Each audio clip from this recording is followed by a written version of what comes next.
Hi everyone, welcome back to Benton What Ifs. Like the video and subscribe for more content. Let's begin. What if Ben 10 was in Chainsaw Man Universe Chapter 1, Alien Among Devils? The world blurred around Ben Tennyson as the portal tore through reality. 1 second he'd been fighting some tech-armored alien jerk in the middle of downtown Bellwood, and the next, what the hell? Ben tumbled through empty air, the familiar weight of gravity catching him off guard. He slammed hard into wet pavement, rolling to absorb the impact like Grandpa Max had taught him. Rain pelted his face as he scrambled to his feet. This definitely wasn't Bellwood anymore. Neon signs and Japanese characters cast eerie reflections in puddles around him. The night sky looked wrong, darker somehow, the stars dimmer. Ben brushed his soaked brown hair from his eyes and checked the Omnitrix on his wrist. The familiar green hourglass symbol glowed steadily. At least that was working. Okay, Tennyson. Dimensional displacement. Not your first rodeo. He spoke to himself as he scanned his surroundings. The narrow alley opened onto a busier street where people hurried past with umbrellas, oblivious to the interdimensional traveler in their midst. A scream cut through the patter of rainfall. Ben's head snapped toward the sound, high-pitched terror from somewhere deeper in the maze of alleys. He didn't hesitate. 5 years of hero work had conditioned him to move toward danger, not away from it. Ben sprinted down the alley, sneakers splashing through puddles as he followed the sounds of struggle. The scene that greeted him as he rounded the corner froze him in place. A creature loomed over a fallen woman. Its body resembled a massive rat but stretched and twisted into a mockery of humanity, standing on 2 legs with arms that ended in razor-sharp claws. But worst was its face, not a rat's snout but multiple human faces stretched across its skull, mouths opening and closing in silent screams. What the actual? Ben stepped back, momentarily stunned. The monster's head twisted toward him, faces contorting. Another meal walks in. Lucky night. Its voice came from all mouths at once, a chorus of hungry whispers.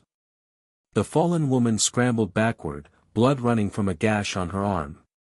Run! It's the vermin devil. Devil? Ben had fought plenty of aliens, interdimensional beings, and even demons before, but something about this creature felt fundamentally different, wrong in a way that churned his stomach. The Omnitrix beeped suddenly. Ben glanced down to see the dial flashing, scanning mode activated without his input. Green light washed over the creature as the device cataloged its DNA, or whatever passed for DNA in this thing. New alien DNA sample acquired, the Omnitrix announced. Wait, what? You're calling that an alien? Ben's surprise cost him precious seconds as the creature lunged. He dove sideways, rolling across wet concrete as claws slashed through the space he'd occupied. The woman screamed again as the monster turned back toward her, its primary prey. No time to question what was happening. Ben slammed his palm down on the Omnitrix. Green light enveloped him, and the familiar rush of transformation coursed through his body. Heat blast. The Pyronite's deep voice boomed through the alley as Ben's body became living magma, steam rising where raindrops hit his superheated form. The creature reared back, its chorus of voices hissing. Fire. The burning one. That's right, ugly. Ben raised his hands, generating twin fireballs despite the rain. Back away from the lady. The monster hesitated, its multiple faces contorting in what might have been fear. Then it charged. Ben launched a stream of fire, but the creature moved with unexpected speed, darting sideways up the alley wall. Its claws dug into brick like it was clay. Great. It can climb. Ben tracked the monster as it scuttled across the wall, then leapt down behind him. Before he could turn, claws raked across his back. They couldn't penetrate Heat Blast's magma body, but the impact sent him stumbling forward. Ben recovered quickly, spinning to face his attacker. My turn. He slammed his fists into the ground, sending a wave of fire across the alley floor. The creature shrieked as flames licked at its legs, but didn't retreat. Instead, it seemed to grow angrier, more desperate. Not fair. Meat doesn't fight back. I'm no one's meal, pal. Ben formed a concentrated fireball between his palms and hurled it directly at the thing's chest. The impact blasted the creature backward into a wall. It slumped, for smoldering, but then began to push itself back up, faces contorting in rage. A flash of movement caught Ben's attention as someone, dropped from above. A figure landed between Ben and the monster, wielding what looked like a chainsaw. Out of the way, Matchstick, the newcomer shouted. A young man with wild blonde hair, wearing a simple white shirt and black tie now soaked with rain and what looked suspiciously like blood. Before Ben could respond, the kid lunged at the monster. The chainsaw roared to life as he brought it down in a vicious arc that cleaved through the creature's shoulder. The monster screeched, a sound like dozens of people screaming at once. It swiped at its new attacker, but the blonde dodged with practiced ease. Stand still so I can eat you properly, the kid yelled as he swung again, taking off one of the monster's arms. Ben stared in shock. This wasn't just some guy with a chainsaw. The weapon seemed to be part of him, extending from his chest, and his eyes, they weren't human eyes anymore but blazing orange with strange crosses for pupils. The monster tried to flee, scrambling up the wall, but the chainsaw-wielding maniac leapt after it with impossible strength. The saw tore through the creature's back, and with a final chorus of screams, it went limp.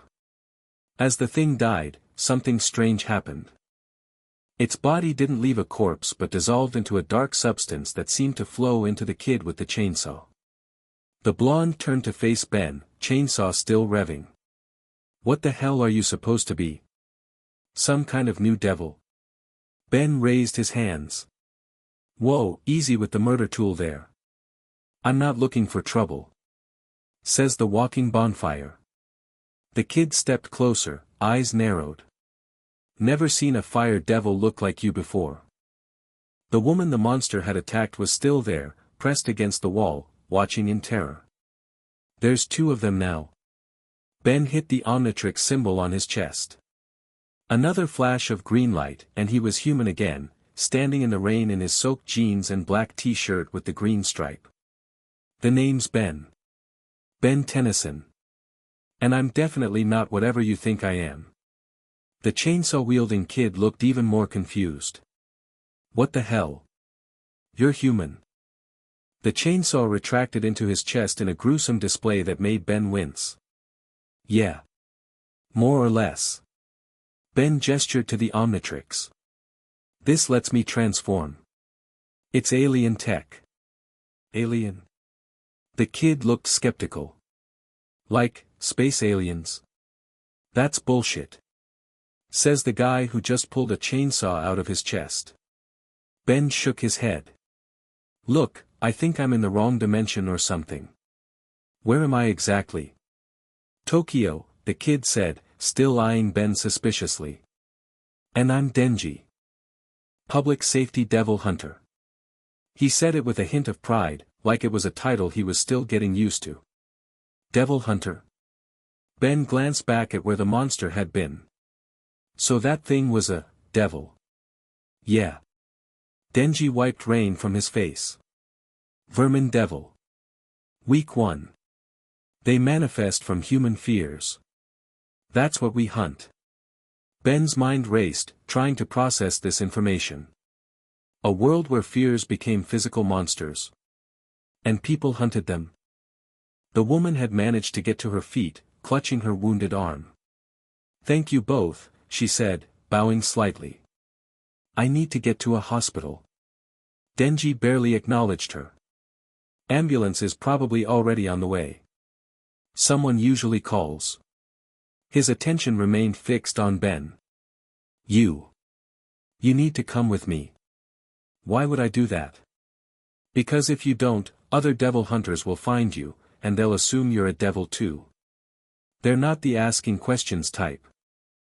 Denji's casual tone made the threat even more unsettling. Ben considered his options. He was in an unfamiliar world with no immediate way back.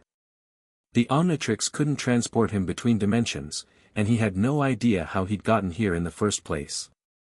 "Fine," he said finally. "Lead the way, Chainsaw Guy." Denji snorted. "It's Chainsaw Man, actually." "Seriously?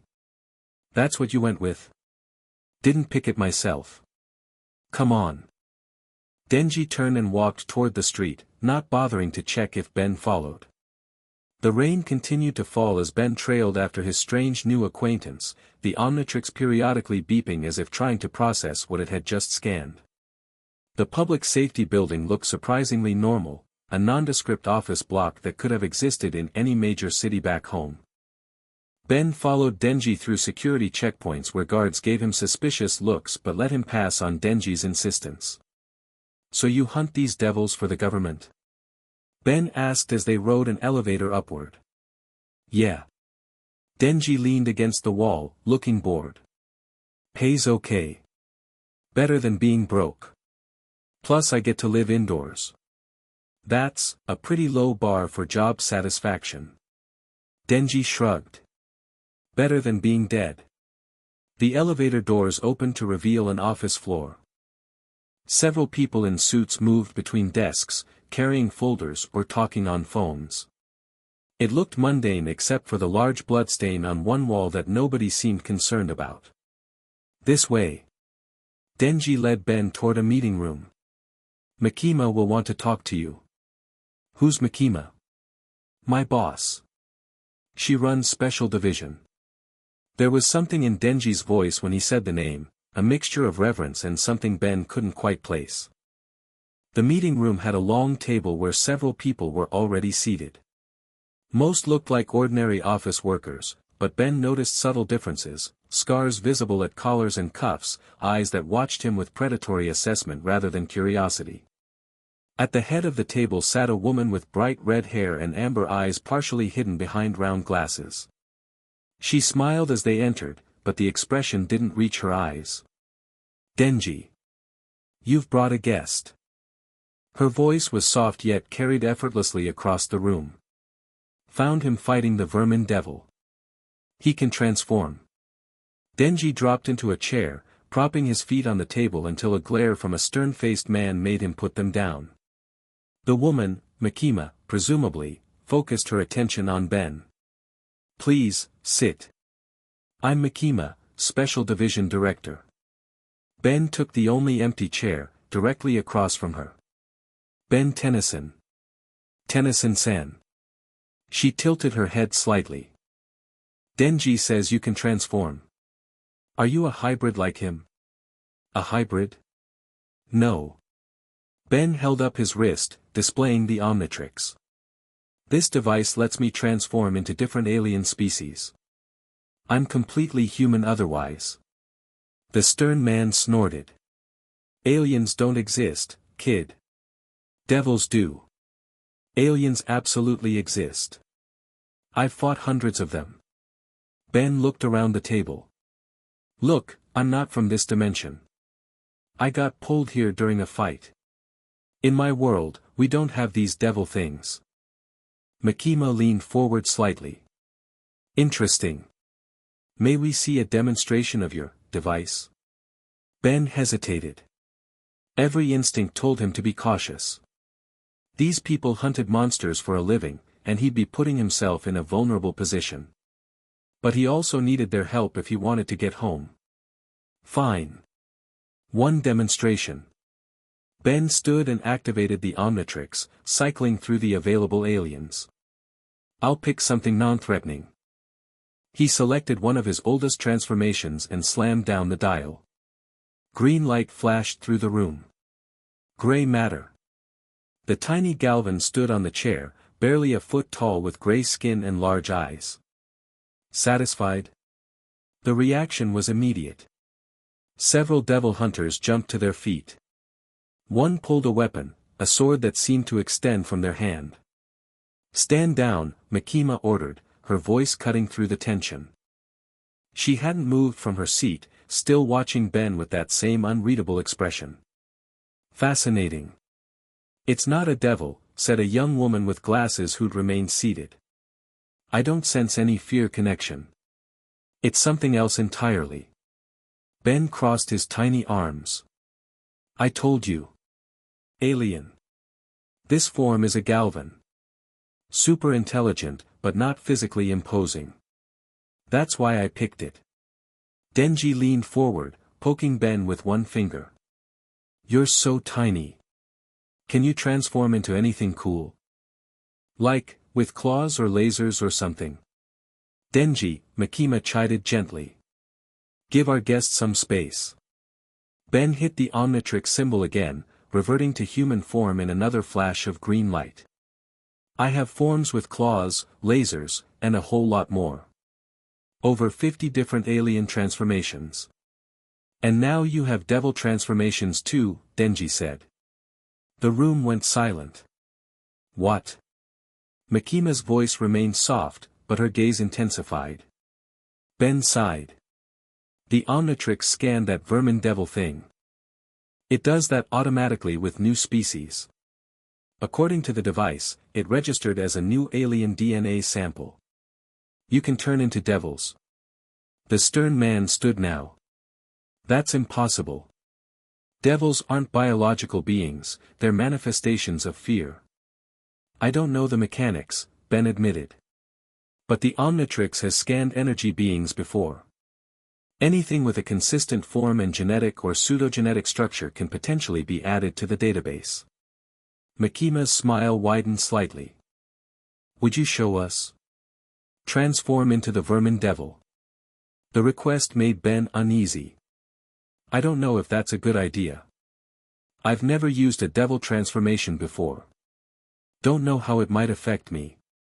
All the more reason to test it in a controlled environment, Makima countered. We have experienced devil hunters here who can contain any complications. Ben looked at the people around the table. Their expressions ranged from fascination to suspicion to outright hostility. Only Denji seemed merely curious. Fine. Ben activated the Omnitrix again. A new silhouette appeared in the holographic display, a twisted, multi-faced form that made his skin crawl.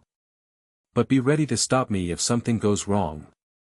He selected the new transformation and pressed down the dial. The transformation felt wrong from the start. Usually, the process was painless, strange but not unpleasant. This time, it burned. Ben felt his body twisting, reshaping in ways that defied his understanding of anatomy.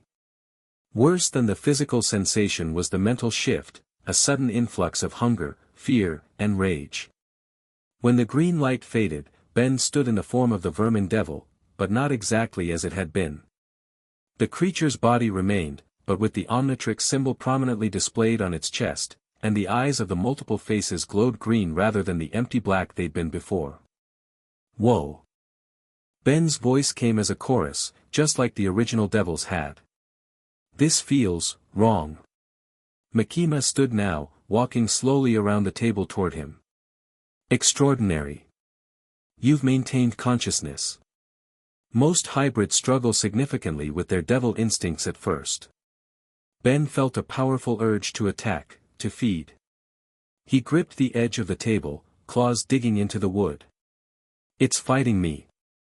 I can feel what it wants. And what does it want, Tennyson-san?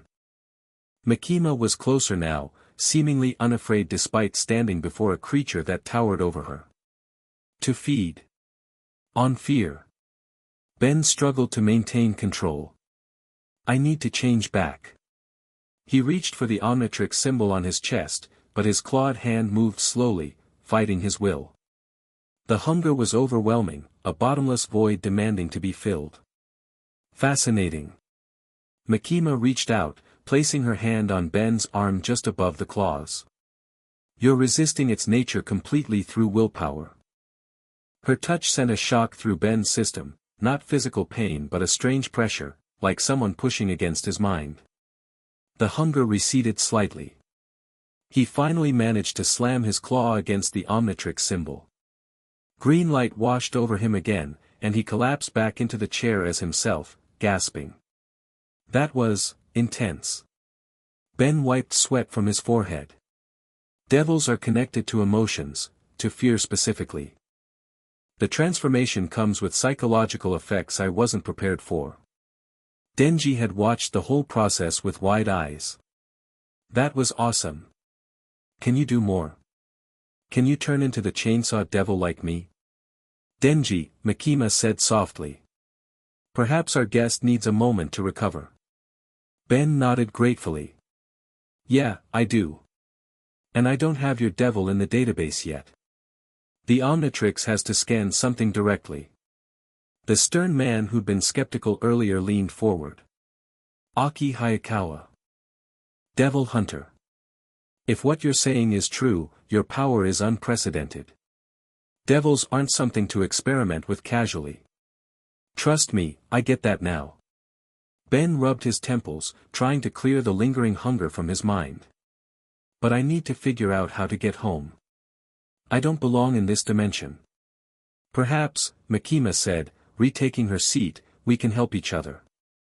Public safety could use someone with your unique abilities. And in return, we can dedicate resources to finding you a way home. You think there's a way back? If you arrived here, there must be a path in the other direction. Makima's smile was professional but didn't reach her eyes. In the meantime, we could provide accommodation, support, and the opportunity to use your powers for good. Fighting devils, Ben clarified. Precisely. Makima folded her hands on the table. What do you say, Tennyson-san? Will you work with us? Ben considered his options. These people knew this world and its threats. They had resources he lacked. And if he wanted to find a way home, he needed allies. I'll help. But I have conditions. Ben straightened in his chair. I don't kill unless absolutely necessary. I'm not an assassin. I'm a hero. Aki snorted again. Heroes don't exist in our world, kid. Just survivors. Then maybe your world could use a hero, Ben shot back. Denji laughed. I like this guy. He's got balls. Makima's expression remained neutral. We can accommodate your methods, within reason. Devils are dangerous entities that feed on human fear and flesh. Sometimes elimination is the only option. I understand that. But I'll find another way when possible. Very well. Makima stood, signaling the end of the meeting. Denji will show you to temporary quarters. Tomorrow, we'll begin properly integrating you into our operation. As the other devil hunters filed out, Makima stopped beside Ben's chair. One more thing, Tennyson-san. That device of yours, the Omnitrix. It's truly remarkable technology. I'd be very interested in learning more about how it works. Something in her tone made Ben uneasy. It's pretty complicated. Alien tech beyond even my full understanding. Of course. She smiled that same empty smile. Rest well. As she left, Ben couldn't shake the feeling he'd just made a deal with someone far more dangerous than the devil he'd transformed into. Denji led Ben through more corridors to a small apartment building a few blocks from headquarters. Devil hunters live here. It's secure. Devils can't just walk in. But you're bringing me in, Ben pointed out. Yeah, well, Makima says you're okay, so you're okay. Denji shrugged as if that explained everything. The apartment was basic, a studio with a kitchenette, bathroom, and a bed that had seen better days. But it was clean and dry, a significant improvement over the rainy streets. Home sweet home, Denji said, flopping onto the bed. Well, not my home. Mine's down the hall. But yours for now. Ben set his jacket on a hook by the door. You seem pretty casual about all this. Aren't you worried I might be dangerous? Denji laughed. Everyone's dangerous. I'm dangerous. Difference is, you seem like you're trying not to be. That's weird. Where I come from, being a hero means protecting people, not just killing monsters. Hero, huh? Denji sat up, studying Ben with genuine curiosity. So in your world, you go around saving people. And they what, cheer for you? Give you parades? Sometimes. Mostly they just get to live normal lives without being eaten by aliens. Ben sat in the room's only chair. Different worlds have different rules, I guess. Yeah. Denji looked thoughtful, which Ben was already realizing wasn't his usual state. In this world, devils are everywhere. Most people just try not to get eaten. Some of us hunt them. Nobody gets parades. A knock at the door interrupted them. Denji opened it to reveal a young woman with wild pink hair and small horns protruding from her head. She barged in without waiting for an invitation. So this is the alien boy. She circled Ben, sniffing audibly. Smells human to me. Denji, you're making things up again. I'm not lying, power. He can transform. Show her, Ben. Ben sighed. I'm not a performing monkey. But he stood and activated the Omnitrix anyway, cycling through the options. Something simple this time. He selected and transformed into Diamond Head. His body became living crystal, reflective and faceted with green eyes. Diamond Head. Power jumped back, then immediately moved forward again, rapping her knuckles against Ben's crystalline chest. Ooh. Are you edible? No. Ben moved her hand away. And please don't try. Power is the blood devil, Denji explained. She's mostly civilized now. Fully civilized. Power protested. I only eat bad people. Ben transformed back. You're a devil. But you look mostly human.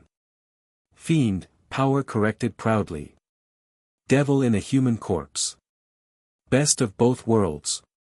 The casual way she announced occupying a dead body made Ben's stomach turn. Right. Great to meet you. Denji laughed at Ben's expression. You'll get used to it. Power, what did you come here for anyway? Aki says we have patrol tomorrow. All three of us. She pointed at Ben. You too, alien boy. Early morning. It's Ben. Whatever. Power turned to leave, then paused. If you really can turn into devils, you should try turning into me next. I'm much better than that rat thing. After she left, Ben turned to Denji. Is everyone in this world so weird? Yeah, pretty much. Denji headed for the door himself. Get some sleep. Patrol starts at dawn. Aki gets pissy if we're late. Alone in the apartment, Ben sat on the edge of the bed and checked the Omnitrix. The interface showed the Vermin Devil transformation locked into the available roster now, the silhouette still making him uneasy. What have I gotten myself into, Grandpa? He murmured, wishing his grandfather were here to offer guidance. Outside, the rain had stopped, but fog rolled through the streets, obscuring the buildings across the way. Ben could hear distant sounds of the city, cars, voices, the occasional siren. It could have been any urban center back home, except for the knowledge that somewhere out there, creatures born from human fears were hunting. He lay back on the bed, fully clothed, and stared at the ceiling. Sleep seemed impossible, but exhaustion eventually won out. The dream came vividly.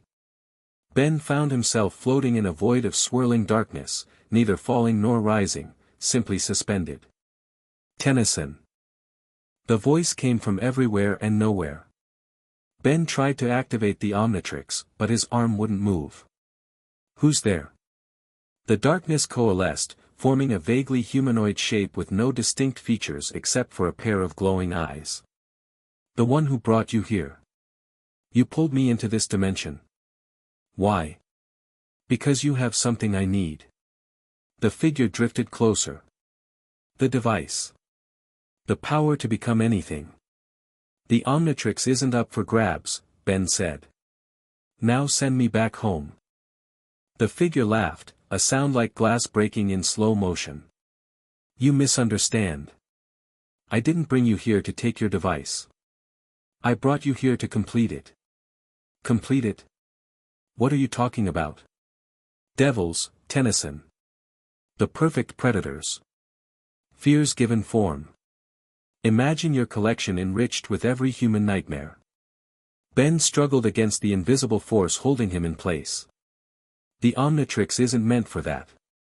It's a tool for understanding, for peace. It's a weapon. The greatest in any universe. And now it's evolving. The figure began to dissipate.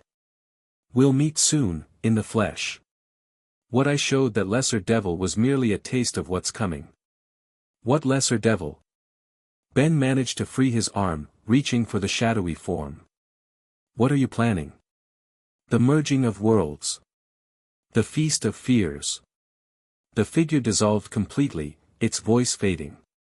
Look for me in the void between dimensions. I'll be watching you, collector of forms.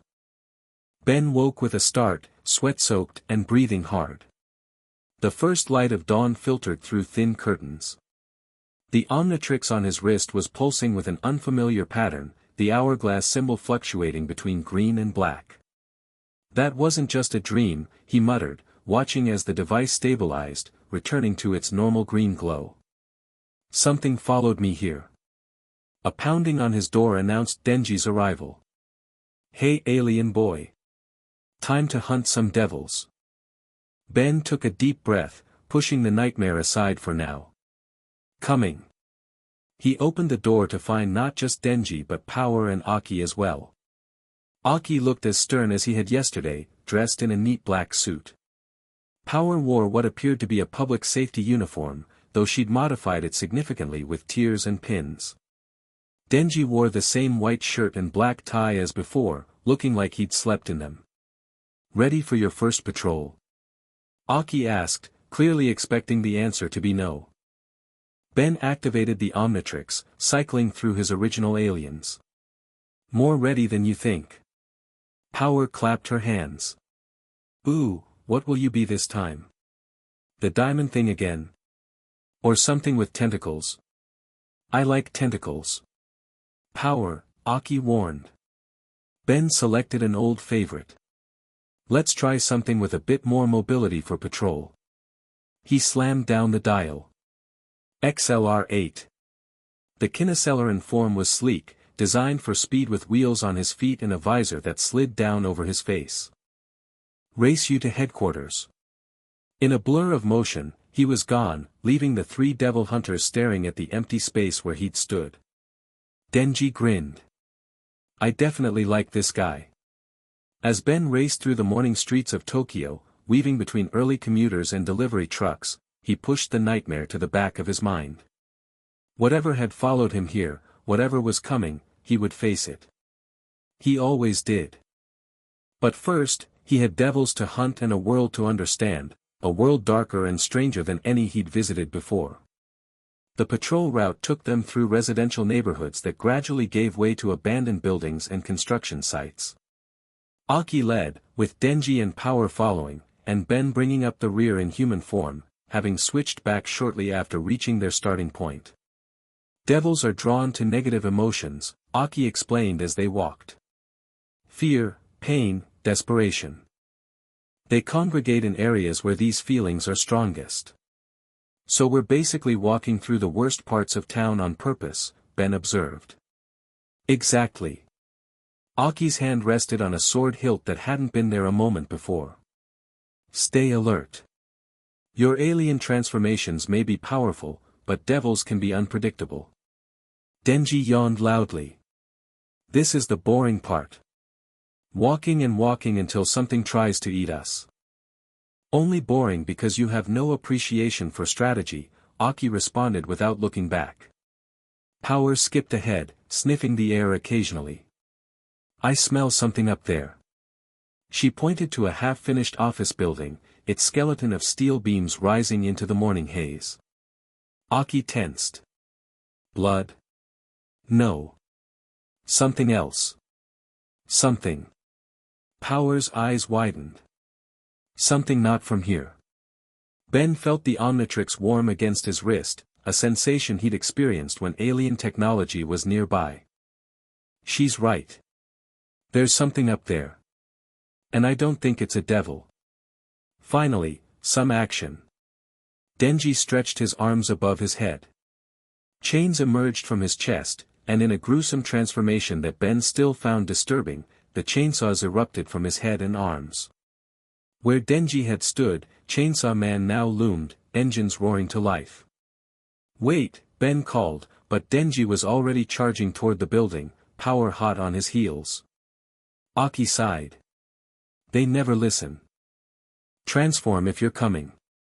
Ben activated the Omnitrix, cycling quickly through his options. He needed something that could climb and move through the construction site safely. Spider Monkey. The arachnikimp form gave him 4 arms, blue fur, and the ability to shoot webbing, perfect for navigating the skeletal structure ahead. Ben leapt upward, shooting web strands to swing between steel beams. He easily outpaced Aki, who was climbing a more conventional route using stairs where they existed.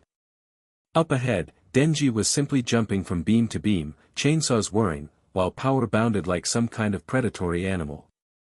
The source of the disturbance became clear as Ben reached the uppermost completed floor. A swirling vortex of energy hung in midair, similar to the portal that had brought him to this world but smaller.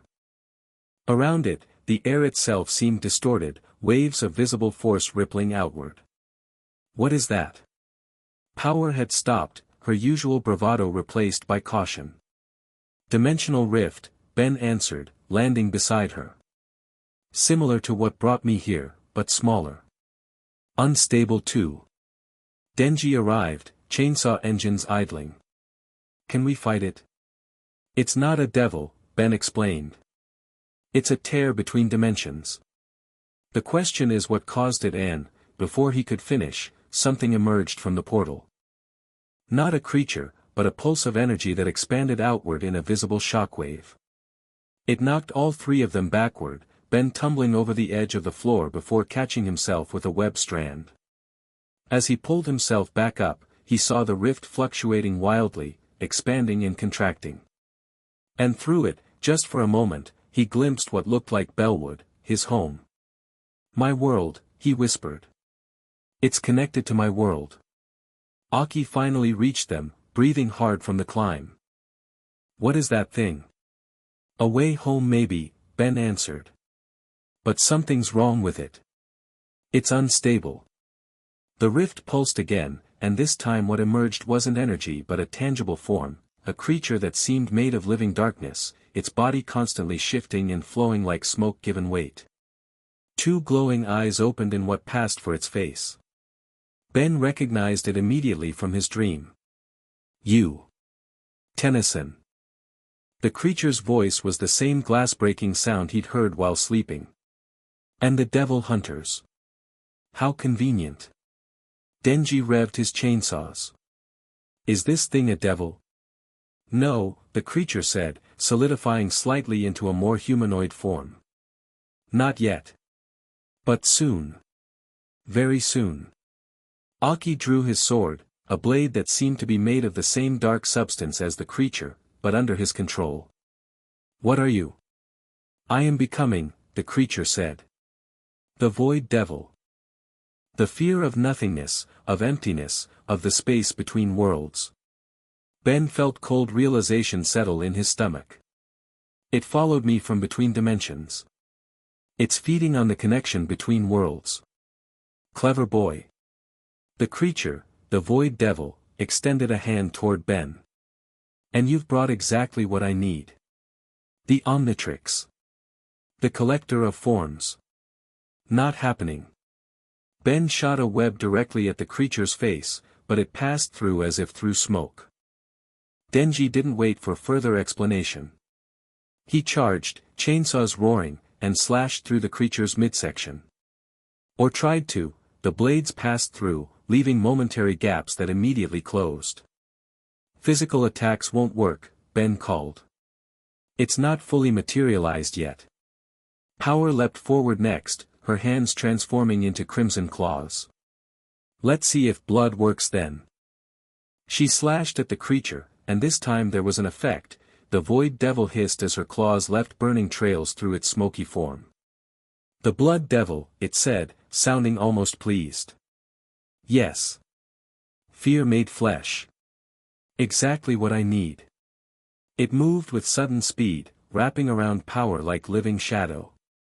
She screamed, not in pain but in rage, thrashing against bonds that seemed both substantial and insubstantial. Aki's sword began to glow with an inner light. Fox devil, he intoned. Grant me your power.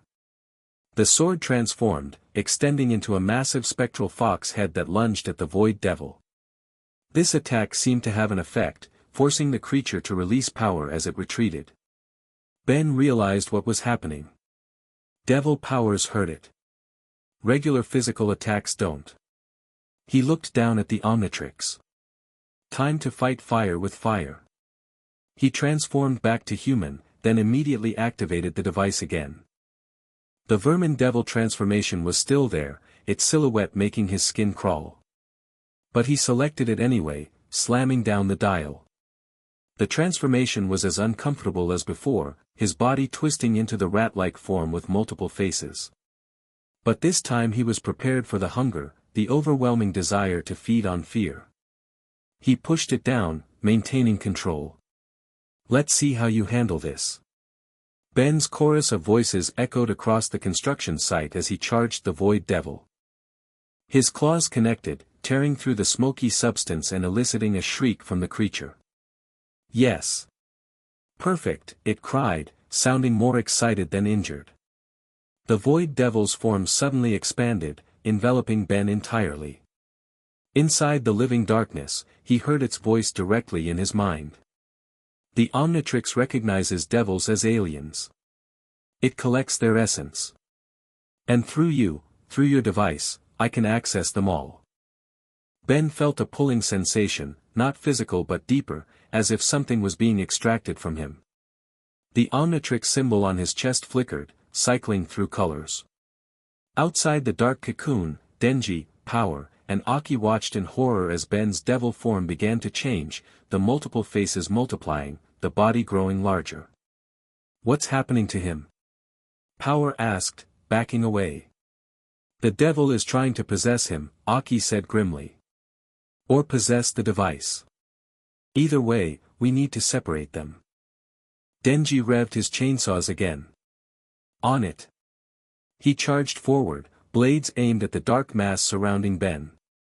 Inside, Ben fought against the invasion. Get out of my head. He slammed his claw against the Omnitrix symbol, desperate to change form. Green light blazed through the darkness as Ben transformed again, this time into Heat Blast. The intense flames caused the void devil to recoil, its smoky form dissipating temporarily. Fire might not hurt you, Ben said, generating a massive fireball between his hands, but it can disrupt your form. He unleashed a torrent of flames just as Denji arrived with his chainsaws. The combined attack forced the void devil back toward the dimensional rift, which was now pulsing erratically.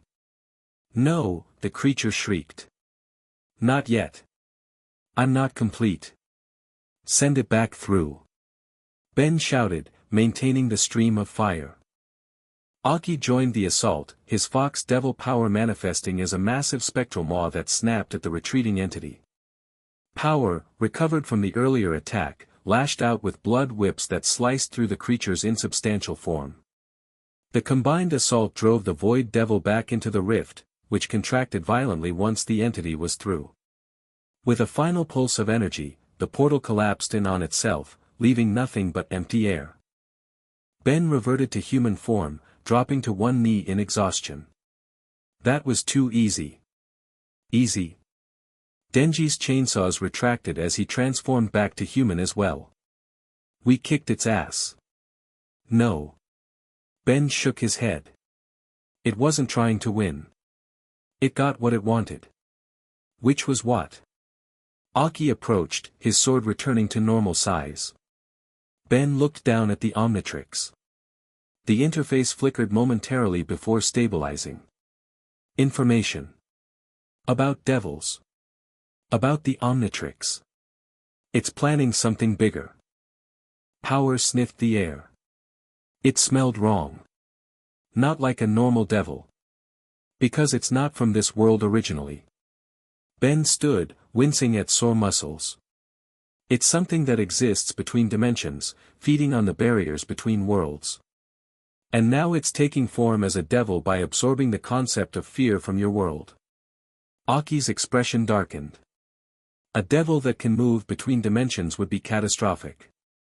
Most devils are limited by territory, by physical constraints. We need to report this to Makima, Denji said, uncharacteristically serious. She'll know what to do. Ben nodded, but couldn't shake his unease. The creature had specifically targeted him, had known about the Omnitrix. And something told him this was only the beginning of its plan. Makima listened to their report with the same calm, unreadable expression she'd worn during their first meeting. Her office was minimally decorated, with a single window overlooking the city and walls lined with filing cabinets. A void devil, she repeated once they'd finished. Fascinating. And you believe it followed you from your dimension, Tennyson-san? Not exactly. I think it exists between dimensions and saw an opportunity when I was pulled through. Ben leaned forward in his chair. It specifically targeted the Omnitrix. It wants its power. The power to transform. Makima adjusted her glasses slightly. To become anything. I can see why such an entity would covet that ability. Aki stood by the door, as formal as ever. The concerning part is its ability to withstand our attacks. Only devil powers seem to affect it.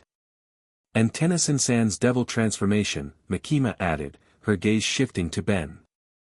How did that feel, becoming the vermin devil a second time? Easier to control? Ben shifted uncomfortably. Somewhat. I was prepared for the hunger this time. Hunger is the essence of devils. Makima's smile was thin. They are endless consumption given form. The question is whether a human mind can truly contain that hunger without being consumed by it. I've handled worse, Ben insisted. Alien instincts can be just as powerful. Denji, who'd been uncharacteristically quiet, finally spoke up. The void devil thing said it was becoming. What did it mean? Makima turned her attention to him. An excellent question, Denji. Devils gain power from fear. A devil representing the fear of the void, of nothingness, would normally be quite abstract. But if it's absorbing power from between dimensions, it's becoming something new, Ben finished. A hybrid devil that exists across realities. Which makes it our problem and yours, Makima concluded. Fortunately, you're now working with us, Tennyson-san. And I believe your unique abilities will be crucial in stopping this threat. Ben didn't miss the calculating look in her eyes. I want to get home, but not at the cost of leaving a threat like this unchecked. Noble. Makima stood, signaling the end of the meeting. For now, continue patrols with Denji's team. Your presence may draw the void devil out again, and we need to learn more about its capabilities. As they left the office, Ben fell into step beside Denji in the hallway. Does she always seem so hot? Denji suggested. I was going to say, calculating. Denji shrugged. Makima knows what she's doing. She's the strongest devil hunter there is. If anyone can figure out how to deal with your void thing, it's her. Ben wasn't so sure. Something about Makima reminded him of the manipulative aliens he'd encountered over the years, always 3 steps ahead, always with hidden agendas. Hey, Denji said, interrupting his thoughts. Wanna see something cool? There's this ramen place that doesn't check IDs for beer. Despite everything, Ben laughed. You know what? Why not? Lead the way. As they headed out of headquarters, Ben glanced back to see Makima watching from her office window, her amber eyes tracking him with an intensity that sent a chill down his spine. Whatever game was being played here, he had the distinct feeling he was just a piece on the board, and he didn't know all the rules yet. The ramen shop was tiny, barely large enough for its counter and 5 stools. Steam filled the air, carrying the rich scent of broth and spices. Ben and Denji sat side by side, bowls of noodles before them and small glasses of beer that the owner had indeed provided without checking IDs. "So in your world," Denji said between slurps, "you just go around stopping alien invasions? And the government pays you?" "It's complicated." Ben twirled noodles around his chopsticks. "I work with an organization called the Plumbers. Intergalactic peacekeepers, basically. But I started when I was just a kid, before any official involvement." "A kid? Fighting aliens?" Denji looked skeptical. "I was 10 when I found the Omnitrix." Ben tapped the device on his wrist. "Changed my whole life." Denji nodded, unexpectedly serious. "Yeah. I get that. One day you're normal, the next you're something else entirely." They ate in silence for a moment, the background noise of the small shop filling the space between them. "What's your story?" Ben finally asked. "How'd you end up with a chainsaw for a head?" Denji stared into his ramen, expression distant. "Made a deal with a devil. Pachita, the chainsaw devil. I was gonna die, and he saved me by becoming my heart." He tapped his chest. "Now we're one thing. Chainsaw Man. That's intense. Better than the alternative." Denji downed his beer in one go. "Before that, I was just a kid killing devils to pay off my dad's debts. At least now I get 3 meals a day and a real bed." The casual way he mentioned his past made Ben realize just how different their worlds truly were. While he'd faced dangers and challenges, he'd always had his family, a home to return to. What about Power? And Aki? How'd they get involved in this? Denji shrugged. "Power's a fiend. Devil in a human body. Aki's been hunting devils longer than most. Lost his family to the gun devil when he was a kid." "The gun devil? Big one. Killed millions in minutes. That's the kind of thing we're up against." Denji ordered another beer with a gesture to the owner. "Your aliens seem tough, but devils, they're something else. They're what humans fear most, given form and hunger." Ben considered this. Fear is powerful, but it's not everything. Courage matters too. Hope. Denji laughed. "You really are from another world, aren't you? In this one, fear wins more often than not." Their conversation was interrupted by the arrival of Power, who barged into the small shop with her usual lack of subtlety. "There you are. Aki's looking everywhere for you idiots." She squeezed onto a stool beside Ben. "Boo, ramen." Without asking, she began eating from his bowl. "Hey!" Ben protested. "Power, get your own," Denji said around a mouthful of noodles. Power ignored them both. "There's been another sighting. A rift like the one from earlier, but bigger.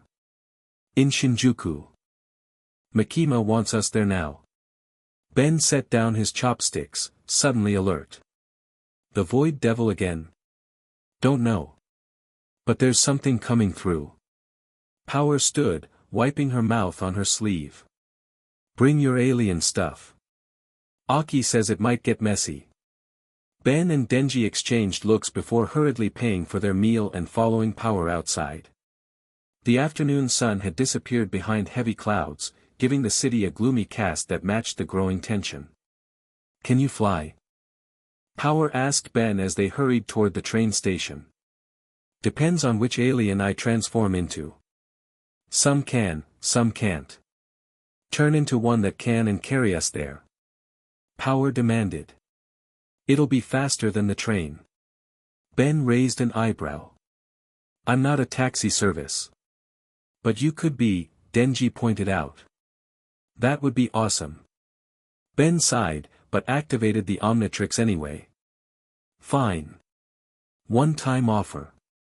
He selected Big Chill and transformed, his body becoming the moth-like Necrophrygian with its large blue wings and ghostly appearance.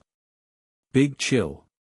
His voice had the characteristic raspy quality of this form. Grab on. Power immediately jumped on his back, wrapping her arms around his neck too tightly.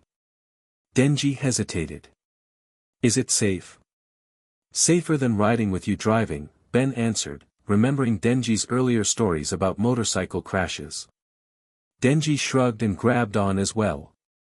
With powerful beats of his wings, Ben lifted them into the air, soaring above the crowded streets toward Shinjuku.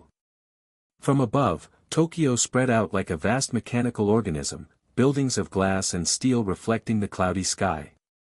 People below looked up at the strange sight of the blue moth-like creature carrying two riders, some pointing, others taking photos with phones. I can see my apartment from here. Power shouted over the wind. Ben flew faster, pushing Big Chill's capabilities. Whatever was happening in Shinjuku, he had a sinking feeling they needed to hurry. The rift was impossible to miss, a massive tear in reality hanging between skyscrapers, swirling with dark energy that distorted the air around it. People ran from the area in panic as smaller tiers began to open nearby, creating a patchwork of rifts throughout the district. Ben landed on a rooftop overlooking the largest portal, letting Denji and Power climb off before transforming back to human form. That's way bigger than before, he said, watching as the rift pulsed with increasing frequency. Aki was already there, along with several other devil hunters Ben hadn't met. They had established a perimeter around the affected area, though evacuating civilians seemed to be their primary concern. About time, Aki said as they approached. The situation is deteriorating rapidly. These rifts began appearing 30 minutes ago and continue to expand. Has anything come through yet? Ben asked, checking the Omnitrix. The device was warm against his wrist, reacting to the dimensional disturbance. Not that we've seen. But we're detecting massive devil energy signatures. Aki pointed to the largest rift. Whatever's coming, it's powerful. As if on cue, the main portal flared with blinding light. When it faded, the void devil hovered in the center of the tear, but transformed from its earlier appearance. Its body was more solid now, less smoke and more substance. The face had gained definition, a pale, almost human visage with too many eyes, all glowing with the same eerie light. Tennyson. Its voice boomed across the space between buildings. I've come for what you promised me. I didn't promise you anything, Ben called back, readying the Omnitrix. But you did. By coming to this world, by bringing the Omnitrix here, you offered me what I needed. The void devil expanded, tendrils of darkness extending from its main body. The perfect vessel for fear across dimensions. Denji's chainsaws erupted from his body as he transformed. Less talking, more fighting. He charged forward, leaping from the rooftop toward the hovering entity. Denji, wait. Ben called, but too late. The void devil's tendrils lashed out, wrapping around Chainsaw Man in midair. Unlike their previous encounter, these appendages were solid, powerful. They slammed Denji into the side of a building with enough force to crack concrete. I am stronger now, the devil said. Fed on the fears of two worlds. The fear of the unknown, of the space between realities. Power transformed as well, her horns growing longer as blood weapons formed in her hands. Let him go. She leapt into battle beside several other devil hunters. Ben activated the Omnitrix, cycling quickly through his options. He needed something with range, with power. Swamp fire. The Methanosian form gave him plant-like abilities and fire generation, versatile for the situation at hand. Ben launched into action, sending streams of flame at the tendrils holding Denji. The void devil hissed as fire scorched its appendages, releasing Chainsaw Man, who fell to a lower rooftop. Fire and blood, the entity said. Primitive weapons against what I've become. Aki had summoned his fox devil power, the massive spectral head snapping at the void devil's body. Other hunters attacked as well, using various contracted devil powers. Some launched projectiles of bone or hair, others transformed parts of their bodies into weapons. The Void Devil absorbed each attack, growing larger with every impact. Yes. Give me your fear, your power. Ben realized the mistake they were making. Stop. It's absorbing devil energy. Our attacks are making it stronger. But in the chaos of battle, few heard or heeded his warning. The assault continued as the entity grew, its laughter echoing between buildings. Ben changed tactics. As Swampfire, he began generating massive vines that wrapped around nearby buildings, creating a network of plant matter to evacuate civilians from lower floors and provide paths for the devil hunters to navigate the battlefield. Denji had recovered and rejoined the fight, chainsaws roaring as he hacked at the ever-expanding tendrils.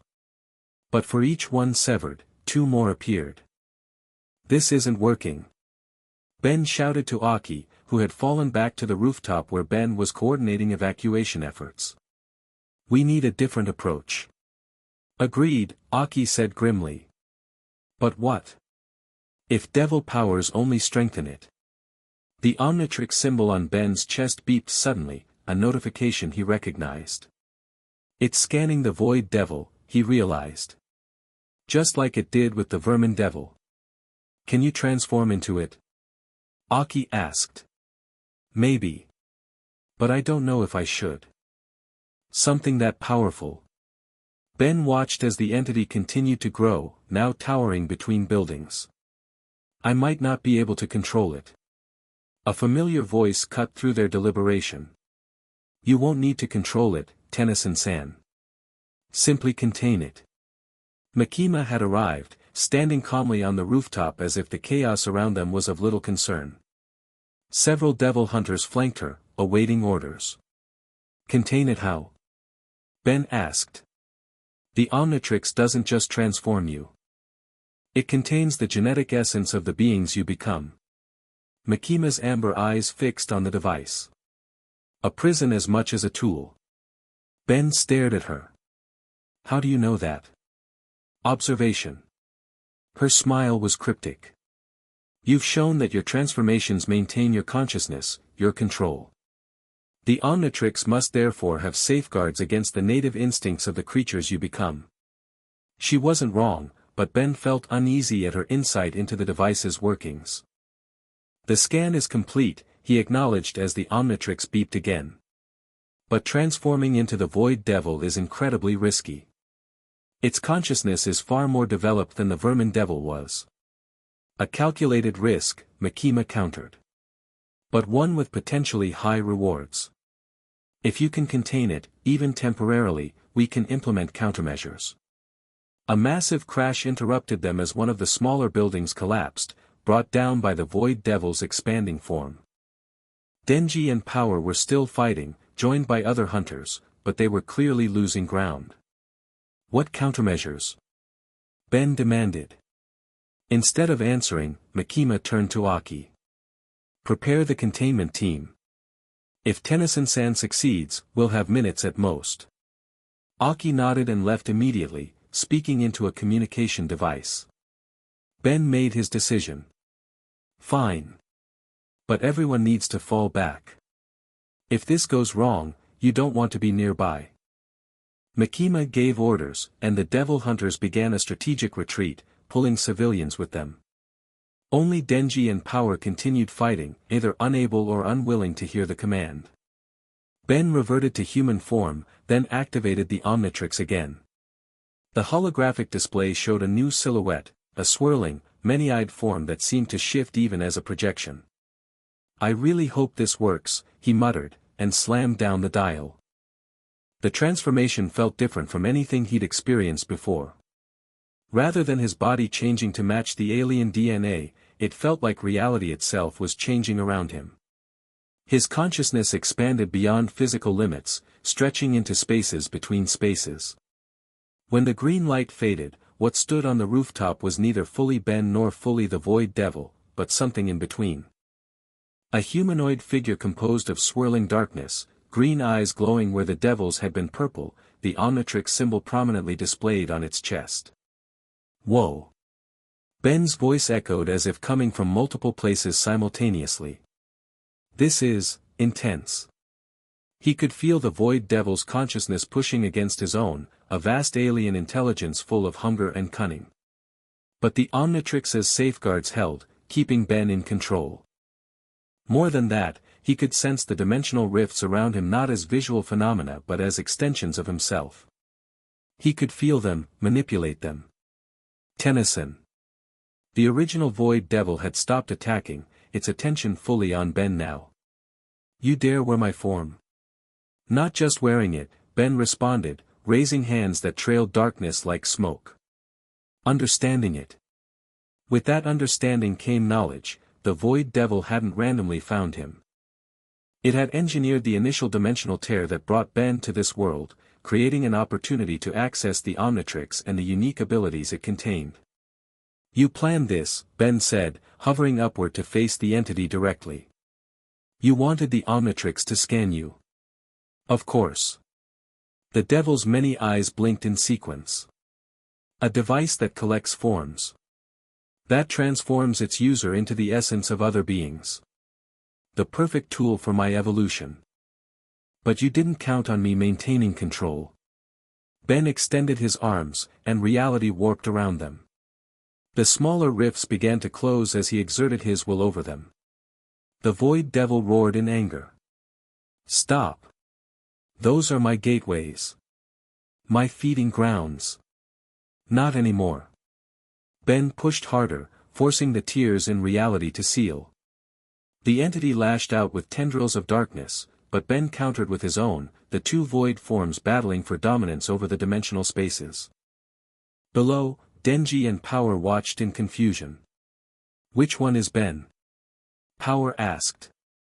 "The one with the green symbol," Denji answered, chainsaws idling. "I think." The battle intensified, reality itself buckling around the two entities as they fought. Buildings creaked and swayed as gravitational forces fluctuated. The sky darkened further, clouds swirling in unnatural patterns. Ben was losing. Despite the Omnitrix's safeguards, the original Void Devil was older, more experienced with its powers. It began forcing the rifts open wider, drawing energy from them to strengthen itself. "You cannot win, Tennyson," it hissed. "I am fear itself. The dread of emptiness, of the void between worlds." Ben felt his control slipping as the Void Devil's consciousness pushed harder against his own. The hunger of the form was overwhelming, a desire to consume, to expand, to fill all empty spaces with itself. In desperation, he reached for the Omnitrix symbol on his chest. If he could change forms. The symbol wouldn't respond. He was trapped in the void transformation. "The Omnitrix recognizes me now," the devil laughed. "Soon it will recognize only me." Below, Makima watched with calculating eyes. She raised a hand, and the devil hunters with her readied strange devices, mechanical constructs that hummed with power. "Now," she commanded. Energy beams shot upward from multiple points, converging on both void entities. Not attacking, but creating a cage of light around them. "What is this?" The original devil demanded, tendrils striking against the energy barrier only to be repelled. Ben recognized the technology, not from this world, but similar to containment fields he'd seen the plumbers use. Dimensional dampeners, he realized. "You're cutting off access to the rifts." Makima's voice carried upward somehow, clear despite the distance. "Precisely, Tennyson-san. Now finish it." With the devil's connection to the dimensional tiers weakened, Ben found his control returning. He pushed back against the entity's consciousness, reasserting his will. "Time to send you back where you came from." Ben concentrated, focusing the Void Devil's own power against it. A new rift opened, not between dimensions, but between the physical world and whatever passed for the spirit realm in this reality. Similar to what happened when Denji had killed the vermin devil, but controlled, directed. No. The Void Devil struggled, but the combination of the dampening field and Ben's counterattack was too much. "You don't understand what you're doing. The barriers between worlds are weakening. I am the only one who can control the collapse." Save it for someone who hasn't heard the "only I can save you" speech before. Ben pushed harder, forcing the entity toward the spirit realm portal. With a final scream of rage, the void devil was sucked into the tear, which closed immediately behind it. The remaining dimensional rifts collapsed as well, reality snapping back into place with an almost audible thunk. Ben floated downward, the void form still active. He landed on the rooftop where Makima waited, her expression unreadable as always. "Well done, Tennyson-san." She studied his current form with obvious interest. A remarkable display of control. Ben tried again to deactivate the transformation, and this time the Omnitrix responded. Green light washed over him as he reverted to human form, dropping to one knee in exhaustion. What were those devices?" he asked between breaths. "Experimental technology," Makima answered smoothly. "Developed for containing especially powerful devils." Ben didn't believe that for a second. The tech had been too advanced, too similar to things he'd seen in his own universe. But he was too drained to press the issue now. Denji and Power landed on the rooftop as well, both returning to their more human forms. "That was awesome." Denji clapped Ben on the shoulder. "You turned into the big bat itself." "Did you eat it?" Power asked eagerly. "Devils taste best when you eat them whole." "No, I didn't eat it." Ben stood shakily. "I send it to wherever devils go when they're defeated in this world." Makima's smile tightened slightly. "Hell. They return to hell." "Right. Hell." Ben looked around at the devastation. Several buildings had suffered significant damage, though thanks to the evacuation efforts, casualties seemed minimal. "Is it over then?" "For now." Makima turned to leave. But the Void Devil was correct about one thing, Tennyson-san. The barriers between worlds are weakening. This incident may be just the beginning. As she walked away, Ben exchanged looks with Denji and Power. Despite their victory, he couldn't shake the feeling that they'd merely postponed a larger crisis, and that Makima knew more than she was telling. "Come on," Denji said, seemingly oblivious to these darker concerns. "Let's get food. Fighting always makes me hungry." "Everything makes you hungry," Power retorted. Ben followed them, his mind still processing what had happened. The Void Devil was contained for now, but its words lingered. The barriers between worlds were weakening. And somehow, Ben suspected both he and the Omnitrix were central to whatever came next. For now, though, he'd take the win, and maybe that food Denji mentioned. Dimensional crises were always easier to face on a full stomach. Chapter 2, Hunters and Heroes. Ben woke to the sound of someone pounding on his apartment door. Again. Third time this week. "Yo, alien boy. Get up." Power's voice carried through the thin walls like they weren't even there. "We got assignment." Ben groaned and rolled over, checking the time on his phone. 5:43 a.m. He'd been in this dimension for 2 weeks now, and somehow the early morning wake-up calls were the hardest part to adjust to. Not the monsters, not the violence, not even the weird food, just Power's inability to understand the concept of sleeping in. "Coming," he called, dragging himself out of bed. In the bathroom mirror, Ben barely recognized himself. Dark circles under his eyes, hair longer than he usually kept it, and a fresh scar on his chin from a close encounter with a Blade Devil 3 days ago. The Omnitrix could have healed it completely if he'd transformed, but sometimes he left the minor injuries as reminders. This world had consequences. Power was still hammering when he opened the door. She wore her public safety uniform with customary modifications, tears in strategic places and pins that definitely weren't regulation. Finally. She pushed past him into the apartment. "Makima has special assignment today. Just us and Denji. Important stuff." Define important. Ben grabbed a shirt from the back of a chair. "Because last time you said that, we ended up chasing a rat devil through the sewers for 6 hours. This is way better." Power flopped onto his unmade bed. Dimensional stuff. Your specialty, right? That got Ben's attention. Since the Void Devil incident, he'd been hoping for any lead that might help him get home, or at least understand why he'd been brought here in the first place. What kind of dimensional stuff? Don't know details. Power shrugged. Makima just said to get you. Meeting in 20 minutes. Ben grabbed his jacket, a public safety issue that he'd been given after his original one was dissolved by acid from some nasty devil a week ago. Let me guess, Denji's still asleep. Nope. Power grinned. Woke him up first. He threw shoe at me. Smart man. Ben checked the Omnitrix, green and fully charged.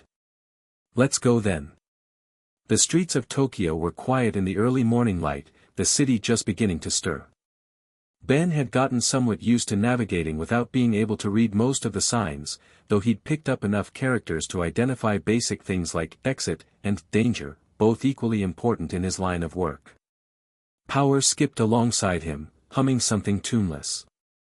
Despite her bloodthirsty nature, she had an almost childlike quality that reminded Ben of his cousin Gwen when they were kids, if Gwen had been a blood-drinking fiend who occasionally tried to eat people.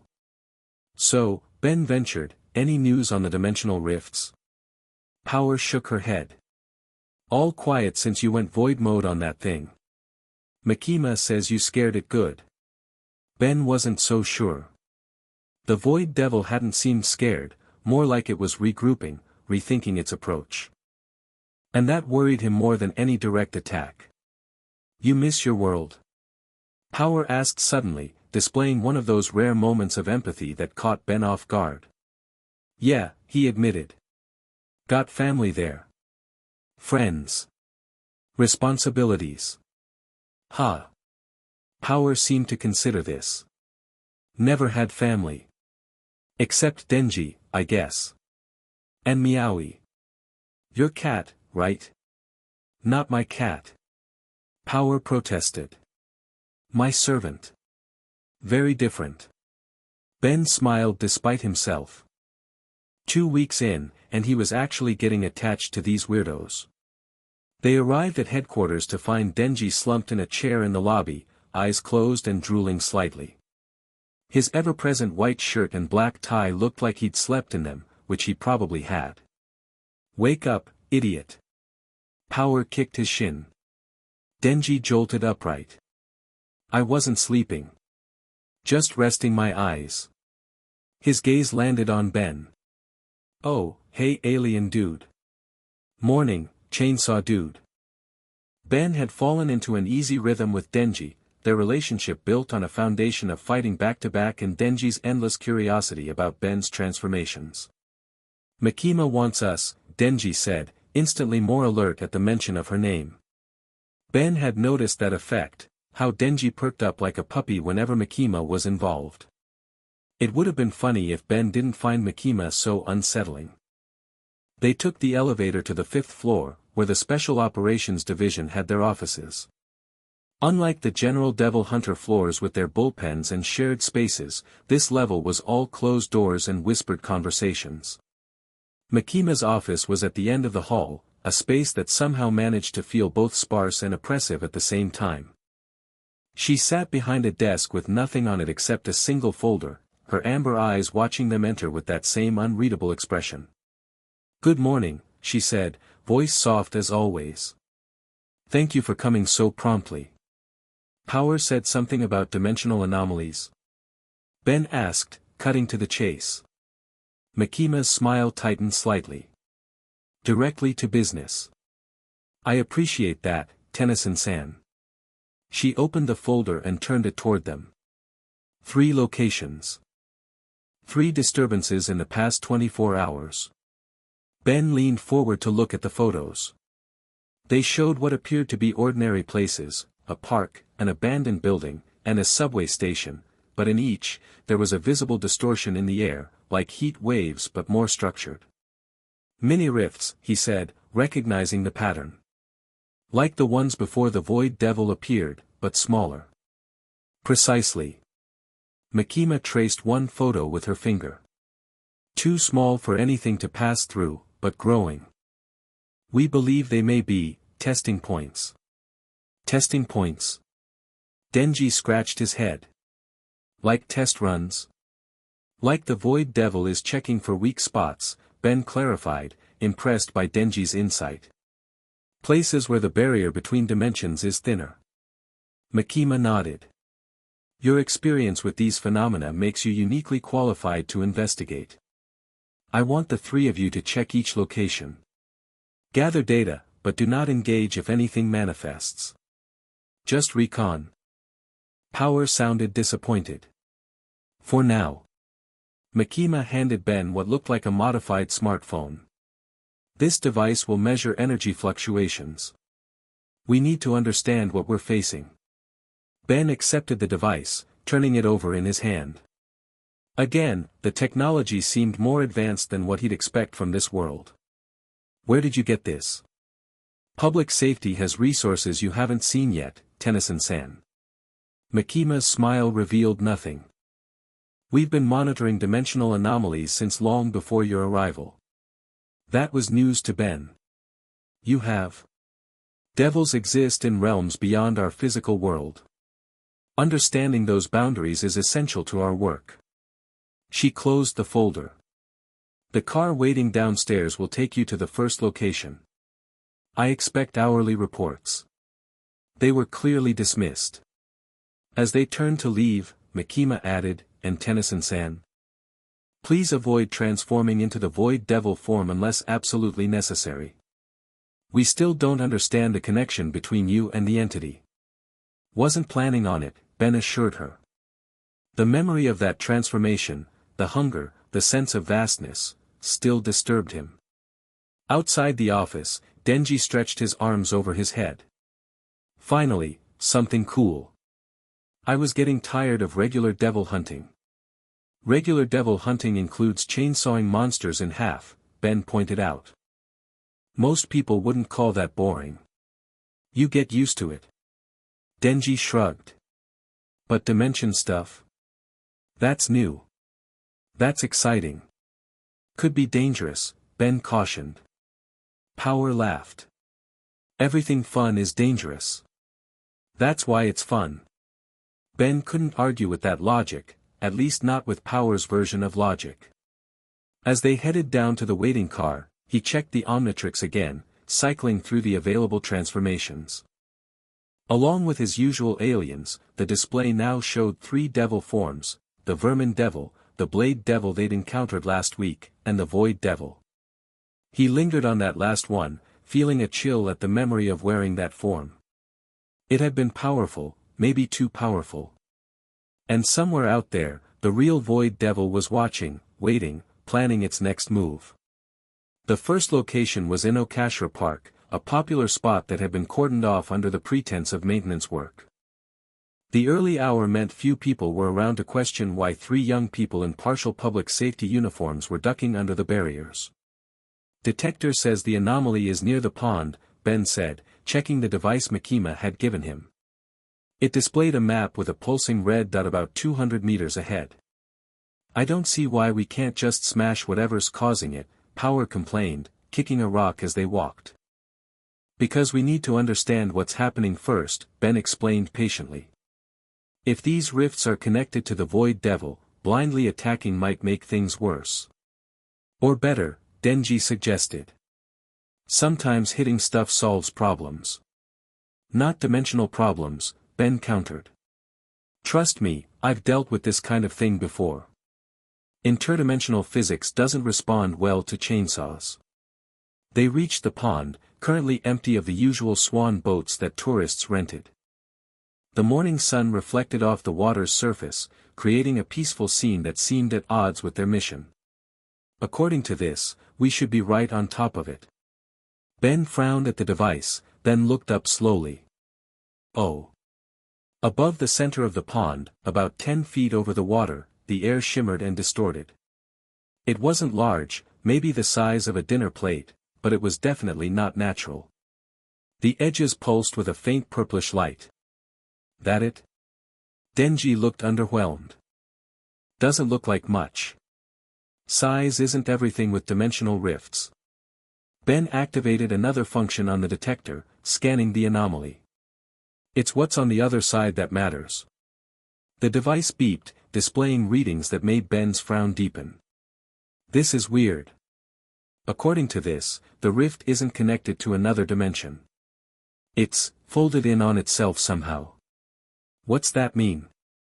Power had found a stick and was poking at the water, apparently bored already. It means it's not a door. It's more like. Ben searched for a comparison they might understand. Like when you fold paper to make 2 points touch that shouldn't be able to touch. Like in that movie with the folding city? Denji asked. Ben blinked, surprised. Yeah, actually. Exactly like that. Denji grinned. I'm not just a pretty face with chainsaws. As they watched, the rift pulsed more intensely, expanding slightly before contracting again. The detector in Ben's hand went crazy, alarms beeping. It's destabilizing, he warned, backing up. We should. The rift suddenly expanded to the size of a car, and from within it emerged what looked like a tendril of living shadow, similar to the Void Devil's form, but thinner, more precise. Get back. Ben activated the Omnitrix, quickly selecting a form. In a flash of green light, he transformed into Diamond Head, his crystalline body gleaming in the morning sun. The tendril whipped through the air, not attacking but searching. It moved with purpose, touching trees, water, then the ground, as if testing the physical properties of this world. What's it doing? Denji asked, chains already beginning to emerge from his chest in preparation for transformation. Gathering information, Ben answered, his crystalline form reflecting light as he moved cautiously around the pond. Don't engage unless it attacks. Of course, telling Power not to attack something was like telling water not to be wet. With a wild cry, she lunged forward, blood-formed spears shooting from her hands toward the tendril. Power, wait. Too late. The blood weapons passed through the shadowy appendage without effect, and in response, the tendril whipped around with lightning speed, wrapping around Power's arm. She screamed, not in pain but in surprise. It's cold. So cold. Ben fired crystal shards from his hand, aiming to sever the tendril where it connected to the rift. The crystals passed through it just as Power's blood had. Physical attacks don't work, he realized. It's not fully materialized. Denji had completed his transformation, chainsaws emerging from his arms and head. He revved them aggressively. Let's see if chainsaws work. Before Ben could stop him, Denji leapt forward, bringing his blade down on the tendril where it held Power. To Ben's surprise, the chainsaw actually made contact, slicing through the shadowy substance. The severed piece dissolved into smoke, and Power stumbled backward, rubbing her arm. How did you do that? Ben asked. Chainsaw Man shrugged, engines idling. Chainsaws cut stuff. That's what they do. The remaining portion of the tendril retreated toward the rift, but not before touching Denji's chainsaw briefly, as if examining it. It's learning, Ben realized with growing concern. Testing our defenses. The tendril disappeared back through the rift, which contracted rapidly until it was once again the size of a dinner plate. Ben reverted to human form. We need to report this immediately. If the Void Devil is sending probes through these mini-rifts, then it's planning something big, Denji finished, his chainsaws retracting as he returned to human form. Something that needs information about our world. Power was still rubbing her arm, which had developed a pale, almost frostbitten appearance where the tendril had touched her. It took something from me. I felt it. Took what? Ben asked, examining her arm. Don't know. Energy maybe. Blood. She frowned. Felt like being measured. Ben used the detector to scan Power's arm. The readings confirmed his suspicions. It was sampling your devil energy. Taking readings, like a scientist would. Why would it care about my blood powers? Because devils are unique to this dimension. Ben's mind was racing through the implications. In my world, we have aliens, magic users, lots of weird stuff, but nothing exactly like devils. They're manifestations of human fear given physical form. That's special. Special enough to cross dimensions for? Denji asked. Apparently. Ben took photos of the rift with the detector, then made notes on the readings. Let's check the other locations. I want to see if the pattern is consistent. As they left the park, Ben couldn't shake the feeling that they were being watched, not just by whatever had sent the tendril, but by something else. Something closer. He glanced back once to see a public safety car parked just outside the cordoned area, a figure watching them through binoculars. Standard procedure, probably. But in this world, Ben was learning that standard procedure often hid deeper agendas. The second location was an abandoned apartment building scheduled for demolition.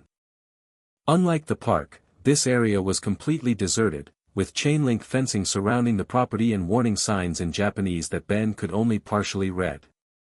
Says danger and no entry, Denji translated lazily, cutting the lock with a small chainsaw that emerged from his finger. Usual stuff. You can read? Power seemed genuinely surprised. Some words, Denji replied defensively. The important ones. The detector led them to what had once been a communal bathroom on the ground floor. Water damage had turned the walls black with mold, and debris littered the cracked tile floor. Gross, Power complained, kicking aside what might have once been a towel. Why would dimension holes pick nasty places? They're not picking anything, Ben explained, watching the detector's readings carefully. These spots are where the barrier between dimensions is naturally weaker. Often that happens in places with strong emotions or significant events. What kind of event happened in a bathroom? Denji snickered. Ben ignored him, focusing on the readings. This one's different from the park. It's not a folded space, it's a direct connection to somewhere else. As if responding to his words, the air in the center of the room began to distort. This rift formed differently. Instead of a clean oval like in the park, this one looked jagged, torn. Through it, Ben could see glimpses of somewhere that definitely wasn't Tokyo, or even Earth.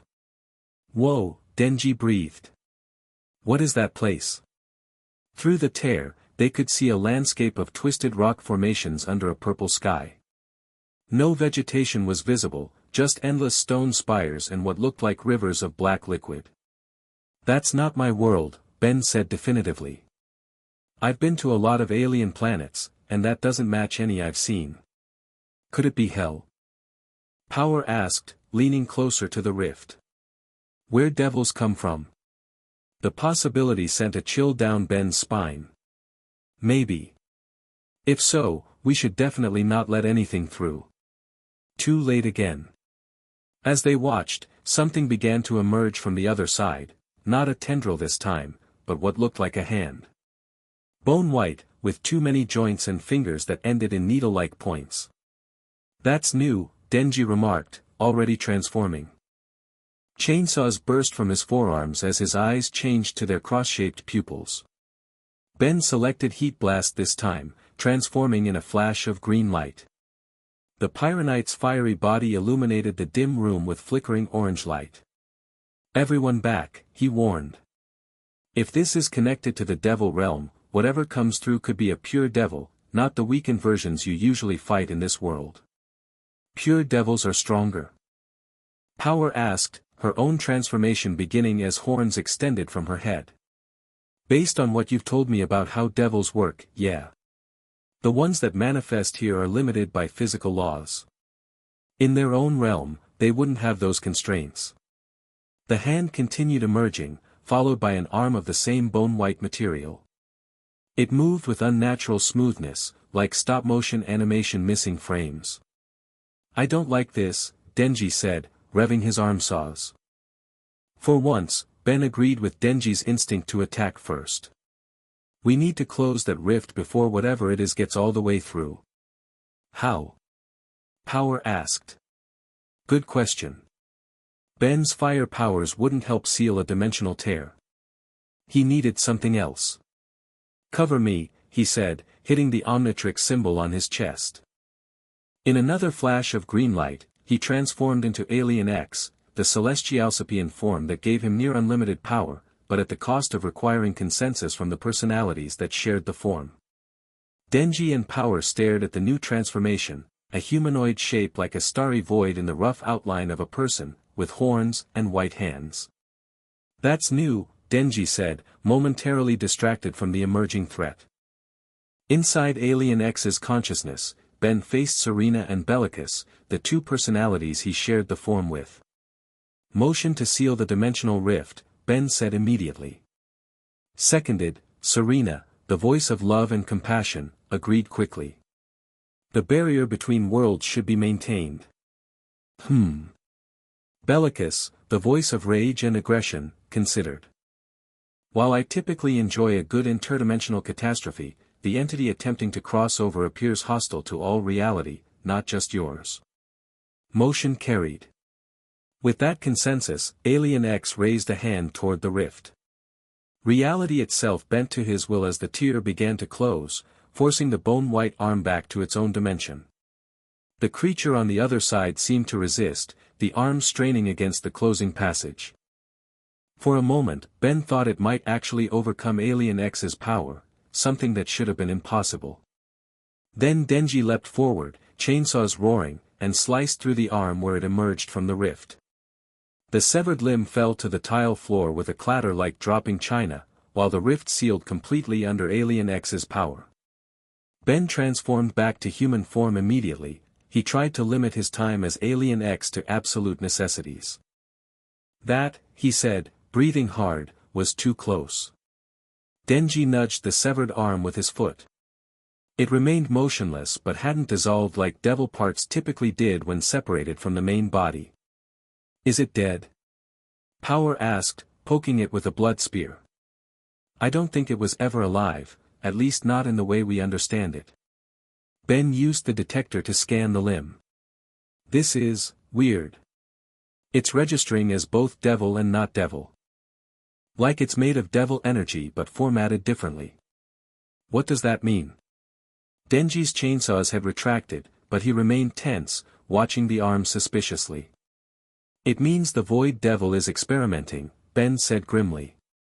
"Creating hybrid entities that combine aspects of devils with something else, maybe aspects of my dimension's physics." As if confirming his theory, the severed arm suddenly began to dissolve, not into the dark substance that devils became when defeated, but into particles of light that scattered upward before winking out of existence. "We should take this to Makima," Denji suggested. "Not yet." Ben checked the detector again. "One more location first. I want to see all three before reporting back. The pattern matters." Power had lost interest in the arm once it dissolved and was now investigating the abandoned bathroom, opening rusty cabinets and peering into a cracked mirror. "This place stinks. Let's hurry." They left the building, Ben noting the coordinates and readings in the detector. As they walked back to the street, he felt that same sensation of being watched. This time, he spotted the observer more clearly, a woman in a public safety uniform, leaning against a car across the street, making no effort to hide her surveillance. "We have a tail," he murmured to Denji. "Yeah, Makima always has someone watching us." Denji didn't seem concerned. "Making sure we don't screw up, probably. Or making sure I don't do anything she doesn't expect," Ben added, more to himself than to Denji. 2 weeks in this world had taught him caution. The devil hunters were allies, yes, but they had their own agendas. And Makima's agenda remained the biggest mystery of all. The third location was a subway station, still operational, which complicated their investigation. The detector led them to a maintenance corridor off the main platform, accessible only through a door marked with warnings in Japanese. "Can you get us in there without causing a scene?" Ben asked Denji, eyeing the steady stream of commuters on the platform. "Easy." Denji approached a station worker, engaged in brief conversation, then returned with a ring of keys. told him we're public safety checking for gas leaks. And he believed that? Ben was impressed. Public safety badge opens most doors, Denji said with a shrug. People don't ask questions.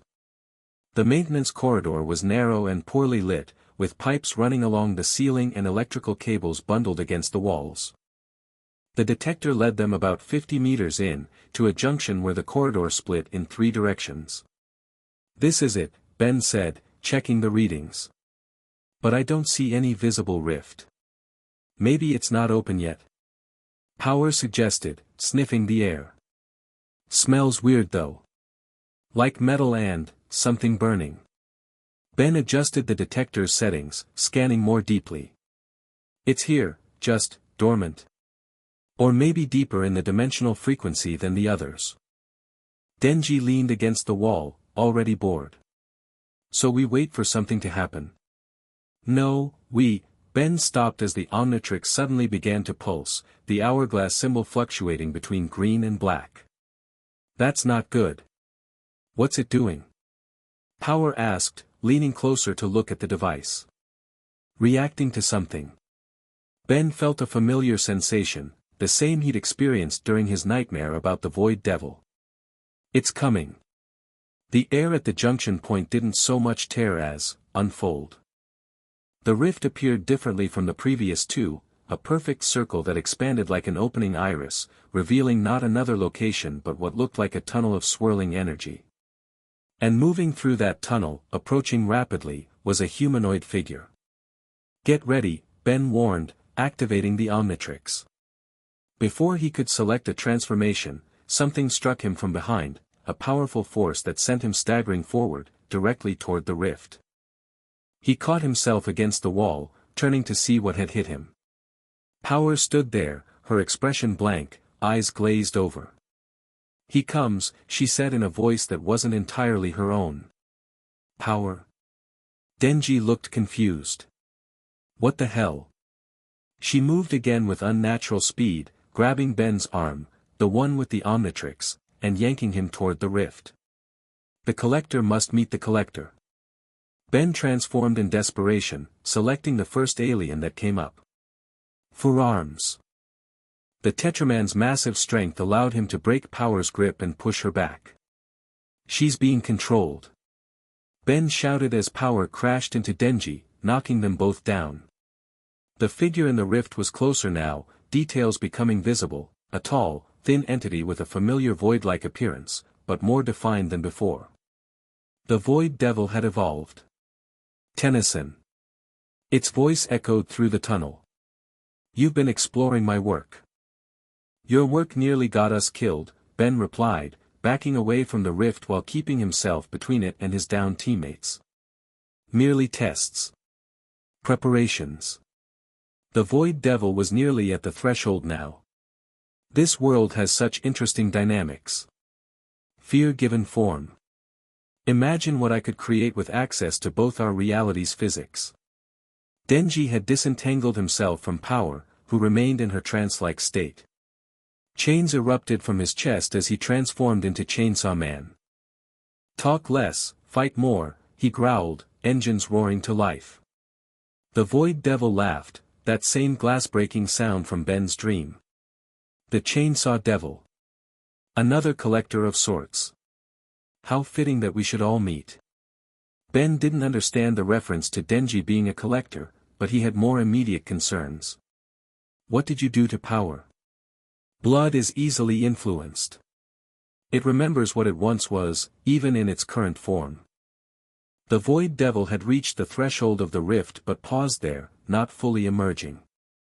I simply reminded her blood of its true nature. Denji charged forward, chainsaws aimed at the rift, but the Void Devil raised a hand. The space between them distorted, and Denji found himself running in place, unable to advance despite his engines screaming with effort. I've learned much since our last encounter, the entity said calmly. About this world's rules. About devils. About the spaces between dimensions where I've dwelled for so long. Ben hit the Omnitrix symbol, transforming again. Clockwork. The Chronosapien form gave him time manipulation abilities, perhaps enough to counter the Void Devil's spatial distortions. A time manipulator, the Void Devil observed. Impressive. But time is just another dimension to fold. Ben focused his power, the key-like protrusion on his head spinning as he projected a field of altered time around the rift. The swirling energy tunnel began to slow, the Void Devil's movements becoming sluggish. Denji, now. Ben called. Chainsaw Man found the spatial distortion weakened by Ben's time field. He surged forward, chainsaws tearing into the slowed Void Devil. The entity shrieked as the blades connected, causing actual damage this time. Black ichor sprayed from wounds that opened across its semi-solid form. Impossible, it hissed. Physical weapons shouldn't, not just any weapon, Ben explained, maintaining the time field with effort. Chainsaw Man isn't using regular chainsaws. They're devil weapons. Understanding flashed across what passed for the Void Devil's face. Of course. The weapons are extensions of the devil itself. Conceptual attacks, not merely physical ones. Despite its injuries, the entity didn't retreat. Instead, it reached out with surprising speed, grabbing Denji's arm even as the chainsaw continued to tear into its body. Perfect, it whispered. Now I understand. A pulse of energy shot from the Void Devil into Denji, causing his chainsaws to sputter and stall. Denji screamed, not his usual battle cry but a sound of genuine pain. Ben released the time field, transforming again. Feedback. The conductoid form could absorb and redirect energy, hopefully including whatever the Void Devil was pumping into Denji. He grabbed the entity's free arm, drawing the energy flow into himself instead. It felt strange, not electricity or radiation, but something more fundamental, like the energy of existence itself. Yes, the Void Devil seemed pleased despite losing its advantage. Sample my essence. Add it to your collection. That's not how this works, Ben growled, redirecting the absorbed energy back at the rift itself. The tunnel began to destabilize, edges flickering. The Void Devil released Denji, who collapsed to the floor, his transformation receding as he returned to human form. Until next time, collectors. The barriers grow thinner with each encounter.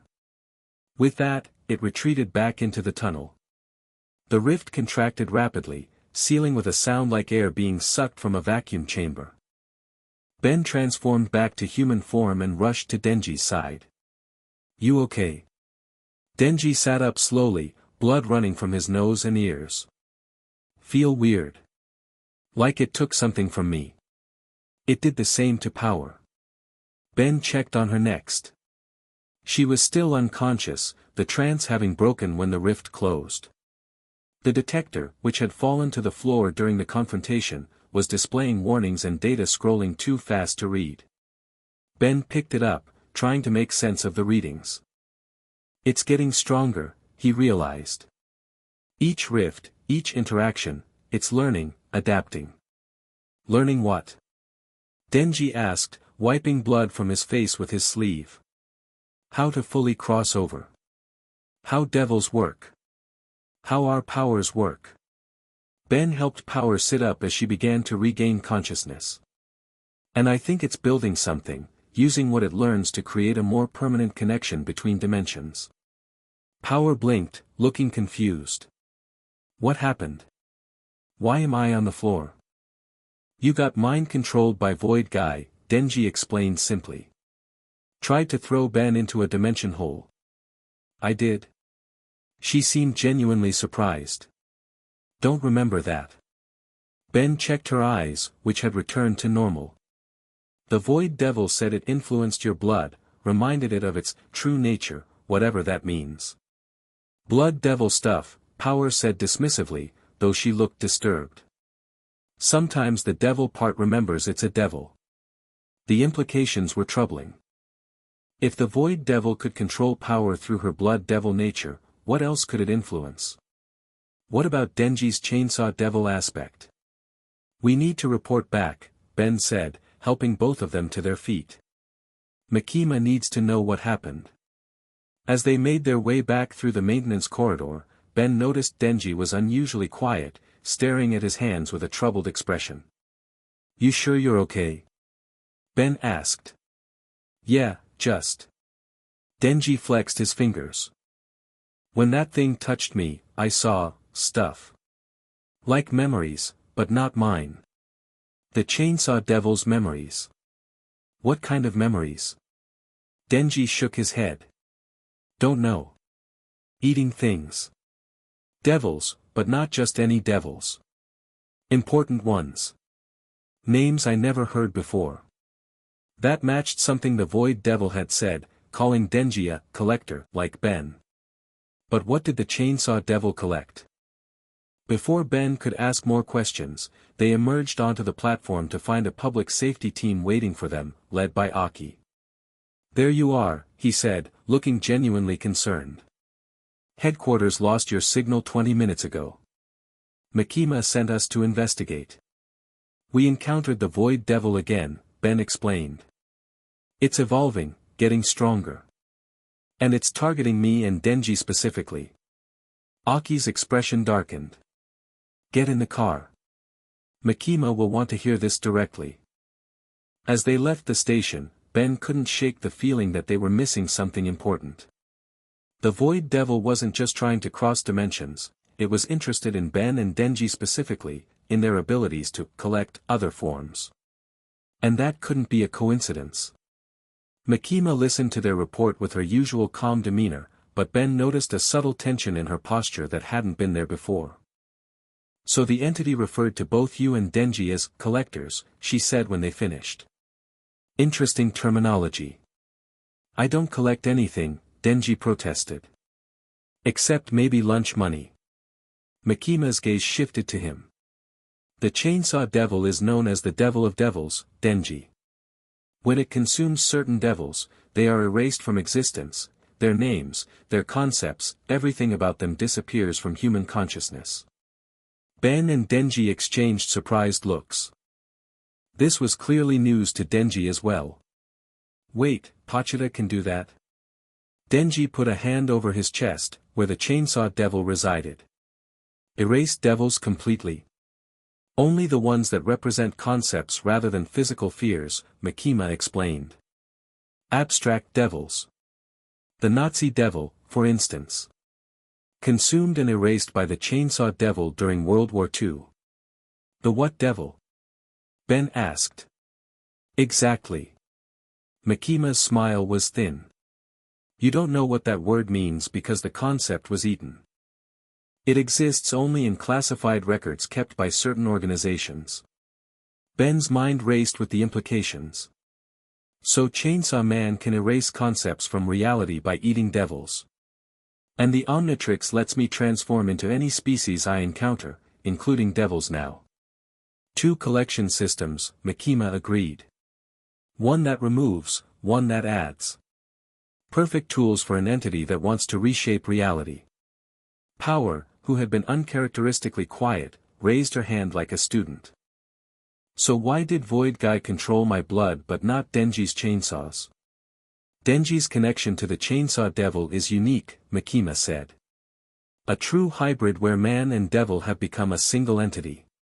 Your blood devil nature, power, remains somewhat separate from your human host." That made sense to Ben. The Void Devil had reached through Power's blood devil aspect to control her, but couldn't do the same with Denji. "So what now?" Ben asked. "The rifts are getting bigger, and the Void Devil is getting stronger. We need a plan beyond just responding to anomalies." Makima stood, walking to a map of Tokyo on her office wall. "I've been tracking the pattern of these rifts. They're not random." She pointed to several marked locations. "They form a geometric pattern across the city, a 7-pointed star." Ben joined her at the map. "A ritual formation?" "Perhaps." Makima placed a finger on an unmarked point at the center of the pattern. "If the pattern continues, the next major incursion will happen here." "Tokyo Tower." "When?" Denji asked, showing unusual focus. Makima checked her watch. Based on the increasing frequency of anomalies, I estimate within 48 hours.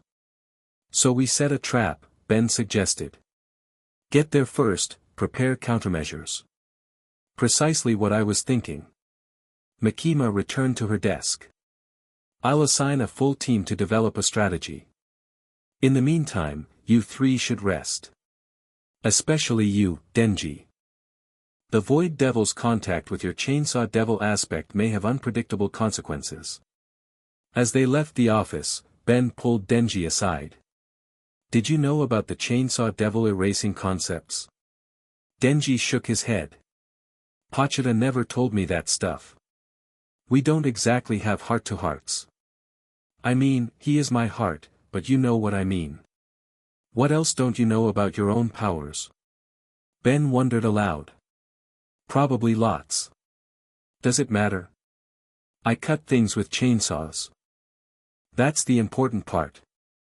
Denji stretched, clearly ready to move on from the conversation. I'm starving. Dimension stuff makes me hungry.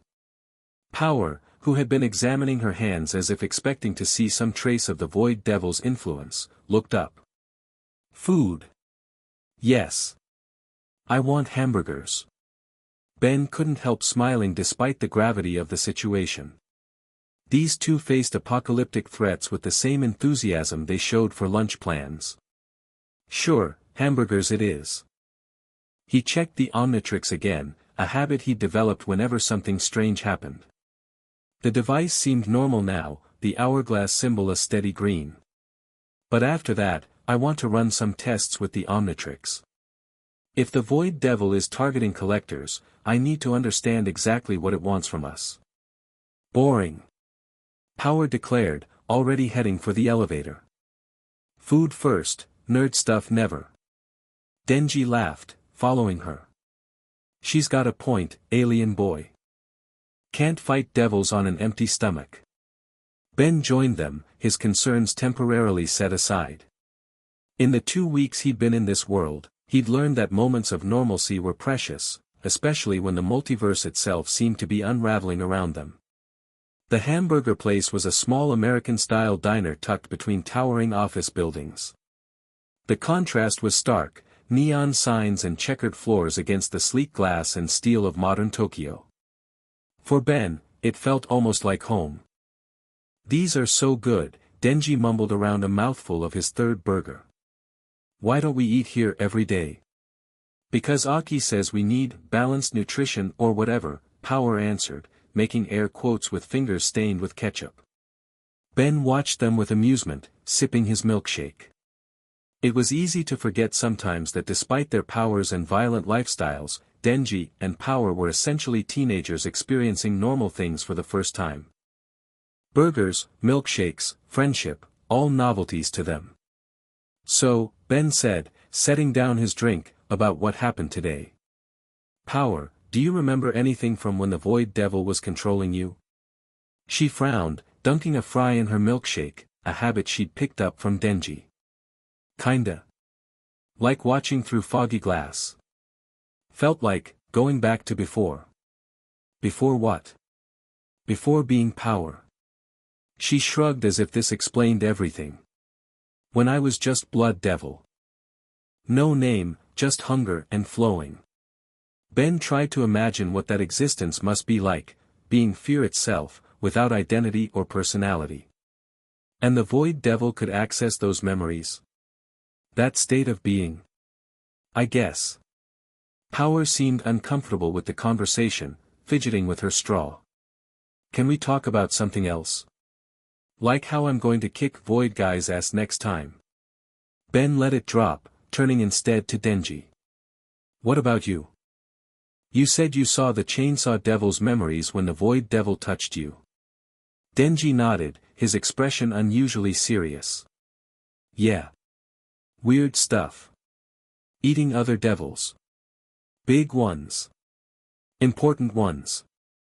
And everyone forgetting they ever existed afterward. That's some power, Ben observed. Erasing concepts from reality. I guess. Denji stole a fry from Power's plate, earning a slap on the hand. I don't really think about that stuff. Pachita's Pachita. He saved me, now we're partners. The details don't matter much. But they did matter, Ben thought. The Void Devil was targeting them for specific reasons, their collection abilities. Understanding those abilities might be key to stopping whatever it was planning. In my world, Ben said, there's a species called Chronosapiens, time travelers, essentially. One of them tried to destroy every timeline except the one he wanted. He nearly succeeded. What stopped him? Denji asked. Me. Other versions of me from different timelines, working together. Ben rotated the Omnitrix absently. Sometimes understanding the bigger picture is the difference between winning and losing. Sounds complicated, Power declared. I prefer simple. See bad thing, hit bad thing dies. Easy. Ben laughed despite himself. Fair enough. But this Void Devil, it's playing a long game. The rifts, the tests, targeting us specifically, it has a plan. So we mess up its plan, Denji said simply. Get to Tokyo Tower before it does, set a trap, chop it to pieces when it shows up. Put that way, it did sound straightforward. But Ben had been in enough interdimensional conflicts to know they rarely ended so cleanly. I want to try something first, he said. The Omnitrix scanned the Void Devil. I have its transformation available. Maybe if I transform into it, I can understand what it's planning. Both Denji and Power stared at him like he'd suggested setting himself on fire. Bad idea, Denji said firmly. Remember what happened last time? You almost lost control. I'm more prepared now, Ben insisted. And I won't do it alone. You two will be there to pull me out if anything goes wrong. Power slurped the last of her milkshake noisily. Sounds dangerous. I'm in. Of course you are, Denji muttered. Fine, but not in public. Let's go back to your apartment. Ben nodded, leaving money on the table as they stood to leave. Outside, the afternoon sun had disappeared behind rain clouds, casting the city in a gloomy light that matched Ben's mood. Whatever they discovered in the Void Devil transformation, he suspected it wouldn't be good news. Ben's apartment was small but at least offered privacy. Denji pushed the few pieces of furniture against the walls, creating an open space in the center of the room. If you go crazy, I'm cutting your arm off, he warned, one finger extending into a small chainsaw for emphasis. Nothing personal. Noted. Ben stood in a cleared space, taking deep breaths to center himself. Just make sure you get the arm without the Omnitrix. I'm kind of attached to that one. Power had positioned herself by the door. I'll hold you down with blood ropes if I have to. I'm super strong. Thanks, Power. Ben activated the Omnitrix, cycling through the available transformations until he reached the Void Devil silhouette. Its shifting, many-eyed form still made his skin crawl. Here goes nothing. He pressed down the dial, and the familiar green light enveloped him. The transformation felt even stranger than the first time. His body became insubstantial, a swirling mass of dark energy contained in roughly humanoid form. But the mental shift was the real challenge. Suddenly his consciousness expanded beyond the room, beyond the building, sensing the fabric of reality itself. When the light faded, Ben stood in Void Devil form, the Omnitrix symbol glowing green on his chest. His body rippled like smoke given weight, and multiple eyes opened across what passed for his face. Whoa, Denji breathed, taking a step back. That's creepy as hell. How do you feel? Power asked, leaning forward curiously. Strange, Ben answered, his voice echoing as if coming from multiple sources. Like I can sense everything. The walls between dimensions. The structure of reality. He raised a hand, watching as it shifted from solid to semi-transparent and back. This form exists partially in multiple dimensions simultaneously. That's how it creates rifts, by being in two places at once and pulling them together. Can you see what it's planning? Denji asked, still keeping his distance. Ben focused, trying to access the instinctive knowledge that came with the transformation. It wants to merge dimensions. Not just mine and yours, but multiple realities. It's been trapped between worlds for eons, feeding on the energy of dimensional boundaries. Why target us specifically? Power asked. Because we're catalysts. Ben's multiple eyes blinked in sequence as understanding came to him. The Omnitrix collects and preserves species across the universe. The Chainsaw Devil erases concepts from existence. Together, we represent the perfect tools for reshaping reality, adding and subtracting elements as needed. Denji scratched his head. So Void Guy wants to use us like reality editors? Exactly. Ben felt a strange pull as he spoke, as if the form itself was trying to show him something. There's more. It's building something. A structure that spans dimensions. The rifts aren't just tests, they're foundation points. For what? Power had edged closer, fascinated despite the danger. A tower. A bridge between all realities. Ben raised his arms, and to his surprise, the air around him began to distort. A permanent connection that it can control. Ben, Denji said sharply, maybe that's enough for now. But Ben could feel the knowledge flowing into him now, the Void Devil's memories, its experiences, its endless hunger for connection after eons of isolation between dimensions. It was human once, he said, the revelation shocking him. Or something like human, in some distant reality. A scientist studying dimensional boundaries who became trapped between worlds during an experiment gone wrong. Ben. Denji's voice seemed far away now. You're making rifts. Ben looked down to see small tears in reality opening around him, windows into other dimensions. Through one, he caught a glimpse of Bellwood, his home. Through another, what looked like hell, the Devil Realm. Through a third, something so alien he couldn't comprehend it. I can see everything, Ben whispered, awed by the power flowing through him. All realities, all possibilities. That's it. Denji transformed, chainsaws erupting from his arms.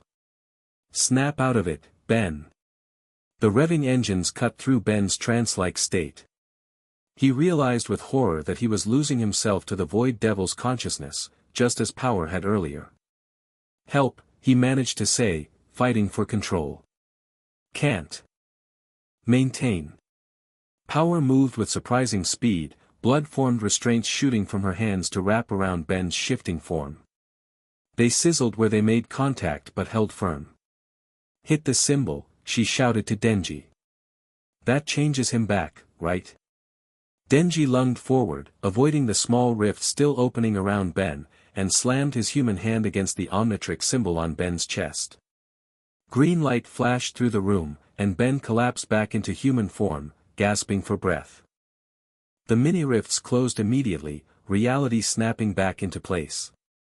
That was. Ben struggled to find words. Overwhelming. Denji retracted his chainsaws, kneeling beside him. You okay? Yeah. Thanks for the save. Ben sat up slowly, his head pounding. I learned a lot, but nearly lost myself in the process. What exactly did you learn? Power asked, retracting her blood weapons. Ben took a moment to organize his thoughts. The flood of information was already fading, but the important parts remained. The Void Devil is creating a dimensional nexus, a structure that connects multiple realities at once. The 7 rift points form a ritual circle with Tokyo Tower at the center. When completed, it will allow unrestricted travel between dimensions. That doesn't sound so bad, Denji observed. Couldn't you use it to get home?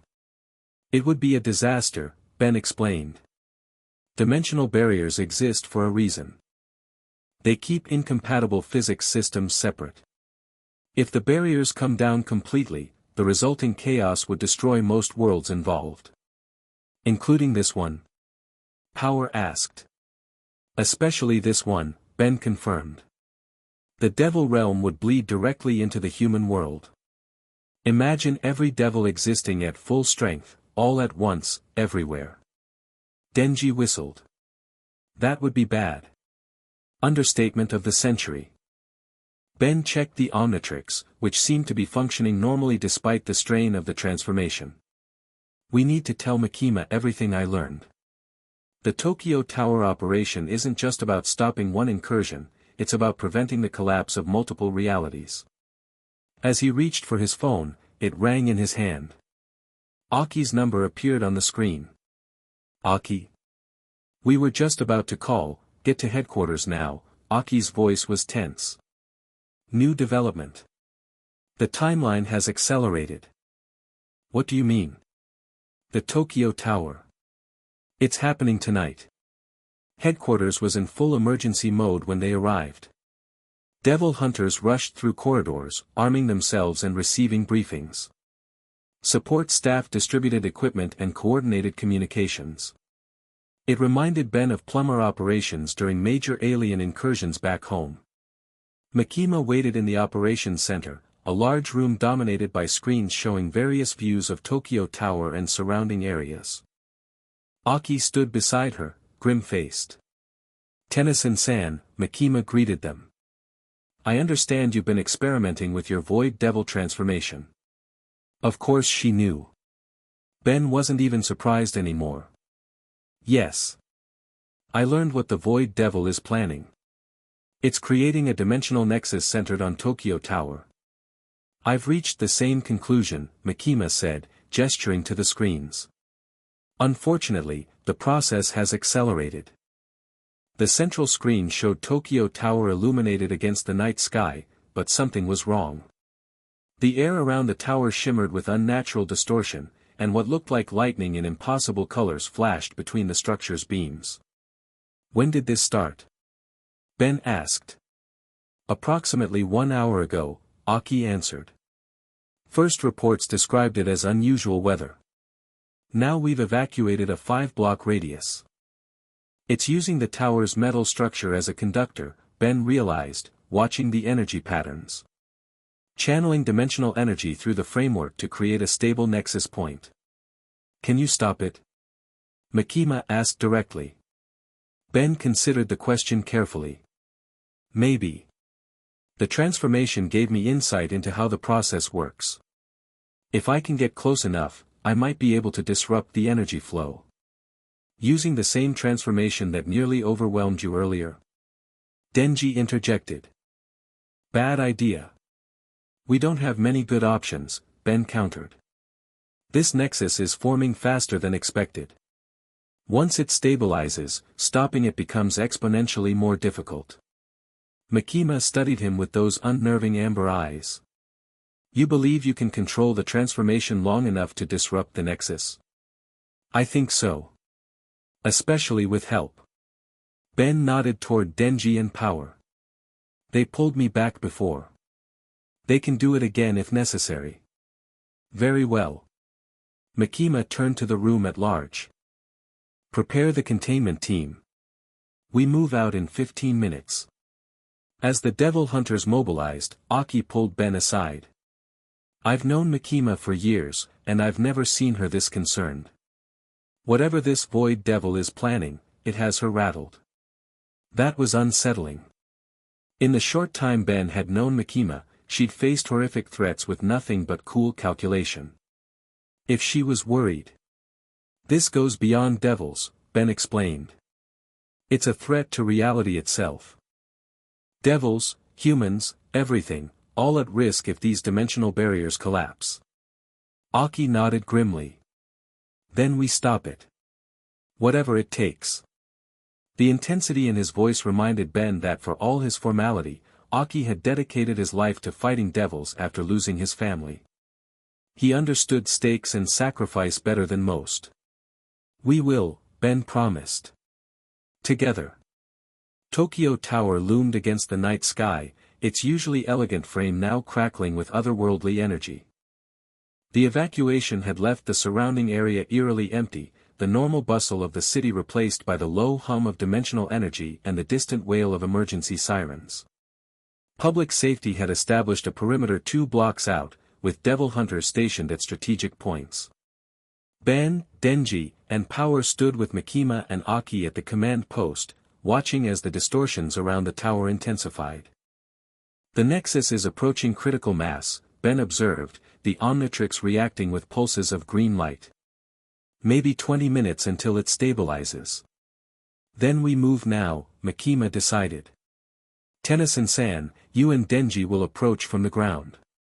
Power, Aki, and I will provide support from alternate positions. Ben glanced at her suspiciously. You're coming into the field personally. This situation warrants my direct involvement, she replied simply. That alone told Ben how serious the situation was.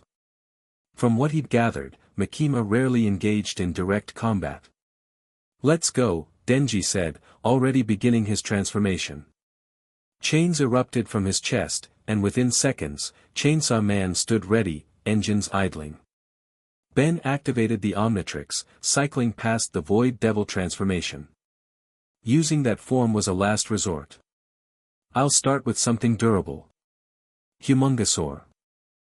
The Vaxasaurian form towered over the others, 12 feet of dinosaur-like alien muscle. We'll get as close as we can to the tower base. If the Void Devil appears, we engage directly. Otherwise, I'll try to disrupt the energy flow. Makima nodded. Move out. Ben and Denji advanced toward the tower, moving between abandoned vehicles and empty storefronts. The air grew thicker with dimensional energy as they approached, creating visible distortions like heat waves on asphalt. This feels weird, Denji commented, chainsaws revving nervously. Like the air is watching us. It's the thinning of dimensional barriers, Ben explained, his deep Humongosaur voice rumbling. We're feeling the presence of other realities overlapping with this one. As they reached the outer plaza surrounding the tower, the first resistance appeared. Humanoid figures emerged from behind pillars and planters, not people, but something like living shadows with vaguely human shapes. What are those? Denji asked, chainsaws rising to combat position. Echoes, Ben recognized from his brief time as the Void Devil. Impressions of beings from other dimensions, pulled through by the forming nexus. The shadow figures moved toward them with jerky, unnatural motions. They didn't seem hostile exactly, more like they were drawn to the newcomers by curiosity or instinct. Do we fight them? Denji was clearly itching to use his chainsaws. Only if they attack first, Ben cautioned. They might just be. One of the shadows suddenly lunged, its arm extending impossibly to swipe at Denji. He reacted instantly, chainsaw slicing through the appendage. Instead of blood, the wound released a burst of light and a sound like static. That answers that question. Denji charged into the group, chainsaws roaring. Ben followed, using his massive strength to swat the shadow figures aside.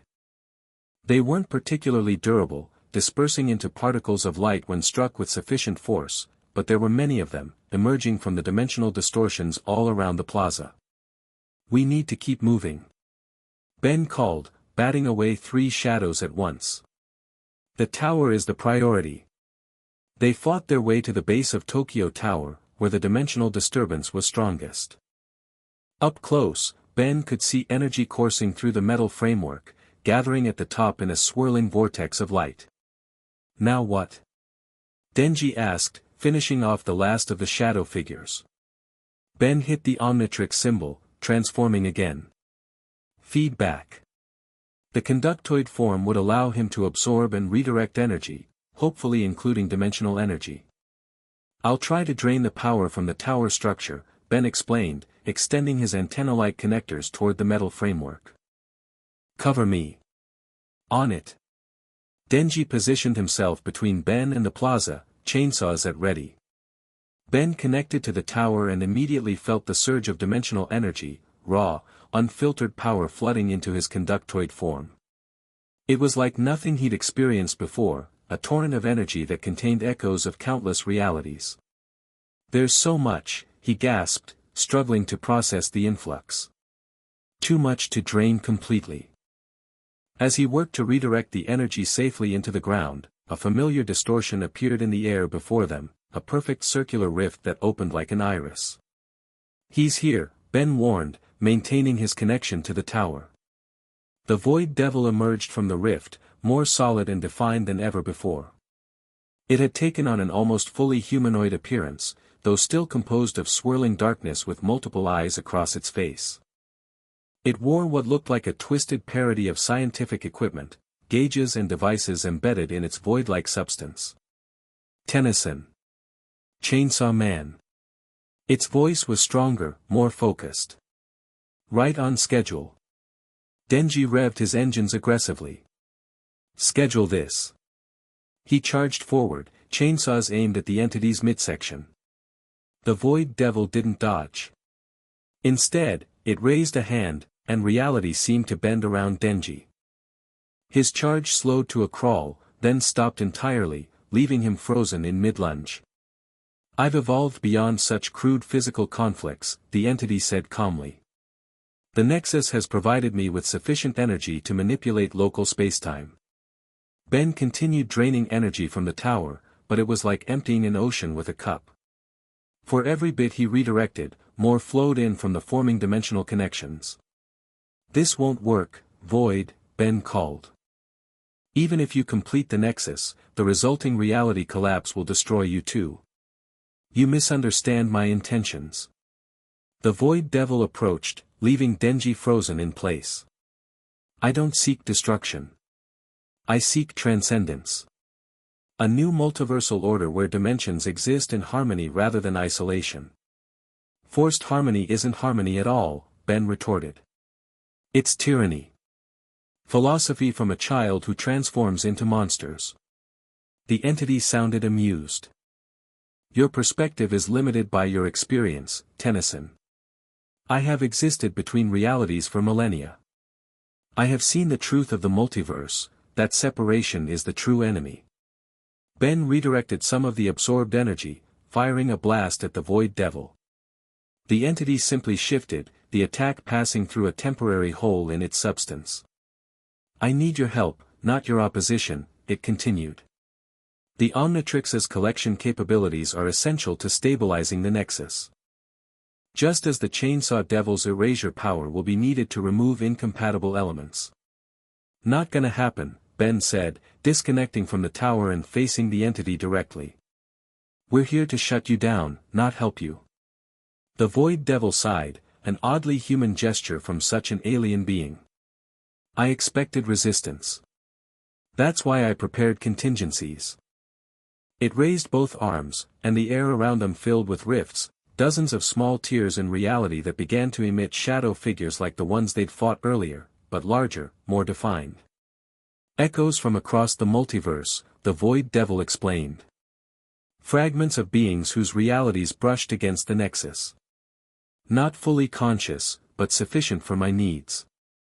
The Shadow Army advanced from all sides, surrounding Ben and the still frozen Denji. "I had hoped for cooperation," the entity continued, "but absorption will suffice. Your Omnitrix, the Chainsaw Devil's heart, I will extract what I need." Before the shadows could reach them, a massive spectral fox head crashed through their ranks, dispersing dozens in a single attack. Aki stepped into view, his Fox Devil contract at full power. "Sorry we're late," he called. "Had to deal with more of these things at the perimeter." Blood spears rained down from above as power leapt from a nearby structure, impaling shadow figures as she landed beside Ben. "These are boring to fight," she complained. "They don't even bleed." The Void Devil's many eyes narrowed. "The Blood Fiend. The Fox User. Interesting additions, but insufficient." With a gesture, it released Denji from the spacetime lock. He stumbled forward, chainsaws roaring back to life. "That was a cheap trick," he snarled, regaining his balance. "Consider it a demonstration," the Void Devil replied. "Of the power that could be yours if you joined me willingly." "I don't work with devils," Denji growled. "I cut them up." He charged again, but this time with more caution. Power and Aki joined the attack, creating a three-pronged assault while Ben considered their options. The Shadow Army was endless, emerging faster than they could be destroyed. The Nexus continued to form overhead, the vortex of energy growing more stable by the minute. And the Void Devil itself seemed untroubled by their attacks, phasing through physical strikes and absorbing energy attacks. They needed a new approach. Ben hit the Omnitrix symbol, transforming again. Alien X. The Celestialsapian form appeared, a humanoid silhouette of space itself, with 3 horns and the Omnitrix symbol on its chest. Ben immediately found himself in the mental space where Bellicus and Serena existed. Motion to stop the dimensional nexus, Ben said without preamble. Bellicus, the voice of rage, considered. Interfering with natural dimensional evolution seems presumptuous. There's nothing natural about this nexus, Ben argued. It's being forced into existence by the Void Devil, and it threatens multiple realities. Serena, the voice of love, nodded. I agree with Ben. The premature merging of dimensions would cause immeasurable suffering across the multiverse. Fine, Bellicus grumbled. Motion carried. With that consensus, Alien X raised a hand toward the tower. Reality itself bent to his will as he focused on the nexus. The swirling vortex of energy began to destabilize, connections between dimensions weakening. The Void Devil screamed in rage. No. What are you doing? It abandoned the fight with the others, soaring upward toward Alien X. But before it could reach Ben, another figure intercepted it, Makima, standing on a platform of what appeared to be compressed air.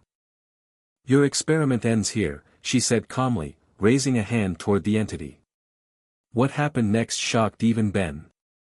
Invisible forces slammed into the Void Devil from multiple angles, compressing and constraining its form. It fought back with dimensional distortions, but Makima countered each move with precise, overwhelming force. What is this? The entity demanded. What devil power is this?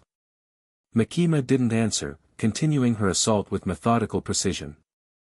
The Void Devil's form began to crack, fissures of light appearing across its void-like substance. Ben continued his work, Alien X's power systematically undoing the connections the Nexus had established. Each severed link released a burst of energy that dissipated harmlessly into the atmosphere. It's working. Aki called from below, still fighting off the Shadow Army alongside Denji and Power. The Void Devil, caught in Makima's invisible grip, turned its many eyes toward Ben. Stop this, Tennyson. You don't understand what's at stake. The barriers are failing regardless of my actions. I'm merely guiding the inevitable. Ben paused, Alien X's powers momentarily halted. What do you mean? The multiverse is dying, the entity cried. Natural entropy accelerated by careless dimensional travelers and reality manipulators. Without controlled convergence, the collapse will be chaotic, devastating. He's lying, Makima said calmly, tightening her invisible grip. Desperate manipulation. Ben wasn't so sure. Within Alien X's consciousness, he could sense the broader multiverse, and there was something wrong. Instabilities, weaknesses in the dimensional fabric that hadn't been caused by the Void Devil's actions. Bellicus, Serena, he addressed his co-consciousnesses. Can you sense it? The dimensional instabilities? Yes, Serena admitted. The entity speaks partial truth. There are systemic weaknesses in multiversal integrity. Doesn't mean its solution is correct, Bellicus countered. Forced convergence could accelerate collapse rather than prevent it. Ben faced a difficult choice. The Void Devil's nexus was dangerous, potentially catastrophic. But what if there was some truth to its warnings? What if the multiverse was facing a larger threat? I can show you, the Void Devil called, its form continuing to crack under Makima's assault. Let me open your perception, just for a moment. Don't listen to it, Makima warned, her voice remaining eerily calm despite the strain of her power. Devils lie. It's their nature. But Ben had to know. He directed Alien X's power, not to destroy the entity, but to momentarily connect with its consciousness. The contact was brief but overwhelming. Ben saw flashes of countless realities, some thriving, others dying, all connected by increasingly fragile barriers. He saw waves of entropy spreading across the multiverse, natural dimensional boundaries eroding over millennia. And he saw the Void Devil's existence, centuries spent in the spaces between worlds, watching the slow decay. You see now, the entity gasped as Ben withdrew. The Nexus isn't destruction, it's salvation. Controlled convergence instead of chaotic collapse. Tennyson. Makima's voice had an edge now. Finish it. Ben made his decision. With Alien X's power, he reached out, not to destroy the Nexus entirely, but to modify it. To stabilize it at a minimal level, preventing full convergence while maintaining a controlled connection point between dimensions. What are you doing? Makima demanded. Finding a middle path, Ben answered, Alien X's voice resonating with cosmic power. The Nexus stays, but contained, controlled. A pressure valve for dimensional energy rather than a floodgate. The Void Devil's many eyes widened in surprise. You understand. I understand enough to know neither extreme is right, Ben replied. Complete separation risks eventual catastrophic collapse. Complete convergence causes immediate destruction. There needs to be balance. Makima released her hold on the entity, but her expression had changed, calculation replacing calm. You've exceeded your authority, Tennyson-san. Maybe, Ben acknowledged. But this affects my world too. All worlds. The modified Nexus stabilized, a controlled connection point centered on Tokyo Tower, invisible to normal perception but maintaining a minimal energy exchange between dimensions. The Shadow Army faded as the excess dimensional energy dissipated. Ben transformed back to human form, the strain of using Alien X leaving him exhausted. Denji, Power, and Aki approached, confused by the apparent resolution. Did we win? Power asked, poking at where a shadow figure had been. Yes and no, Ben answered. The threat is neutralized, but not in the way we planned. The Void Devil, now stable but significantly weakened, hovered near the tower's base. Its form had solidified into something more consistently humanoid, the multiple eyes reduced to two that glowed with subdued energy. You spared me, it said to Ben. Why? Because destruction isn't always the answer. Sometimes understanding is. Ben glanced at Makima, whose expression remained unreadable. I've established a controlled connection point. Limited, stable, monitored. It should prevent the catastrophic dimensional decay you were trying to address without risking immediate convergence. Denji, his chainsaws now retracted, scratched his head. So, we're not killing the Void guy? Not today, Ben said. It's contained. And potentially useful. Makima approached, her movements graceful despite the power she'd displayed moments ago. An interesting solution, Tennyson-san. Unorthodox. Potentially dangerous. Life's full of calculated risks, Ben replied. The alternative was worse. The Void Devil laughed softly, a sound like distant wind chimes rather than breaking glass now. He sees beyond binary choices, Control Devil. A rare quality in any reality. Control Devil. Ben glanced sharply at Makima, whose smile tightened almost imperceptibly. You've revealed quite enough for one evening, she said to the entity, before turning to her devil hunters. Secure the area. Establish monitoring protocols for the stabilized Nexus. As they moved to follow her orders, Ben approached the Void Devil, which had descended to hover at eye level. This isn't forgiveness, he clarified. Just practicality. If you try to expand the Nexus beyond what I've allowed, I'll shut it down completely. Understood. The entity's voice was softer now, less cosmic. You've given me purpose again, Tennyson. A role as guardian rather than destroyer. I won't squander the opportunity. See that you don't. Ben turned to join the others but paused. You called Makima the control devil. What did you mean? The Void Devil's eyes flickered with something like amusement. You've spent weeks in her presence and haven't realized. The woman you've been working for isn't human, Tennyson. She's the devil that represents humanity's fear of control and domination. The most dangerous kind of devil, one that looks exactly like what it's pretending to be. Ben glanced at Makima, who was giving orders to Aki across the plaza, appearing for all the world like a normal, if unusually composed, human woman. If that's true, why would she fight other devils? Chess pieces don't question why they're moved, the entity replied cryptically. They simply fulfill their purpose in the larger game. Before Ben could ask more questions, Denji joined them, eyeing the Void Devil suspiciously. Makima wants us back at headquarters, he said. Debriefing or whatever. Ben nodded, filing away this new information for later consideration. I'll be right there. As Denji walked away, the Void Devil spoke once more. Be careful, Tennyson. You've made powerful moves in a game you don't fully understand. Story of my life, Ben replied with a wry smile. But thanks for the warning. He joined the others as emergency vehicles began to enter the area, the immediate crisis apparently resolved. Tokyo Tower stood silently against the night sky, no longer crackling with visible energy but now serving as the anchor point for a carefully controlled dimensional intersection. Ben had prevented a catastrophe, but he couldn't shake the feeling that he'd become entangled in something much larger, a cosmic chess game with players whose true motives remained hidden. And he still had no clear path home. The debriefing at headquarters was tense. Makima listened to their reports with her usual calm demeanor, but Ben could sense her displeasure at the outcome, particularly his decision to modify rather than destroy the Nexus. Your solution is unorthodox, she said when they'd finished. And potentially risky. The Void Devil remains active, if contained, and the Nexus continues to exist. In a controlled state, Ben emphasized.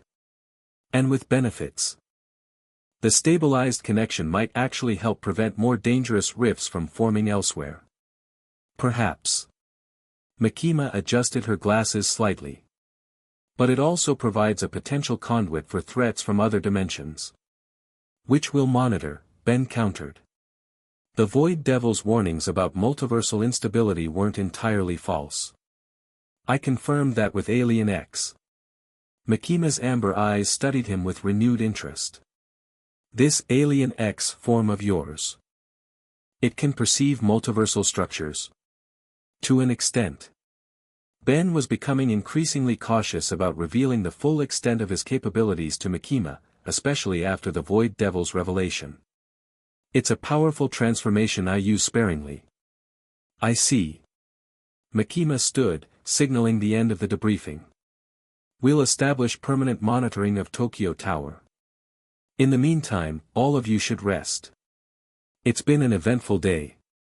As the others filed out, Makima gestured for Ben to remain. When they were alone, she spoke in a softer voice than usual. You've surprised me, Tennyson-san. Few beings would dare to countermand my instructions in the field.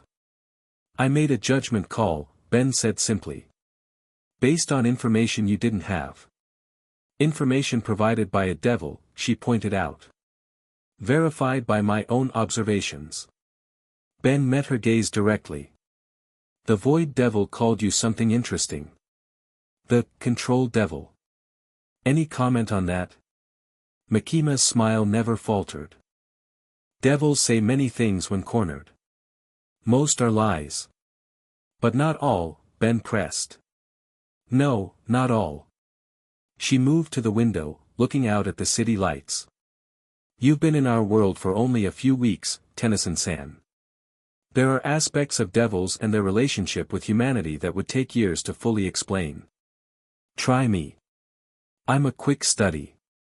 She turned back to him, her amber eyes seeming to glow slightly in the dim light of the office. Some devils are fundamental. Primal fears that exist at the core of human consciousness. Control. Hunger. Darkness. These entities operate on a different level than the monsters you've helped hunt. And you're one of them, Ben concluded. It wasn't a question. Makima inclined her head slightly. I am the control devil, yes. But I am also the director of Public Safety's Special Division. Both of these identities are true. Why tell me this now? Ben asked, genuinely curious. Because you've earned a measure of truth through your actions today. She approached him, stopping perhaps too close for comfort. And because I believe we can help each other, Tennyson-san. Your goals and mine may be more aligned than you realize. Which goals would those be? Order. Protection. The containment of greater threats. She gestured toward the window, toward the distant shape of Tokyo Tower. What you did today, finding a middle path, showed wisdom I didn't expect. Most humans, most devils even, think in absolutes. Destroy or embrace. You found a third option. Ben wasn't sure how to respond to what sounded like genuine praise. It's kind of my thing. Finding alternatives to just blowing stuff up. A valuable perspective. Makima stepped back, giving him space again. The stabilized nexus you've created may indeed serve a purpose. A controlled pathway between dimensions could be useful in ways neither of us has yet considered. Including a way for me to get home, Ben suggested. Potentially. Makima's smile remained enigmatic. Time will tell. For now, continue working with us. Your unique abilities have proven invaluable. As Ben left the office, he couldn't shake the feeling that he'd just had a conversation on multiple levels, with meanings he'd only partially grasped.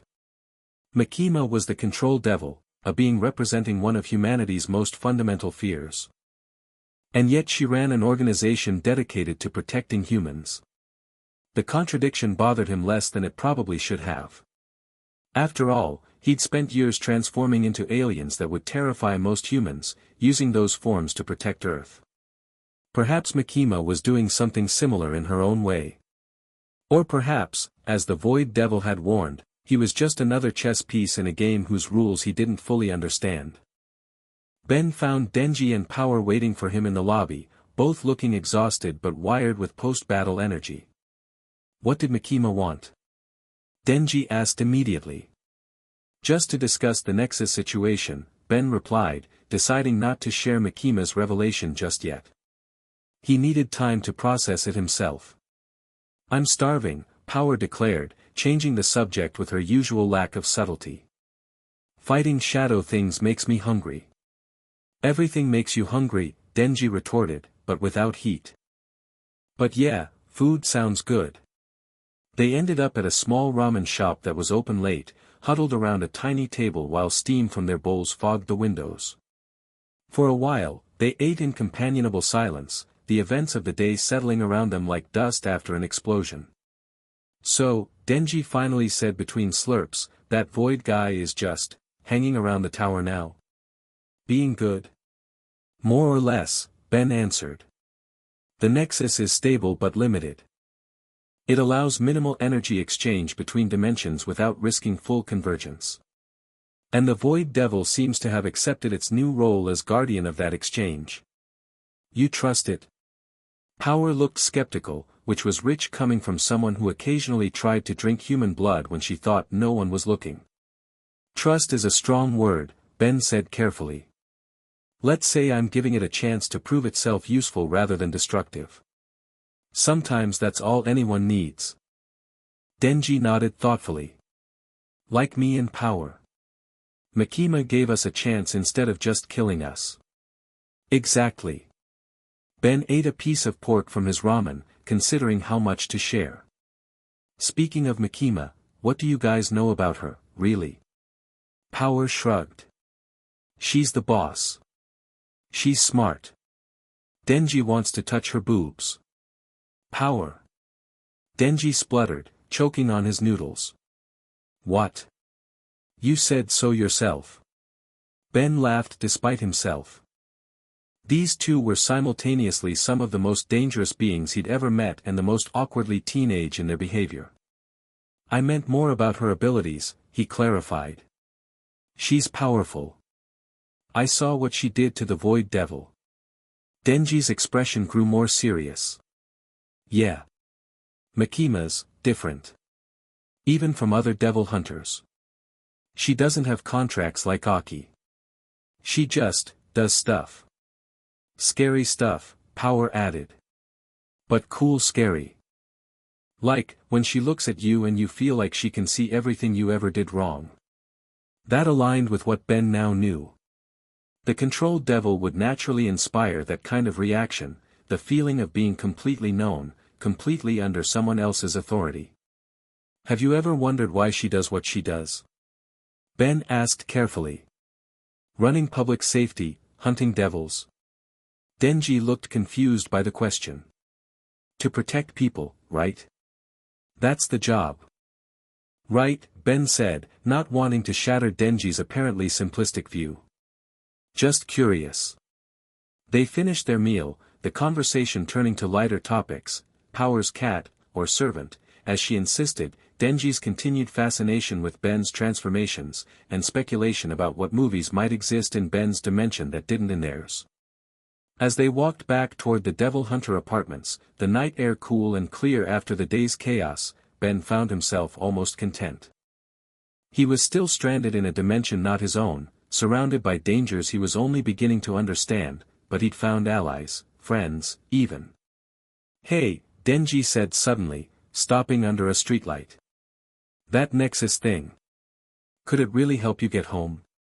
Ben nodded slowly. Theoretically. It's a controlled connection point between dimensions. With some work, I might be able to use it to find a path back to my world. So you might be leaving soon?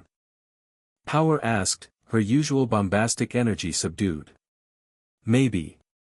Eventually. Ben smiled at their concerned expressions. But not right away. There's still a lot to figure out. And I wouldn't just disappear without saying goodbye. Good, Denji said firmly. Because we still haven't tried that pizza place near the train station. And you promised to show me the dinosaur transformation again. Humongousaur, Ben corrected automatically. And yes, both of those things are on my to-do list. Power punched his arm with what she probably thought was restraint but still made him wince. You better not leave without teaching me more about your world. I want to know about the blood customs. We don't really have blood customs, Ben laughed. But I'll tell you whatever you want to know. As they continued walking, Ben glanced up at the night sky. Somewhere beyond those stars was his home dimension, his family, his friends, his responsibilities. The stabilized Nexus offered the first real hope of return since he'd arrived.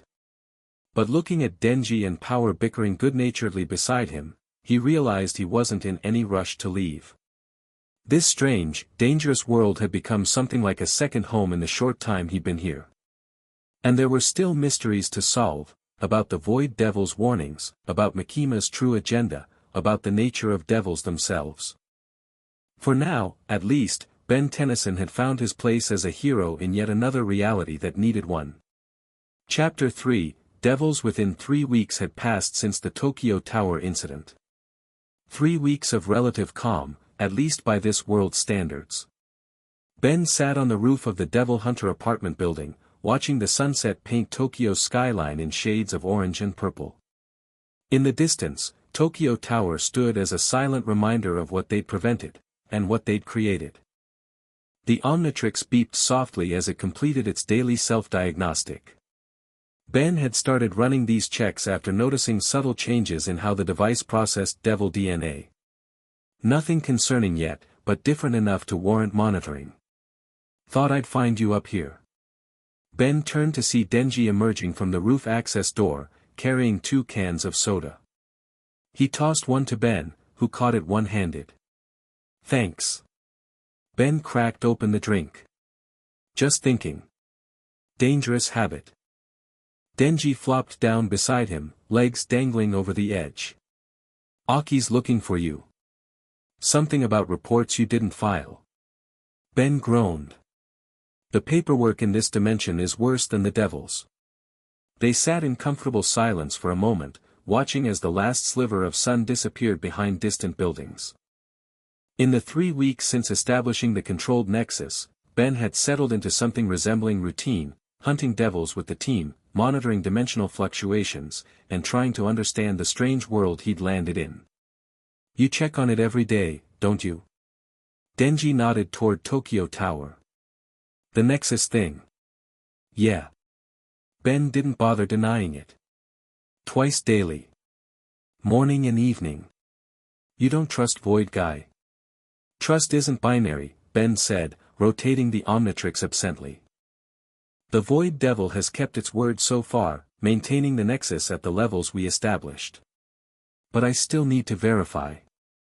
Denji nodded as if this made perfect sense. Like how I trust Power not to eat people, but still count the neighbors when she comes home late. Ben laughed. Exactly like that. Their conversation was interrupted by the roof door banging open again. Power burst through, her pink hair wild and her eyes wide with excitement. Ben. Denji. Big news. She skidded to a stop in front of them. Makima called emergency meeting. Something about dimensions going crazy. Ben was on his feet instantly. Where? Headquarters. Special briefing room. Power was already bouncing toward the door. Hurry up. Ben and Denji exchanged looks before following. The calm had been nice while it lasted. The special briefing room was already crowded when they arrived. Devil hunters from multiple divisions filled the space, their expressions ranging from curious to concerned. Aki nodded to them from across the room, his usual stern demeanor intensified. What's happening? Ben asked as they joined him. Multiple anomalies, Aki replied quietly. Different from the rifts we've seen before. More aggressive. Before Ben could ask for clarification, Makima entered the room. As always, her presence commanded immediate attention, conversations dying as all eyes turned to her. Thank you for coming so quickly, she began, voice carrying effortlessly. As some of you have already heard, we're facing a new dimensional situation. A screen behind her lit up, displaying a map of Tokyo with 7 red points blinking in different locations. None were at Tokyo Tower, Ben noted with relief. Beginning approximately 3 hours ago, these anomalies appeared throughout the city, Makima continued. Unlike previous rifts, these are not passive dimensional tiers but active incursions. Something is attempting to force entry into our world. Ben studied the map, recognizing the pattern immediately. It's a heptagram, he said, loud enough for others to hear. A 7-pointed star, with each point trying to create a breach point. Makima nodded. Precisely, Tennyson-san. And at the center. She touched a control, and the map zoomed out to show where the geometric pattern converged. The Gun Devil Storage Facility. A murmur ran through the assembled devil hunters. Ben had heard about the Gun Devil during his time here, one of the most destructive devils in recent history, responsible for millions of deaths in minutes. Public safety had managed to defeat it, but not destroy it entirely. The remaining pieces were kept in a high-security facility. What's trying to come through? Denji asked, uncharacteristically serious. We don't know, Makima answered. But the pattern suggests coordination, purpose. These aren't random tiers like before. Ben's mind raced with possibilities. The controlled nexus at Tokyo Tower was meant to prevent this kind of thing, provide a safety valve for dimensional pressure. Evidently, it's not sufficient. Makima's amber eyes fixed on him. Or something has found a way to bypass it entirely. The implication was clear, Ben's solution might have failed. But that didn't make sense. He'd been monitoring the Nexus regularly, and the Void Devil had maintained its role as guardian. Unless... Has anyone checked on the Void Devil today? Ben asked suddenly. Makima's slight smile told him she'd already considered this. Special Division agents reported to Tokyo Tower 1 hour ago. The entity is missing. That sent a chill down Ben's spine. The Void Devil had either abandoned its post or been taken, neither option was good.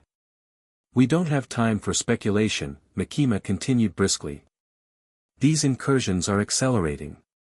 We'll deploy teams to each breach point immediately. She gestured to the screen, where the red dots were now pulsing more rapidly.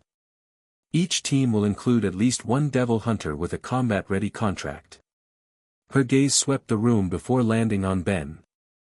Tennyson-san, given your expertise with dimensional phenomena, I want you at the central location, the Gun Devil facility. Take Denji and Power with you.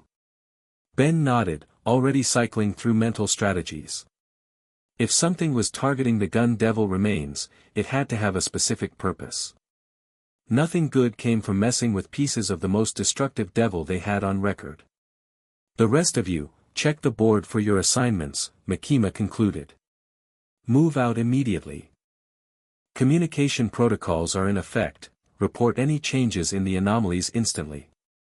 As the room emptied, Devil Hunters hurrying to their assignments, Makima approached Ben, Denji, and Power. A word before you go, she said, voice lower now that they had relative privacy. The Gun Devil facility has additional security measures beyond what's in the official briefing. If the outer containment is breached, an emergency protocol will activate. What kind of protocol? Ben asked. One that releases my direct control over the facility. Makima's expression gave nothing away. In such a scenario, you may witness things that seem unusual. Focus on your primary objective regardless. With that cryptic warning, she left them, moving to consult with other team leaders. That was weird, right? Denji looked to Ben for confirmation. Even for Makima. Definitely weird, Ben agreed, remembering what he now knew about her true nature. The Control Devil was worried enough to give them advance warning about something. That alone was concerning. Who cares about weird? Power was practically vibrating with excitement. We get to fight dimension monsters. Way better than Paperwork Day. Ben couldn't help smiling despite the gravity of the situation. Power's enthusiasm was infectious, even when completely inappropriate. Let's go, he said, checking the Omnitrix one final time. And stay sharp. Whatever's coming through those breach points, it's coordinated and determined. As they headed for the transportation bay, Ben cast one last glance at the map display. 7 points surrounding the Gun Devil facility, forming a perfect heptagram.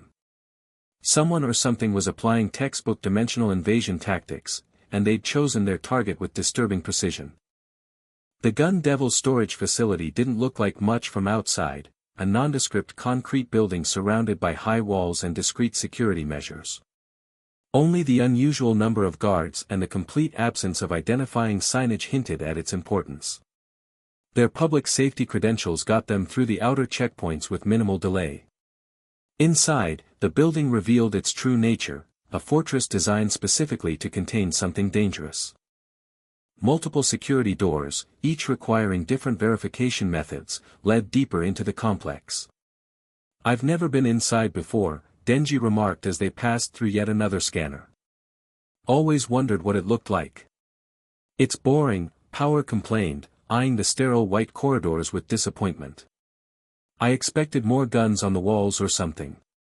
Ben remained silent, focusing instead on the Omnitrix. Since entering the facility, the device had been pulsing irregularly, reacting to something he couldn't identify. The final security door opened to reveal a large circular chamber. In the center, suspended in what looked like a containment field, floated an assortment of mechanical parts, gun barrels, triggers, chambers, all made from a strange organic-looking material. The Gun Devil remains, a facility technician explained, noticing their attention. Or about 16% of it, anyway. The rest is held by other nations or was destroyed during the initial battle. Ben approached the containment field cautiously. These are causing the dimensional anomalies? Not exactly. The technician gestured to monitoring equipment surrounding the chamber. Something is trying to create a direct path to this location from outside our dimension. The remains themselves are passive, but they're the target. Why target gun parts? Power asked, poking at the containment field before being swatted away by the technician. Not just gun parts, Ben murmured, studying the readings on the monitors. The essence of the gun devil. The physical manifestation of humanity's fear of guns and the death they bring. Denji scratched his head. So something wants to steal a devil? Can't they get their own? Devils exist only in this dimension, Ben explained, thoughts racing. In my world, we don't have physical manifestations of fear. Other dimensions might not either. Something wants this specific devil, or its power.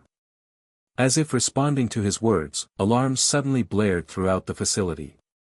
Red emergency lights began to flash as security doors slammed shut automatically. Perimeter breach, a voice announced over the intercom. Multiple breach points destabilizing simultaneously. All personnel to emergency stations. The technician rushed to a control panel. This is impossible. All 7 breach points are harmonizing, creating a single combined incursion.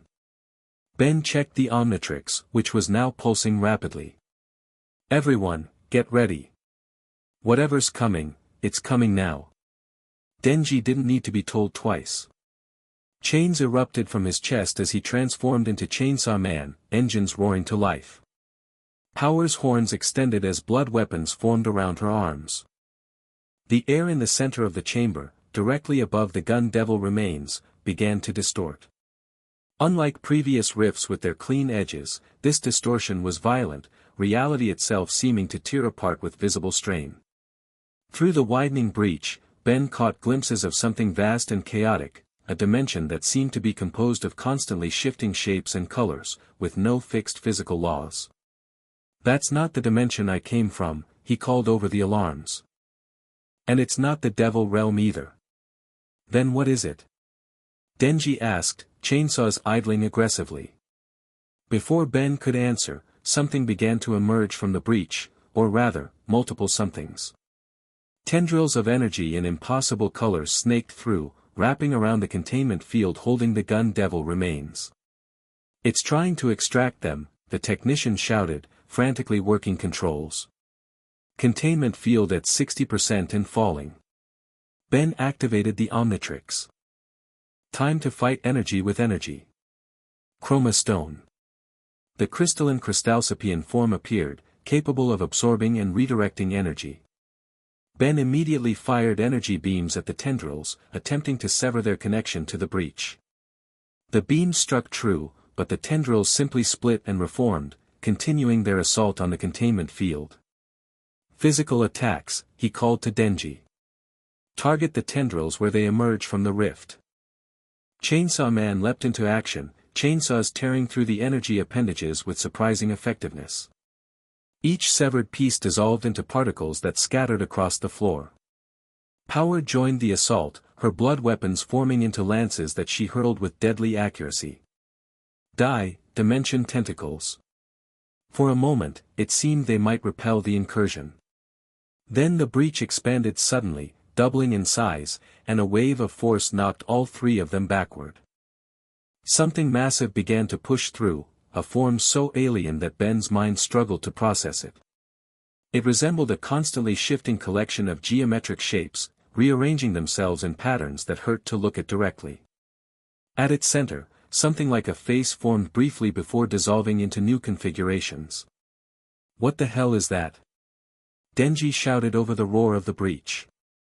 A higher dimensional entity, Ben answered, recognizing the signs from previous encounters with similar beings. It exists in more dimensions than we can perceive, so our brains try to interpret it into something we can understand. The entity continued emerging, more of its impossible form squeezing through the breach. As it did, the tendrils redoubled their assault on the containment field, which was now visibly flickering. Containment at 30%. The technician called, backing away from the controls. I can't stabilize it. Ben hit the Omnitrix symbol, transforming again. Feedback. The conductoid form might be better suited to handling the energy-based assault. He connected his antenna-like appendages to the containment field generators, channeling his own energy into reinforcing them. I can hold it temporarily, but we need to close that breach. Denji charged the entity itself, chainsaws aimed at what might have been its core. To Ben's surprise, the blades connected, tearing into the shifting geometries. The entity emitted a sound that wasn't quite a scream, more like discordant frequencies that made everyone's teeth vibrate painfully. Power pressed her hands against her ears. That noise. Make it stop. The entity recoiled from Denji's attack, its form contracting momentarily. The tendrils loosened their grip on the containment field, allowing Ben to stabilize it slightly. It can be hurt. Ben called. Keep attacking the main body. Denji pressed his advantage, chainsaws tearing through the entity's shifting form. Each wound leaked what looked like liquid mathematics, equations and symbols flowing like blood. The entity responded by changing tactics. Instead of continuing to extract the gun devil remains, it extended new appendages toward Denji himself. Look out! Ben warned. Too late. The appendages wrapped around Chainsaw Man, not attacking but scanning, analyzing. Denji struggled against the grip but couldn't break free. It's scanning him like the Omnitrix scans new species, Ben realized with horror. It's learning about the Chainsaw Devil. Power launched herself at the entity, blood weapons slashing through the appendages holding Denji. Let him go, geometry freak. Freed, Denji stumbled backward, his chainsaws sputtering momentarily. That felt weird. Like it was looking inside me. At Pachita. The entity's form began to change again, parts of it reconfiguring to resemble crude chainsaw shapes. It was adapting, incorporating aspects of what it had scanned. It's assimilating Chainsaw Devil properties, Ben said. We need to end this now. He disconnected from the containment field, which was stable enough for the moment, and directed his energy absorption abilities toward the breach itself. If he could disrupt the dimensional connection. The entity seemed to recognize his intention. It abandoned its interest in Denji and the gun devil remains, focusing its full attention on Ben. Dozens of appendages shot toward him, moving faster than should have been possible. Ben redirected the energy he'd absorbed, creating a shield around himself, but the appendages phased through it as if it didn't exist. They wrapped around his arms, legs, torso, and the Omnitrix. Pain lanced through Ben's body as he felt the entity connecting to the Omnitrix on a level he'd never experienced before. It wasn't just scanning, it was interfacing directly with the device's core systems. No. He struggled, trying to hit the Omnitrix symbol to change forms, but the appendages held him immobile. The Omnitrix began to flash erratically, cycling through alien silhouettes at impossible speed. Green energy crackled around it as the device responded to the intrusion. Denji and Power attacked the appendages, trying to free Ben, but new ones formed as quickly as they destroyed the old. The entity had committed fully to whatever it was attempting with the Omnitrix. Through the haze of pain, Ben heard the facility technician shouting, "Emergency protocol activating. Control transfer initiated." The chamber's lights shifted from red to a deep purple. The air seemed to thicken as an overwhelming pressure filled the room. Ben recognized the sensation, it was the same feeling he experienced in Mikima's presence, but amplified 100-fold. The security doors slid open, and a figure stepped through, Mikima, but somehow more than Mikima. Her amber eyes glowed with inner light, and the air around her distorted slightly, as if reality itself recognized her authority. "Unauthorized dimensional incursion," she said, her voice carrying impossible weight. "You violate the domain of control." The entity's appendages loosened slightly as it shifted part of its attention to the newcomer.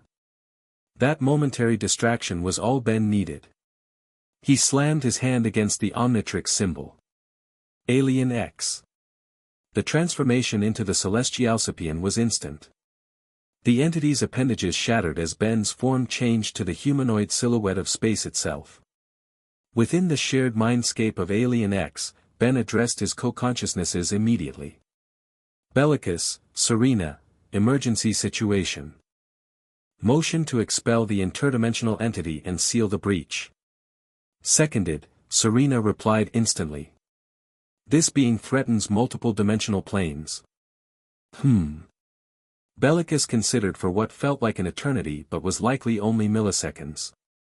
Its dimensional manipulation abilities are concerning. Motion carried. With consensus achieved, Alien X raised a hand toward the entity. Reality itself bent to his will as he exerted celestialsapian power. The entity's form began to compress, forced back toward the breach. It resisted with surprising strength, its geometry reconfiguring to generate counterforces. For a moment, they were locked in stalemate, Alien X's reality manipulation versus the entity's higher dimensional properties. Then Makima joined the effort. She raised both hands, and invisible forces slammed into the entity from multiple angles. The combination of Alien X's cosmic power and the Control Devil's authority proved too much. With a sound like reality itself tearing, the entity was forced back through the breach.